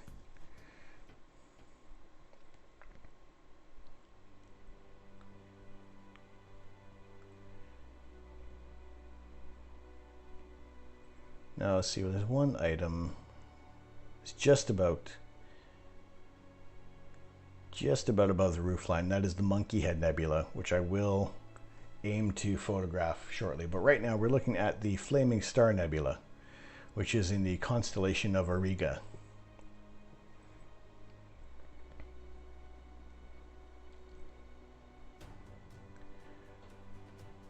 And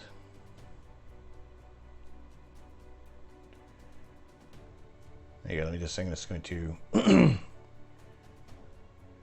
read out what is in the little write-up about the Flaming Star Nebula. So the Flaming Star Nebula is an emission and reflection nebula that's located near the emission nebula IC410, the open cluster M38, and the naked eye K-class star. Let me pronounce that. Hassali. Hassale? Sounds like it's an Arabic kind of name there. The nebula measures approximately 37 degrees by 19 degrees, and it's about 1,500 light years away and 5 light years across. Now, this area of the nebula that we do have imaged is much larger, or a much longer focal length. So if we were to kind of have a look at where that is in the night sky. Oh, apologies, hit the wrong button here. Now I might have some slowdown. Talking about games, I opened up Steam accidentally.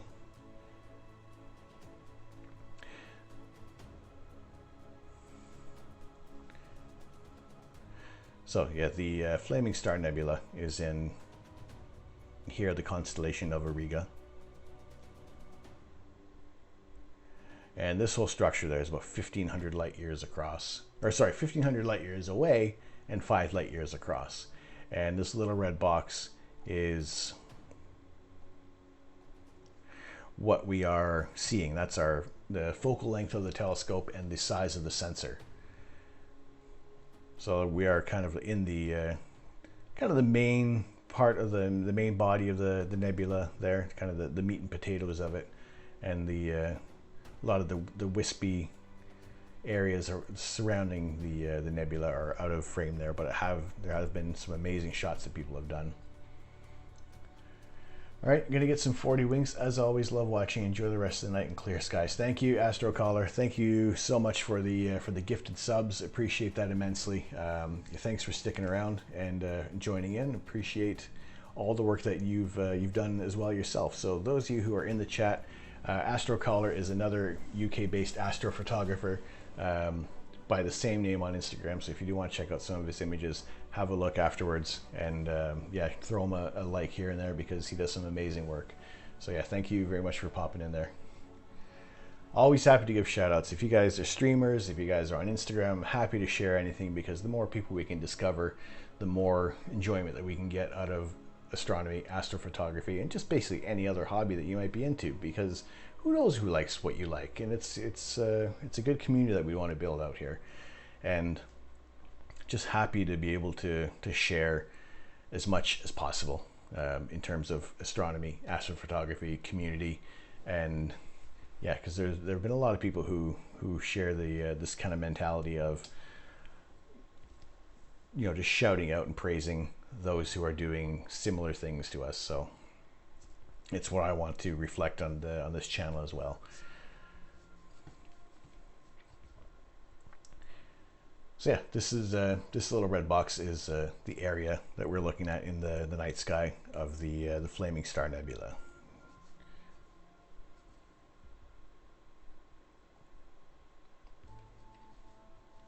And this is just a single 10-minute exposure. It can be a faint area of nebulosity. However, there is some fantastic details that kind of come through, and you can really see just how this area has formed over the years. And so the star that's illuminating this nebula can be tracked back to the area of Orion's belt. And around 2.7 million years ago, the two stars had a close encounter with one another in the Great Orion Nebula Complex. The encounter was so close that the stars were ejected from the Orion Complex. So what's really cool about this is that these stars weren't in this area of the night sky at one point. Just over 2.5 million years ago, they moved from, let's go over to, here's where they are now in Auriga. And the Orion constellation is just down here. So, while to us stars don't appear to be moving, over billions of years, there is some motion of the stars. And now I know this is crashed stellarium in the past there, but if you do fast forward the clock enough, you do start to see some of these constellations moving and changing shape, because there is as while they do look 2D to us, there is a depth to all these stars. Whereas you know, with the Orion Nebula, we have Betelgeuse, or Betelgeuse, depending how you're pronouncing it, which is about 600, 500 light years away. Bellatrix was just half of that distance at 250 light years away, and Soph, which is almost 650 light years away. So there is a great distance between all these stars, and because we're kind of in this, we don't rotate, we don't move far enough to actually see any apparent motion of these stars there. So, you know, through a human lifetime, these areas of the night sky are static and really don't change over a short period of time. So to know that a couple of the stars in this area of the sky used to be, you know, a couple of stars that are up here used to be way down here is, you know, it's stunning in the amount of space and the distance that they've traveled across the night sky.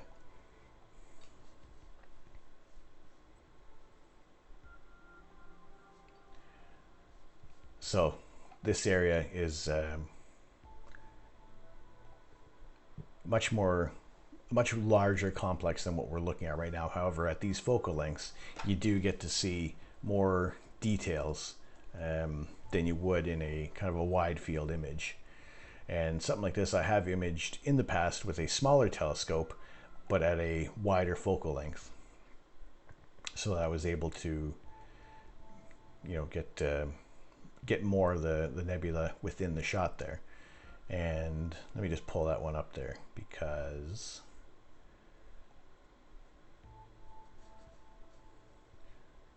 I do like how this image turned out. There is some reprocessing that I do want to do in this image. However, that is the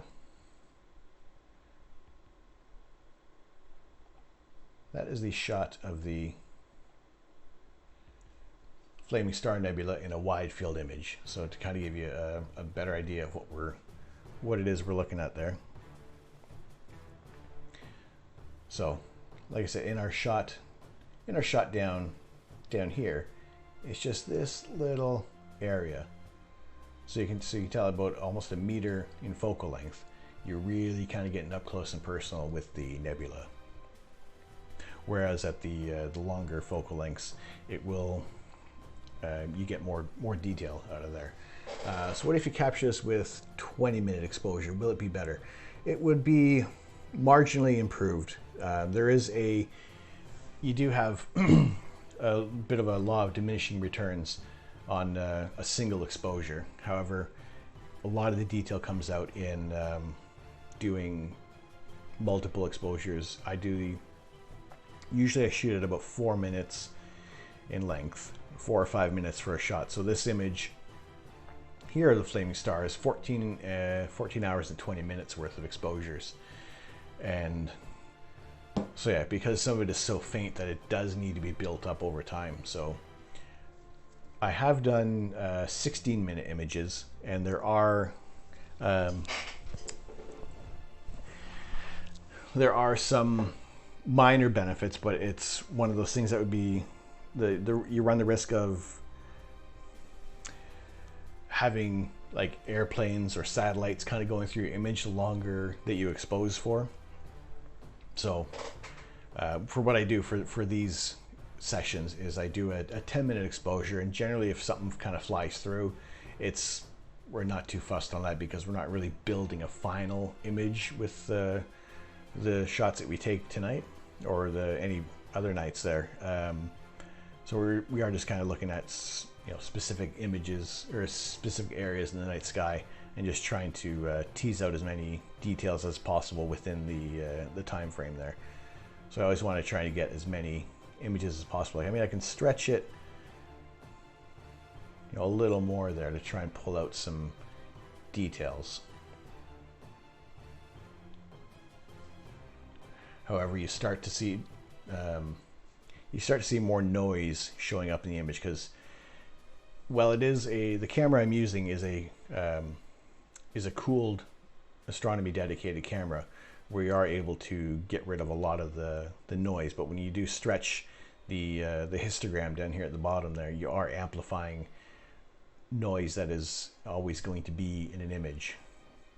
So if I was to so we're zoomed in. If I go just to an auto stretch there, while you can't see a lot of detail in the image, it is overall smooth, less noisy than a DSLR camera would be. So that's the benefit of using an astronomy dedicated camera with cooling capabilities. You're left with a much smoother image, and when you start to stack these on top of each other, you kind of eliminate any of that excess noise that's there, and you're just building up the signal that's around within the nebulosity, and you're able to get a much cleaner image to work with in the end there. And when I do the rainy day astronomy sessions, you can kind of see how the image builds up over time.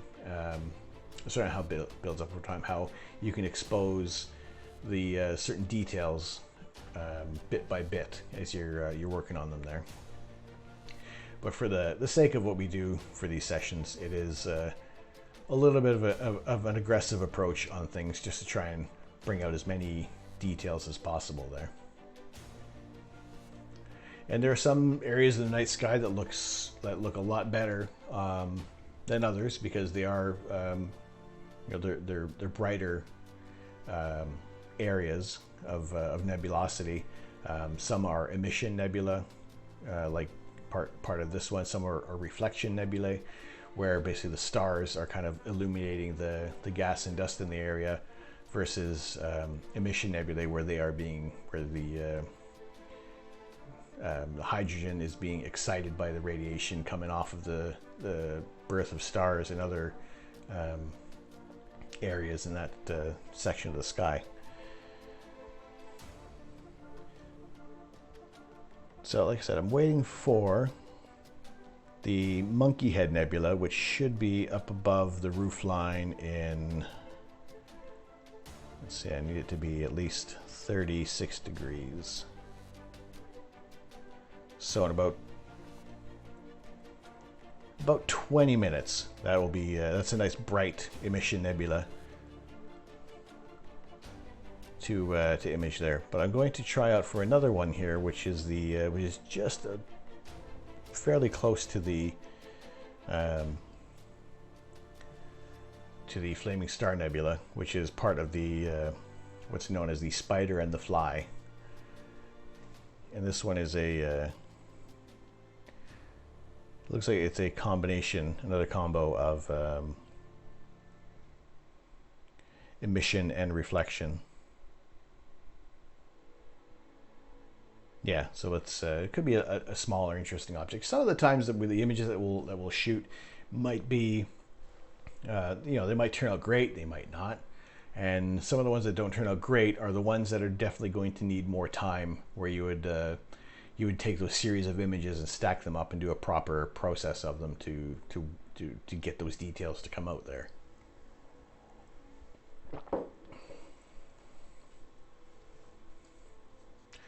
But let's move over to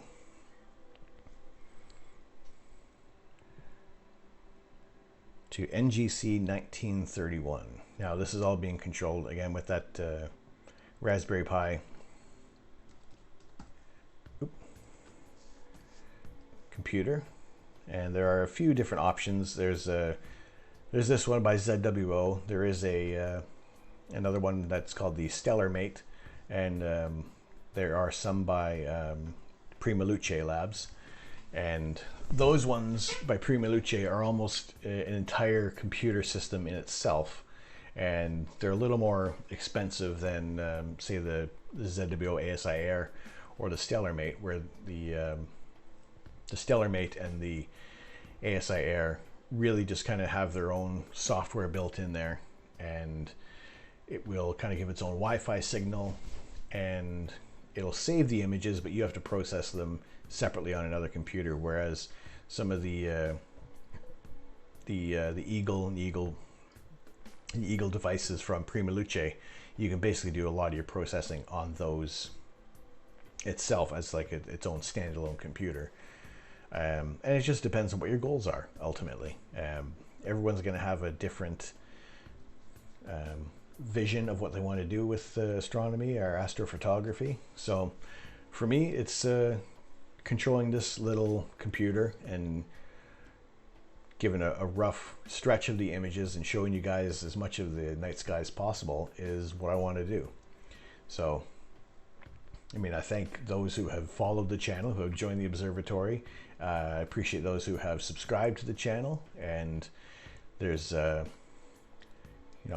working on some fun emotes to add to the channel there, and with each kind of successive goal of subscribers, we'll be able to offer out more of the emotes. And these are designed by myself. I am a graphic designer, and like I said, I've been streaming for about a month, coming up on about maybe a month and a half. So I'm still kind of learning the ins and outs of all this here. So, we're slowly evolving on things here. So let's move over to our next target, and I just want to make sure the telescope isn't going to go crazy.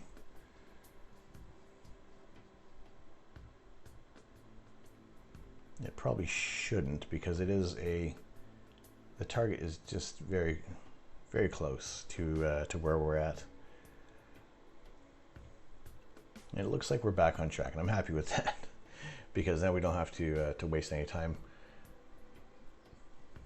mucking about with the scope and resetting things.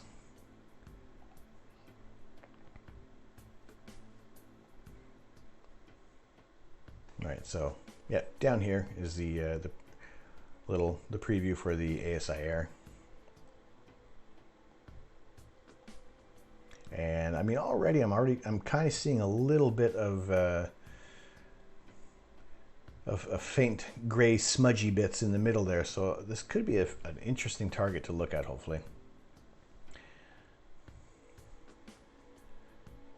So I want to make sure we're on a decent star to guide on here.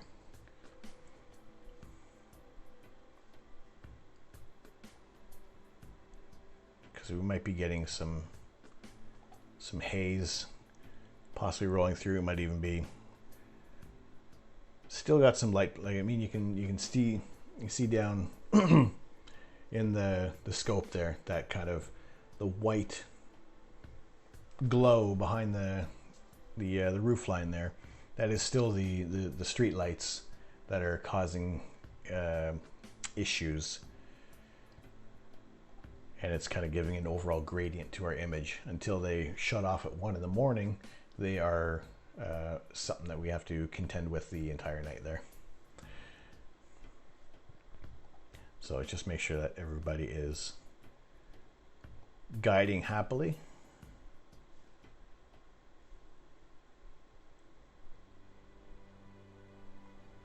And then we can start our image of NGC 1931.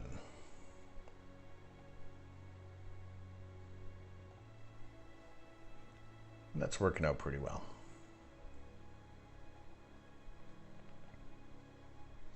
There we go. We are off to the races with that one there.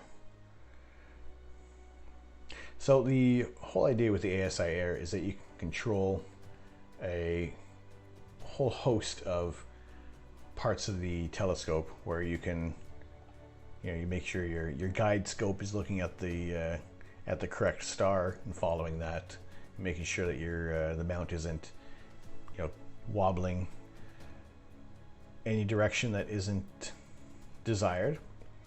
There is there's the control of your Wi-Fi signal. It will monitor the temperature of the CPU.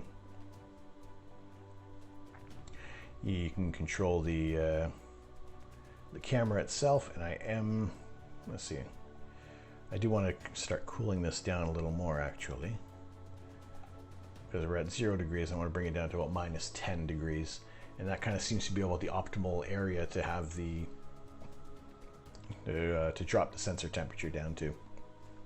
And I did kind of start cooling it down slowly, because it did turn off, and I'm kind of worried about any condensation building up in the lens there.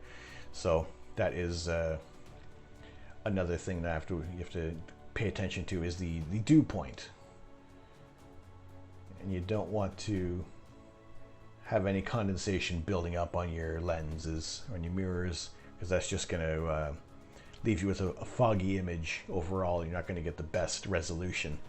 So unfortunately, those are controlled with a dew heating system that I have not yet purchased for the telescope yet, because this is the scope itself is fairly new, and adding those is just is kind of necessary to be able to image longer into the night, because the longer that you give the chance for dew to form on your mirrors and lenses, the more you kind of got to you have to clean them up and just do more maintenance, and you just lose imaging time. So that's one of the things that we're looking to fund through the channel, if it becomes available. It's not, by no means is subscribing or donating necessary. It's well, it is, obviously it can be greatly appreciated. However, it's not the whole point of this channel. This is me sharing my resources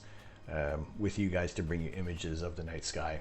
And like I said, it's been a process. It's been 4 years in the making, really, because as soon as I took that first look through the eyepiece of a telescope at a star party, I wanted to get an image of the moon. So I wanted to, like I said, share those images with you guys, and this has now become my outlet to really bring these images live to your screens and do a better, more thorough job of explaining what we're looking at there. Instead of, I'm happy to share an Instagram post, but at the same time, there's it's not as personal. It doesn't bring you this connection. And that's what I want to be able to do with this, is to kind of form that connection with the night sky.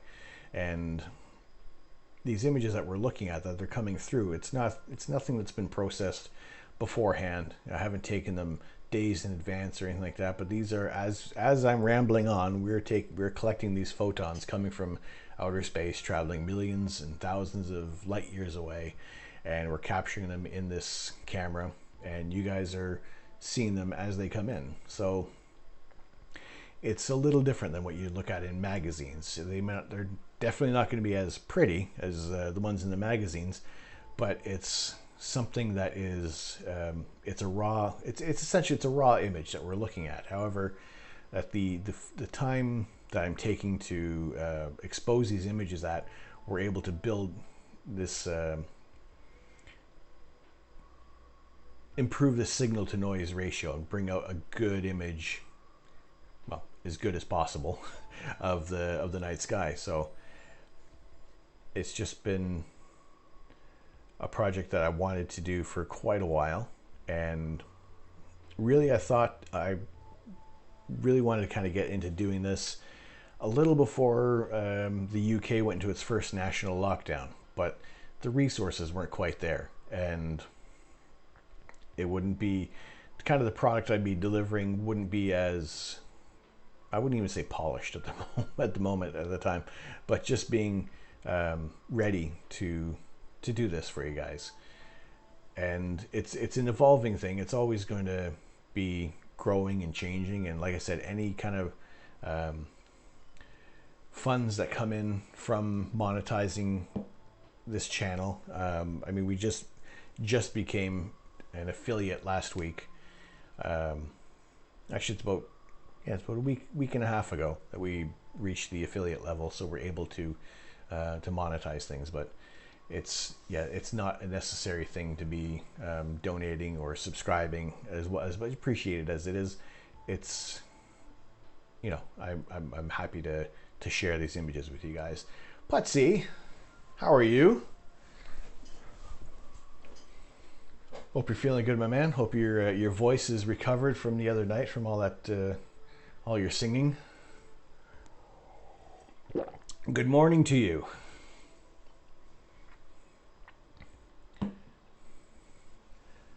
We're kind of, I say we're just getting started on our evening. However, holy potatoes, I've been going for 4 hours now. Right.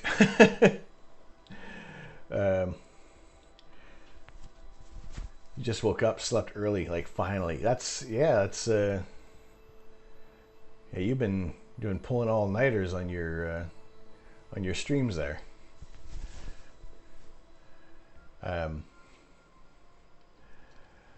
mean, I can see where you can get the energy from, like when you get a good conversation going and there's lots of people kind of chiming in on the chat. It distracts you from the time. Like, yeah, I'm gonna be honest, I didn't realize that I was actually going for 4 hours.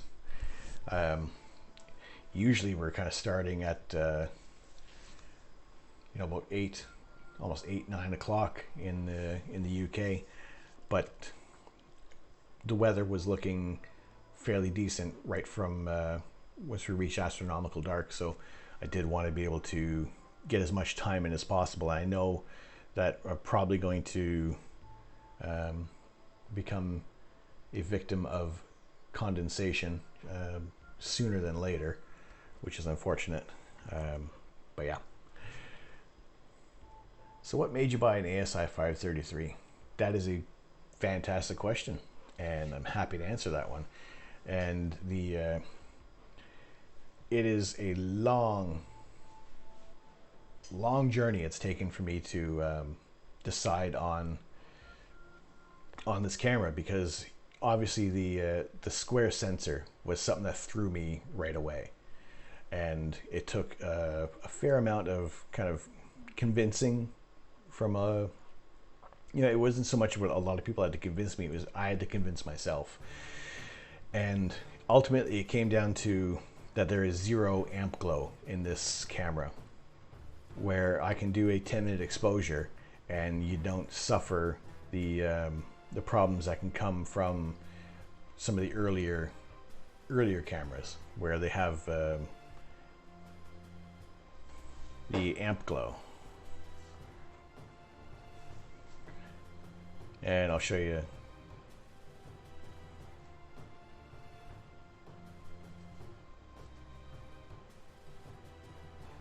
So just in case if you weren't familiar with what amp glow is, it's this portion of the sensor that basically heats up from being left on, essentially, and collecting data. So it just forms on a lot of different cameras in different areas, but it is a little unsightly, and it's not desirable to kind of look at this big white flash almost that builds up in your image there.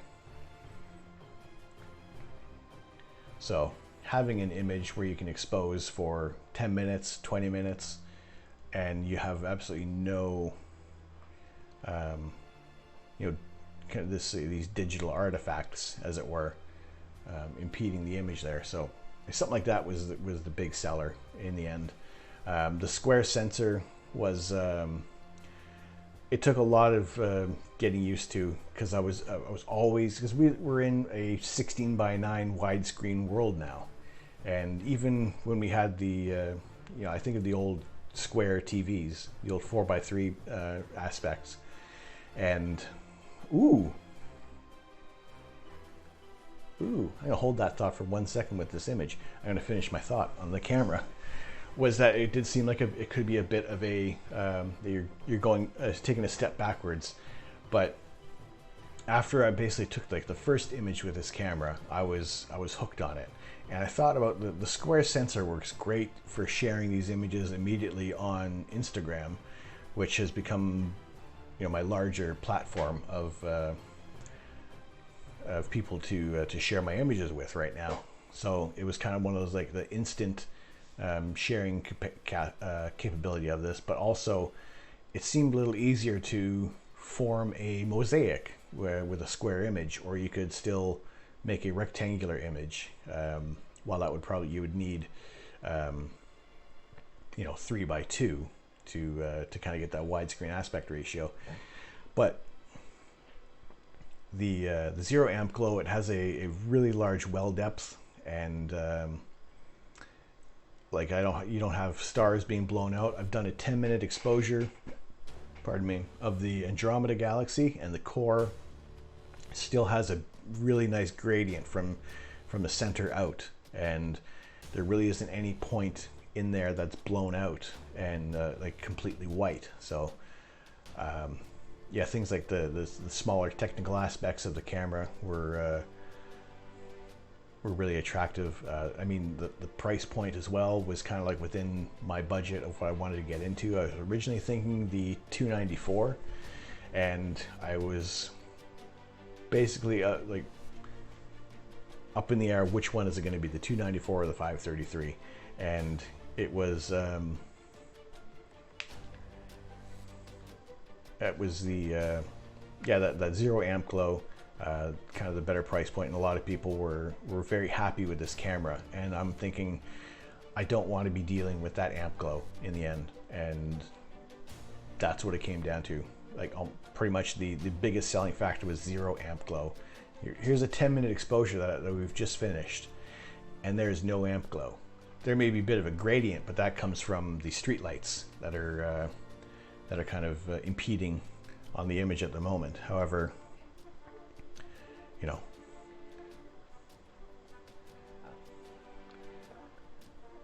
I mean, if if you're doing you're doing long exposure images and you're taking your darks and your flats and your biases and you're doing everything you can to eliminate all that extra bit of images that or the artifacts and that you don't want in your image, then that's the 294 is still insanely popular, and I still don't think that's a bad choice at all. For me, the goal was producing these kinds of immediate images. So I think ultimately you really can't go wrong with either one. It's just kind of what your end goals are going to be. The middle there is the Andromeda Galaxy. Now this is a reflection and emission nebula. It is called NGC 1931, which is part of the Spider and Fly Nebula, which is in a wide field image. You'll see these two nebulae very close together, which can resemble a spider. Not picture perfect, but the idea of a larger nebula coming after a tinier one. But this is one of those nebulae that I've never shot before. I was interested to see how this one turns out. I probably can go to Andromeda afterwards. I'll have to check and see where it is. It might actually start to be creeping beyond the tree line at the moment. So I'm going to give a little stretch on this image, because it does look like it's one of those that you're going to get more detail as you build up the image there.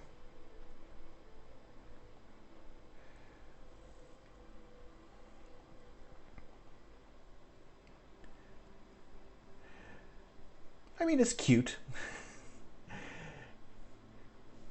It's a cute little nebula. The entire cluster nebula complex appears only 3 arc minutes across, about 10,000 light years away. Both open star clusters are young, formed in interstellar clouds, and still embedded in glowing hydrogen gas. The more compact NGC 1931 is about 10 light years across, with contrasting blue hues characteristic of reflected starlight. NGC 1931 is a mixed emission reflection nebula with a core of young white-hot stars.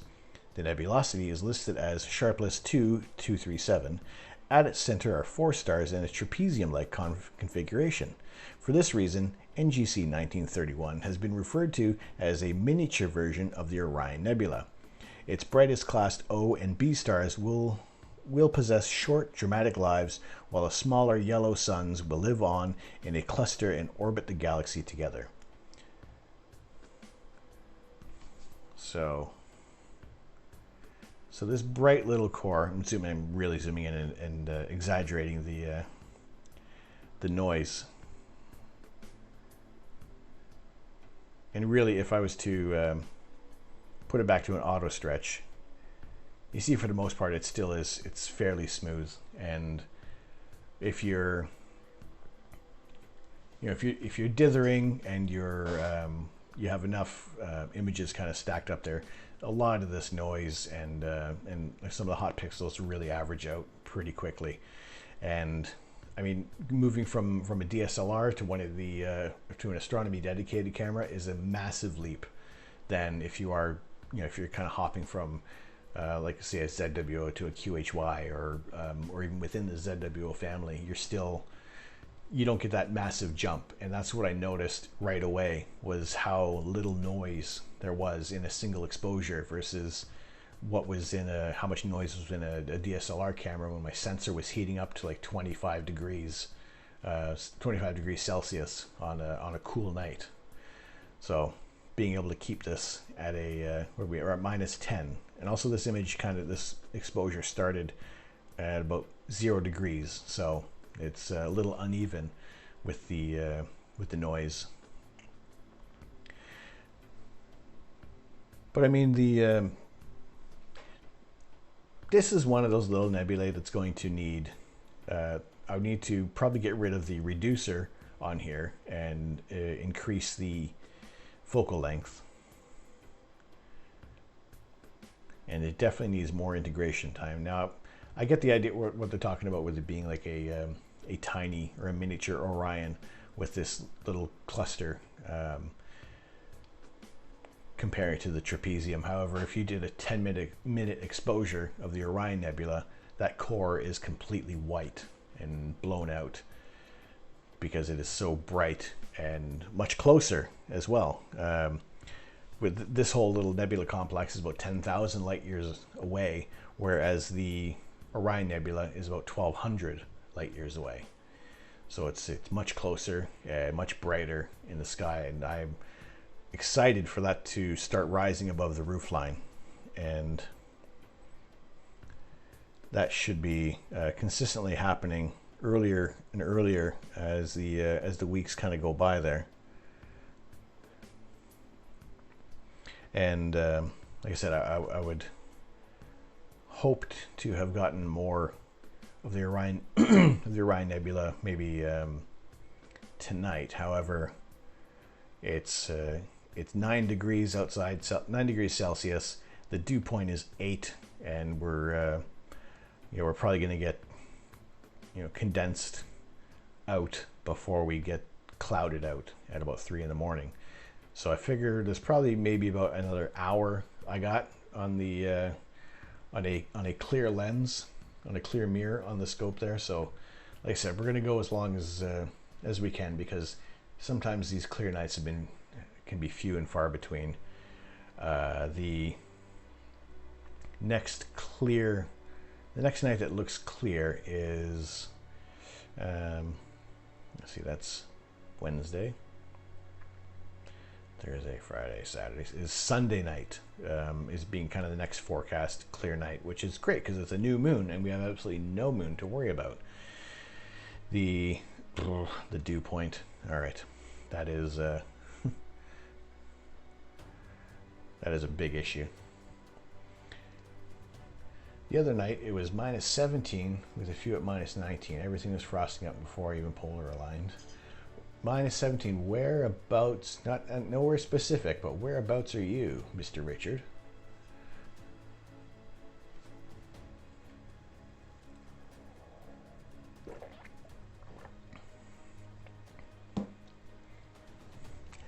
Now we just kind of had our first frost the other morning in my area of the UK.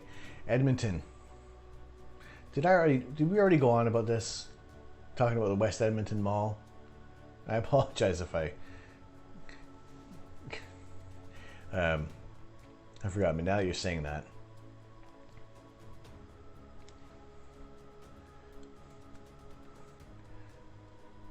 I do remember banging on about Edmonton and Calgary, and all right, it's coming back to me.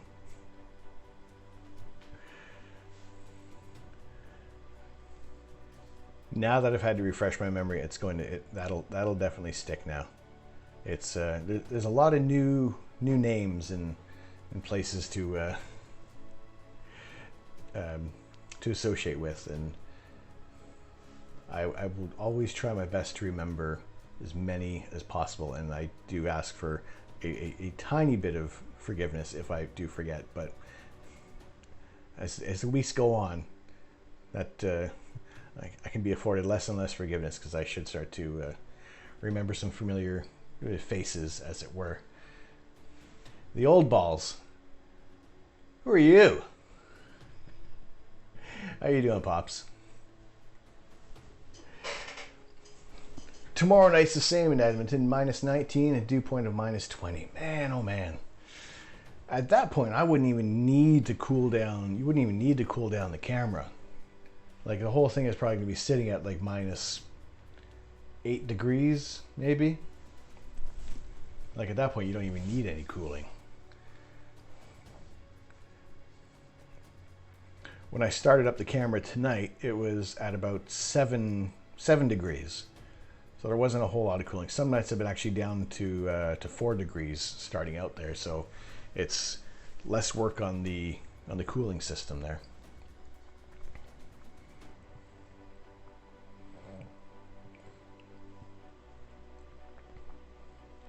All right, we are going to go for the Monkey Head Nebula, because I shot that once. It wasn't framed up that great, so we are going to take a little bit of time to do a better frame up on that there.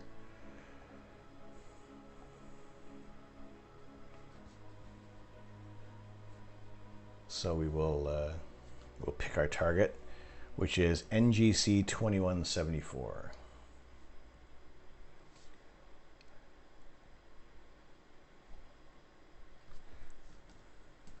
And what I like about, I mean, for the ASI Air and for anything that's kind of controlled with a tablet or a computer, and just being able to quickly punch in the numbers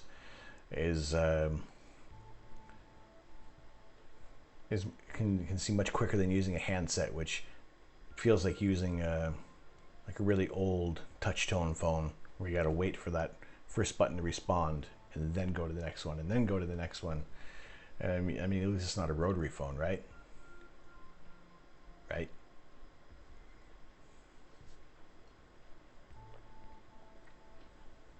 All right, let's make sure the telescope does what it should do. And that is, let's see, it's 38 degrees above the horizon, so it should just be above the roof line there.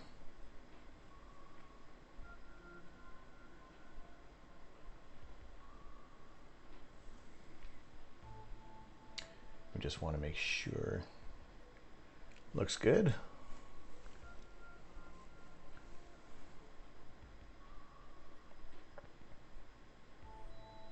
Perfect.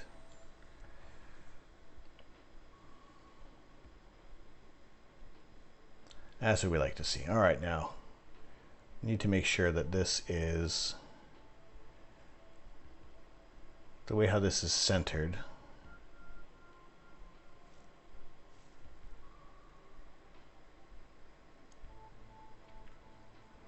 I'm going to do a 30-second exposure just to try and see where some of this nebulosity is, because I want to frame this up a little better, because last time I shot it, I just had halfway through the image was the nebulosity, and up above was nothing else.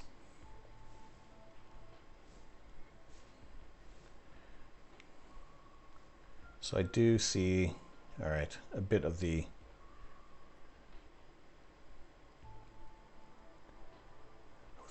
kind of like the star pattern in there.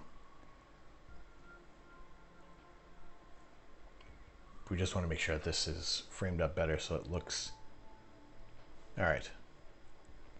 So if I were to frame it up on, let's say, this star here, or this section right here, if that was centered,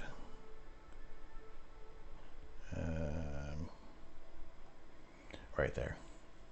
So to get this little go-to, that's it's just a long press or a long click with your mouse or with your finger, depending if you're using your tablet or if you're using the laptop in BlueStacks like I'm using. That will slew to that position there, and it'll center it, and it's just a better way of reframing your target. And I've used it a few times and it works out fantastic, and I love this feature that was added. That was kind of that was popped in a couple of versions ago, and let's see, guiding, stop guiding, calibrate failed. I'm not asking for calibration.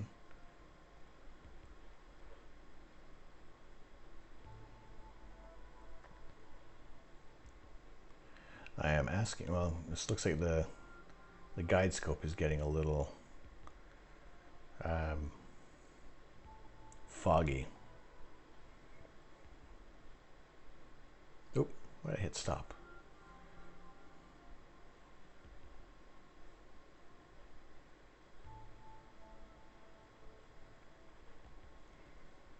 All right, let's check that one more time, because this may end up being, unfortunately, if we're getting a lot of dew on the guide scope, that's definitely going to throw off guiding for sure.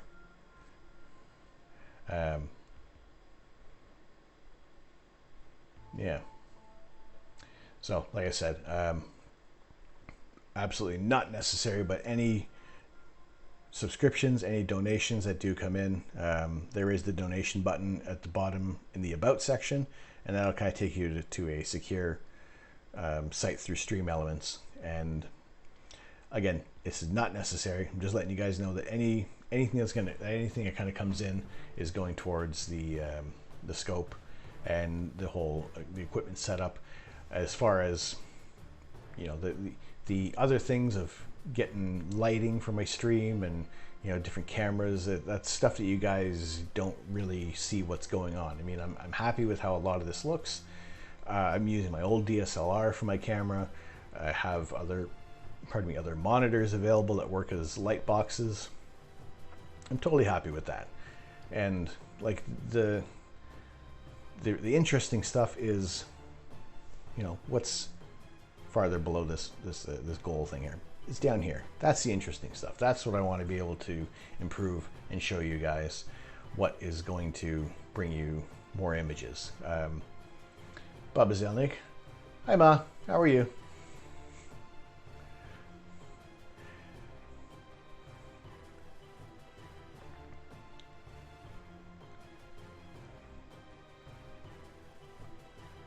All right, that looks like it's better framed up. So we're going to start our exposure on that now. And like I said, it looks like we might be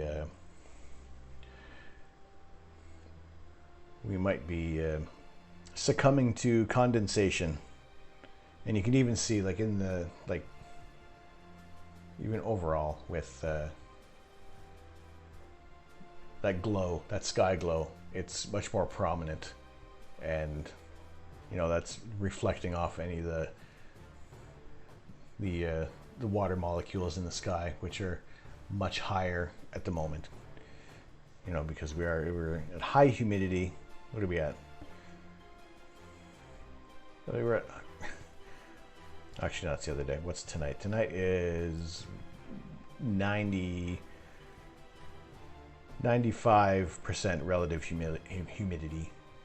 So we are going to slowly get clouded, well, kind of clouded out on the ground at the moment, which is unfortunate because it looks like the clouds were going to be holding off until about 1 in the morning, but we're probably going to end up wrapping things up. We'll see how this image turns out, and maybe I'll do a quick check on the scopes and just see what they're at. But I mean, you know, thank you guys so much who have followed, and those who have been gracious enough to subscribe to the channel. It's like I said, it's not necessary, but always greatly appreciated. You know, who are the last few who I haven't actually haven't thanked there? Promar followed, joined the observatory a few days ago. Barks2 followed the channel and offered us a Prime subscription to the channel. Barks2, I thank you very much for that. It's for those of you who have Amazon Prime, it is free essentially to throw a subscription to your favorite Twitch streamer. And that could be absolutely anybody who you want. You can just click the button, and once a month you can subscribe for free with your Prime account to your favorite Twitch streamer. And there is anyone you can choose. It is totally free of choice. And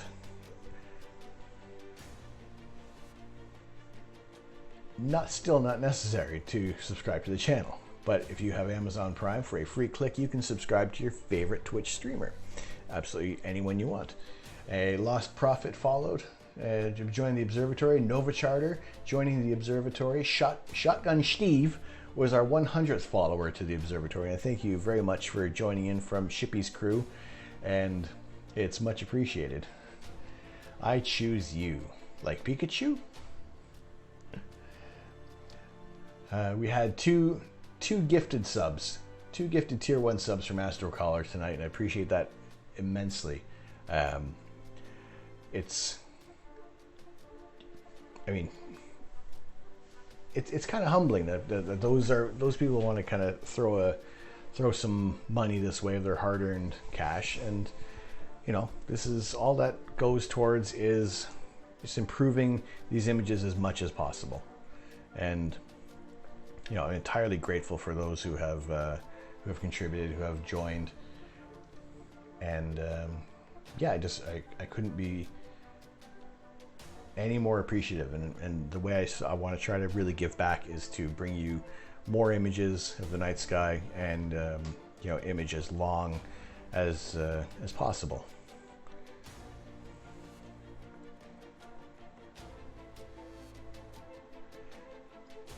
And it's looking like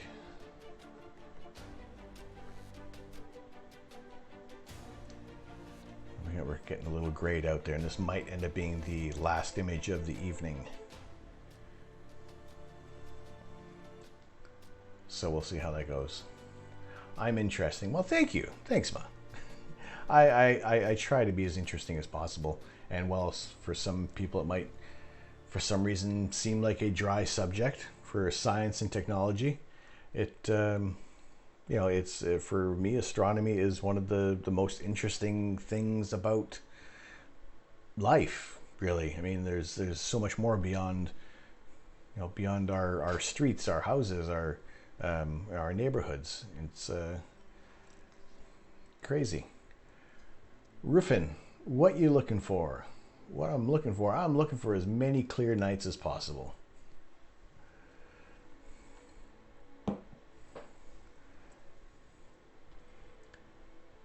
I've learned so much this past year for me. Well, I'm happy to provide any little insights to the world of astronomy. Like I said, it's my way of solidifying my knowledge base as well. And yeah, just happy to share this with as many people as possible. And like I said, anytime we have a clear night, I'm in the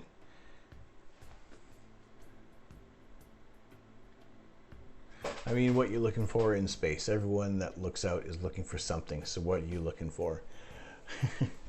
I'm looking for as many interesting objects as possible. I think that there's beauty in the nebula. There's there's wonder in looking at a galaxy and knowing that these things are, you know, the closest galaxy we have is 2.5 million light years away, and there is no way of us knowing if there's anyone else like us out there, you know.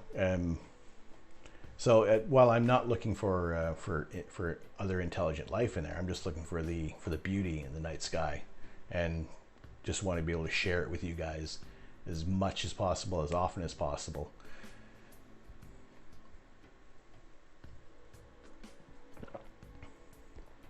You know, so one of the things I've said before, when I've done visual astronomy, it almost feels selfish that only I'm looking through the eyepiece and only I'm seeing that object. And I want to, you know, kind of share that amazement with as many people as possible.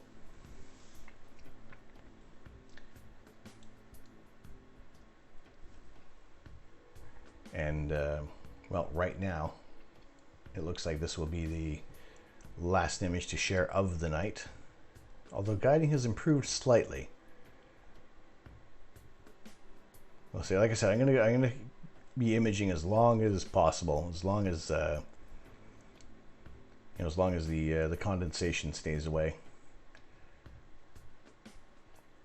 But currently, we are shooting the Monkey Head Nebula, which for a long time it's taken a while to kind of see the kind of I guess the simian nature of the nebula. And really, I don't know if this image, this single shot, is going to really be able to discern just where the monkey head part of this comes in. But I mean, we'll see. I've reframed this target from earlier.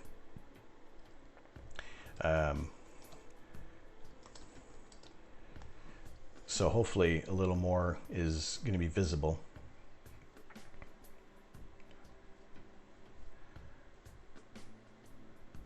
But it may or may not. We'll see how that turns out there. Like I said, some of the objects, they may not be as bright as you'd want it. So you have to do more integration time on these images. So it's not always going to be a single shot is going to produce the most amazing image. and you know, you'd have to take more time to get that in there. Armisim, thank you very much for joining the observatory. We are happy to welcome you into our community. We are, like I said, we're always trying to shoot on as many clear nights as possible, and that is possible with the telescope we see down here, which is a 8-inch reflector telescope with an astronomy dedicated camera, all being controlled by a Raspberry Pi computer from the studio into my garden.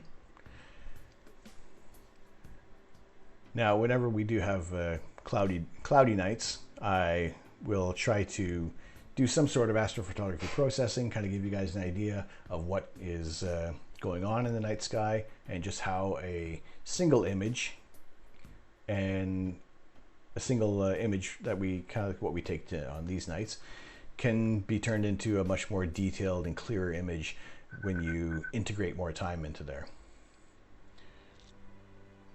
Ruffin, thank you very much for the follow. Thanks for joining the observatory. We're absolutely pleased to have you join our community. So some nights there will be astrophotography processing, and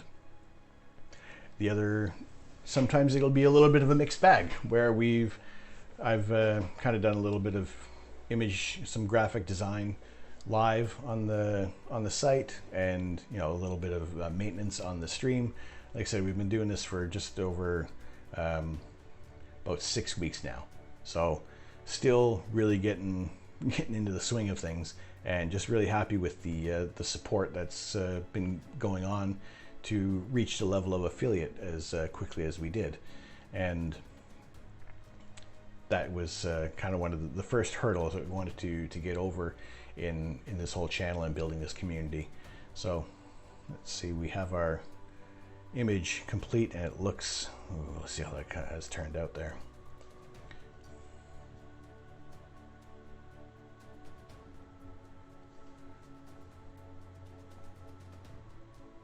Okay, I saw it a little white, and it was just adjusted histogram a little too much. So there is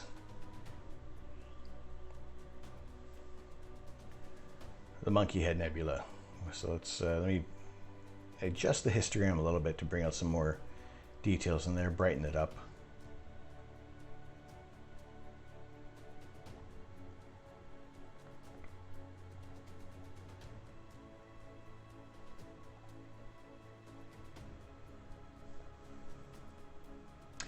I think more if you kind of turn your head 90 degrees clockwise, you can kind of see like the crown and this chin down there.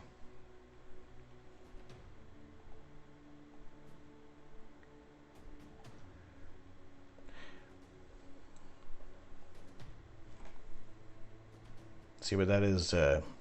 A little better framed up than the last time. I think there's still some more to it that could have been reframed a tiny little bit. However, there is that that little bright bit of nebulosity below the bright star there, which looks incredibly interesting, and that could there's a little star forming region under there. And I see I don't have my pointer doesn't work on here. But I mean, this little spot dead center, this kind of gray smudge, is you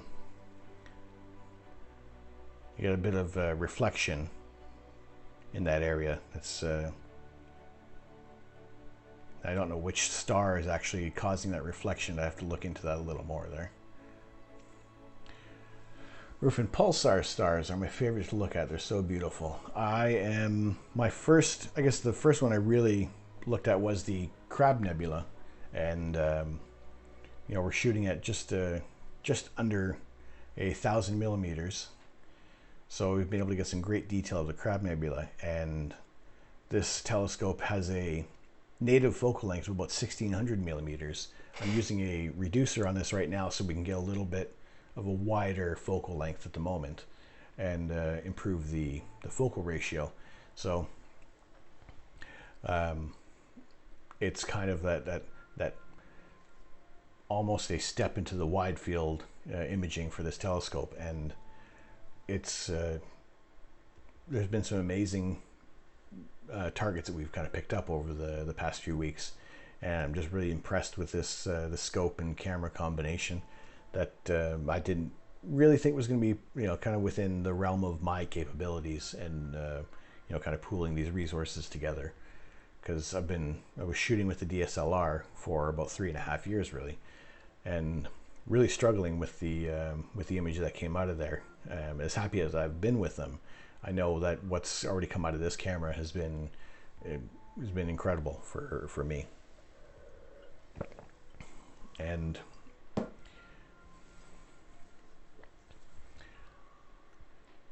yeah, what's just what I do love about this camera is, unlike most astronomy cameras, or even like any kind of CMOS or a CCD camera, there's no amp glow on these cameras. So we're able to look at these images in full color, and without any of the artifacts that kind of come with some of the earlier model cameras there. So you're looking at an image that's kind of free of distractions in a way. And yeah, definitely the where's the Crab Nebula right now? We could probably even jump over to that, because it is going to be bright enough. And yeah, speaking of pulsars, we're going to go over to the Crab Nebula in just a quick second, because I do like shooting that. What I might do, I'm going to go over to the Crab Nebula. I was going to think about doing a 16-minute exposure, but I'm conscious of the not only the time, but just how much condensation could be forming on the camera there. So I don't want to miss out on a lot of details there. So that was the Monkey Head Nebula. I'm definitely happy to have gotten that one there.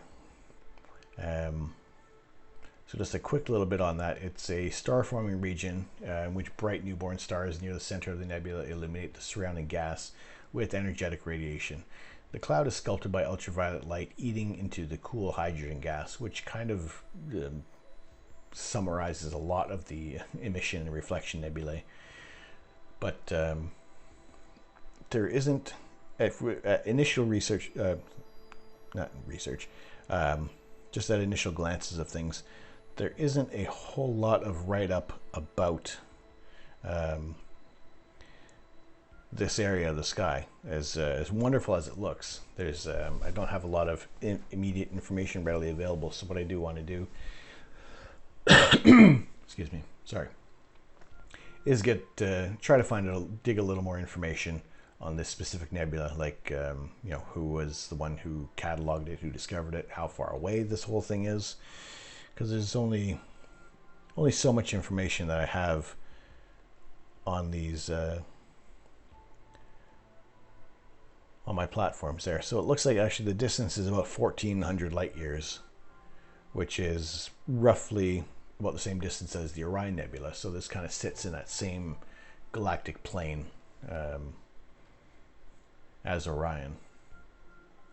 But let's move over to the Crab Nebula before we start running out of visibility. And that is M1. And I hit cancel, not enter.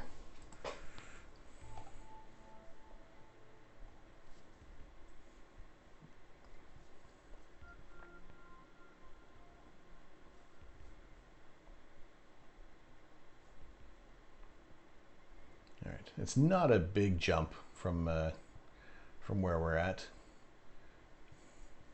I mean, we can see, we can start to see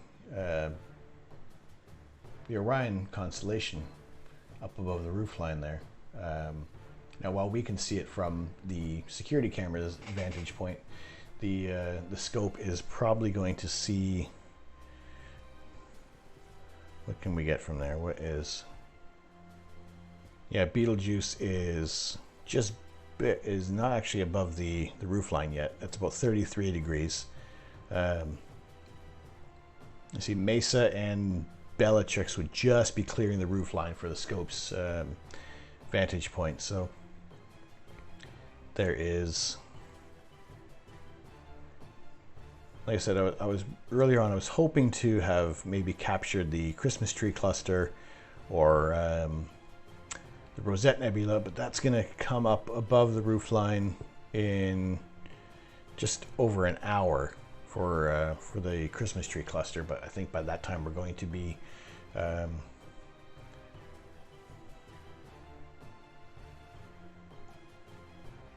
we were going to lose our guide stars.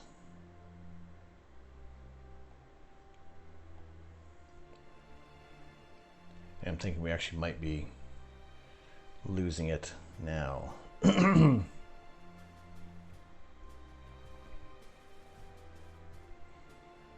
Yeah, because what as clear as things are, I think that guide scope is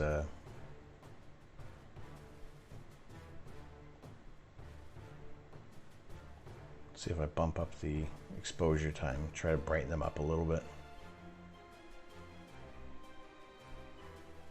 Should rely on better guiding.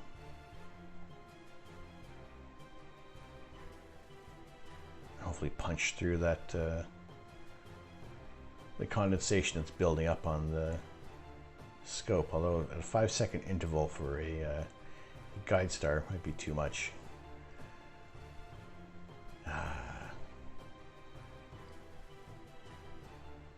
No, I think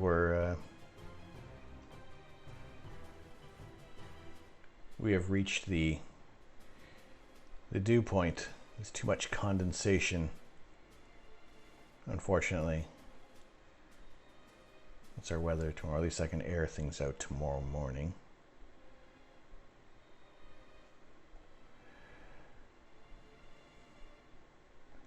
Yeah, but it's gonna rain in the morning. All right. So, unfortunately, it looks like condensation is going to win for tonight. Now, I mean, it's been 5 hours. I mean, this is actually much longer than I thought we were actually going to be able to be running the stream for, because the weather in the UK can be really unpredictable. And I've had nights where it said that it's going to be absolutely cloudy, and we've had a clear night. And that was before I've had the telescope set up more often, and it was a bit of a bummer to see that everything was clear and I hadn't had anything set up. Whereas now, it's tough. I hear that that our weather sucks. Yeah, it can be tough. You know, tonight was supposed to be. It's clear. It's forecast to be clear until 1 in the morning. However, the guide scope has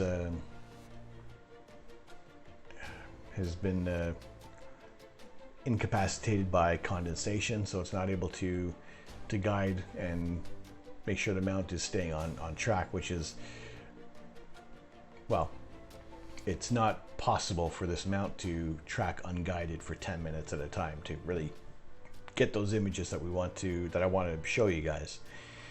So it is rather unfortunate. So, which is why I'm kind of keeping this counter here for anybody who does donate. Like I said, it's going to be a halfway point, and then I will definitely be getting the dew heater system, because that is something that is essential for imaging at these longer nights. But again, it's one of those things. It's not necessary to be donating, but I'm just letting you know that if anybody does subscribe or donate or throw in some bits, that all goes towards any new bit of equipment for the scope to bring you guys better images. But I will, for the fact that I did want to see the Crab Nebula, and I know it's an older image and it's not a live image from from what we've just shot. However, I did shoot the Crab Nebula before, and I mean, it's an incredibly beautiful sight. I think this one looks the best there. I mean, this was an image from the end of October, near the end of one of the sessions, when it was just above the roof line.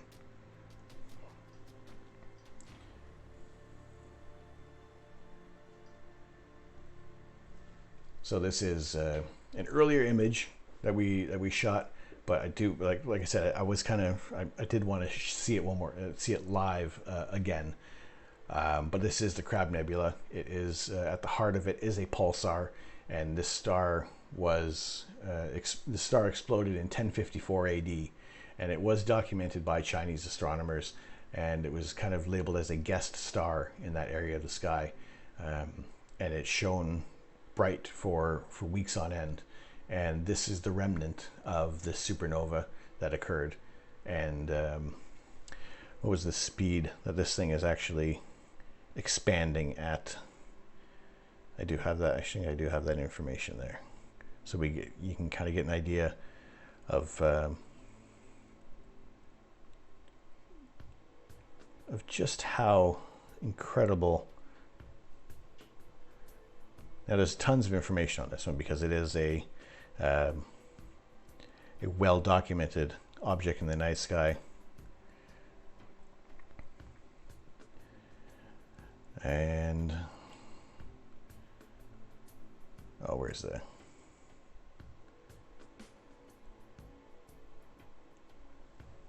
that smudge is what we're seeing. That is yeah, that's the Crab Nebula. Let me get in on that a little more. This was just a single 10-minute exposure that was shot about a week and a half ago now. But depending on sky conditions, on visibility, you're going to get maybe a little clearer image. But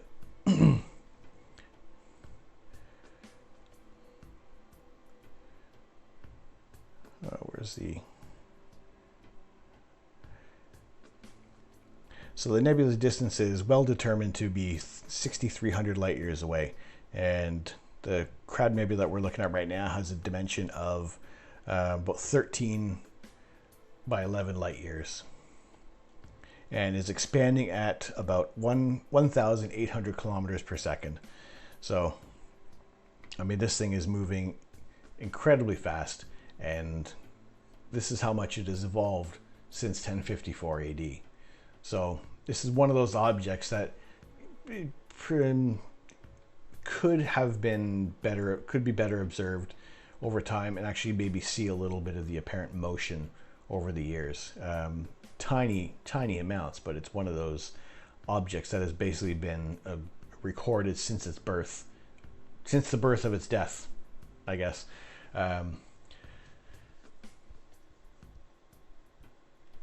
So, I mean, there's no shortage of information on the Crab Nebula, and it's one of the more kind of popular images to shoot there, and it's been one of those targets that I've wanted to hit for quite a while, and just because of the telescopes that I had previously and the mounts that I had previously, this wasn't possible to shoot. So really, only since like a few weeks ago have I been able to really get any kind of image of the Crab Nebula, and yeah, just so excited to get this one. And I do plan on doing a proper processed image of this nebula in the coming weeks, once everything is a little more settled, and we'll hopefully we'll get the dew heater system sorted out so that we can image longer throughout the night. And yeah, it's the whole plan is that if we're doing these streams, go as long as possible. If it is a work night like it is tonight, I kind of look to wrap it up around this time, just so I would have time to do imaging afterwards, and so we can collect these images and process them on the rainy day astronomy sessions, and that way, there's more to do, and like I said, keeping things as astronomy based as possible. And while I do like to just switch things up a bit, we'll do some themed months on video games. I do want to try and keep them space based, but also interesting space based games. Like, although I guess there probably can be a theme of the bad games to play, like they're so bad they're good, I came from the days of the Atari 2600, so that's as almost as close to as basic as it comes for me. So a little throwback here and there, and we'll just kind of see what comes along. It's the vast majority of everything that we're doing is astronomy, astrophotography based, and every clear night possible I'm going to be out here imaging, sharing these images with you guys, and chatting about astronomy, astrophotography, anything else that really kind of comes up. And I'm happy to have a fairly open community of what we want to chat about, because sometimes you can go off on a tangent. You don't know where the conversation is going to take you. And yeah, I'm just happy to share any thoughts on astrophotography, any talk about the latest gear. I try to keep up on things. There's still the 9 to 5, and there's still this whole stream to really start to sort out there, and then that's going to come. That's going to evolve over time. It's not. I'm not looking to have a one-click option for this for the channel here. So for as far as the design goes, I am a graphic designer, so I am going to do a lot of this stuff myself. Not that I wouldn't be looking to help anyone else out, but I do want to try and keep this thing as self-sufficient as possible and save as much money for the astrophotography gear. What's the strangest thing you've ever seen in space with your own equipment? The most strangest thing...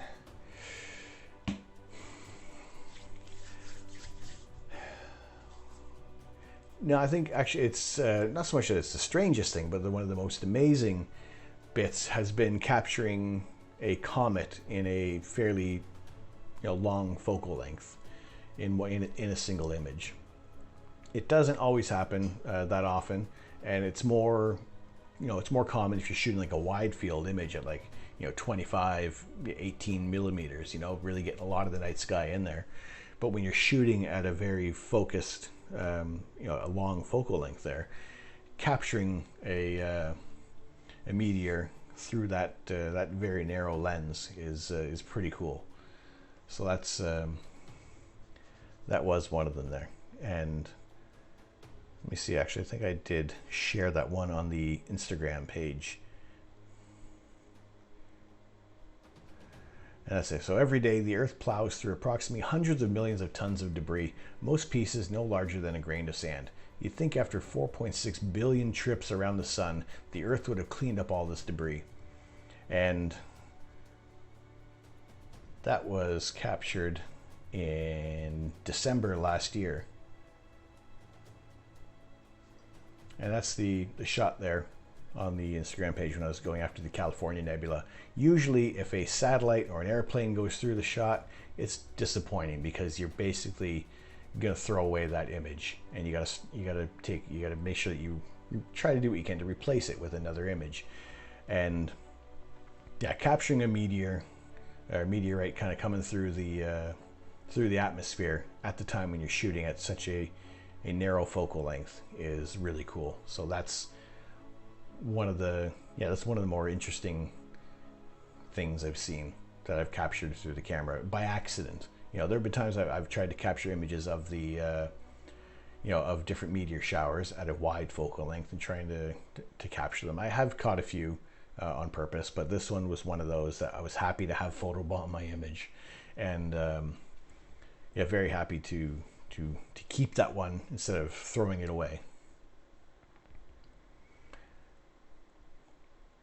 see, usually if you have a straight line like this kind of going through, that's either going to be a satellite or an airplane. It's a constant point of light. Whereas when you know you've captured a meteor, because you have that very narrow point and a bright flare and a definitive end, a definitive start and end to it.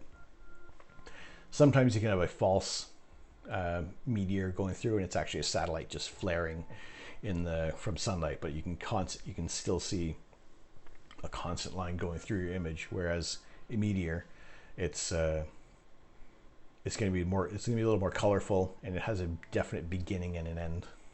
So yeah, those kind of photobombs, happy to have in my images. Completely happy there. But for those of you who want to check out any more of the completed astro photos that I've done, just any other little projects, Astro Canuck is the Instagram page. Same thing with with Facebook and Twitter. It's the Astro Canuck, because for some reason someone else had Astro Canuck. Very specific, but hey, we'll do what we can to get the name out there. Oh, the moon. One of my biggest loves is the moon. I love the moon as well. I don't give the moon enough love, really. It kind of falls to the wayside sometimes. And actually, the past couple of nights, we actually did shoot the moon. We had some live shots of the moon coming through there, and it was a full moon, so there wasn't a whole lot of detail to see, but it was really good to look at it up close with this telescope and camera combo.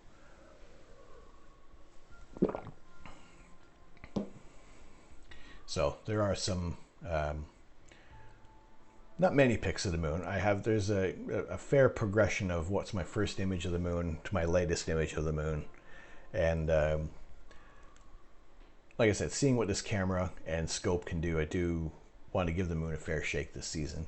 It doesn't take a lot of time to get some images of the moon, and we'll do what we can to showcase it as best as possible there. So I'm going to, let's see, actually while I'm doing this, I'm going to park the scope, because that is going to be, that's going to be it for the scope, unfortunately. Let's make sure it parks correctly, otherwise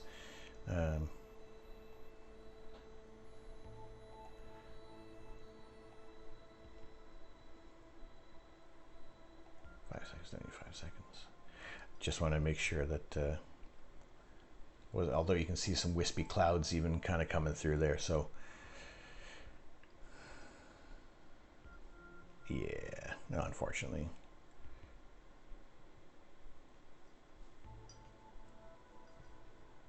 Now the clouds stayed. They held off as long as possible. That was good. I mean, there was only a short 20-minute break when the clouds were not cooperating, but I am more than happy with how this night has gone overall. And I do want to thank those who have followed the channel and joined the observatory, those who have subscribed tonight, and those who have donated bits. I appreciate that very much. And I mean, I can't thank you guys enough. And I'm just, I'm whelmed.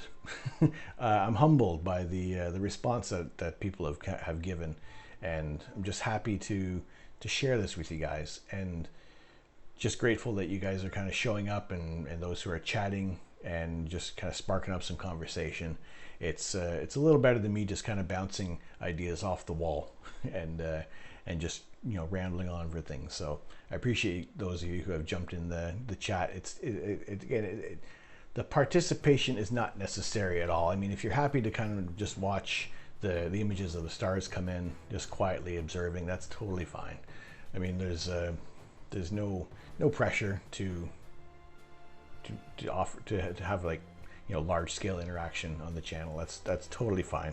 I'm happy to to see those lurking, and you know, that's totally fair. So let's see if we can find somebody to pass you guys over to for a raid, and hopefully I don't muck this one up.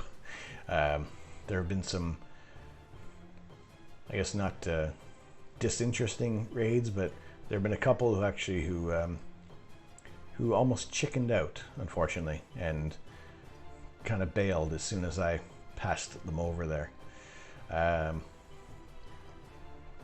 Right. Let's see if, how can I'm gonna see if I can I'm gonna try one thing here before we go. How can I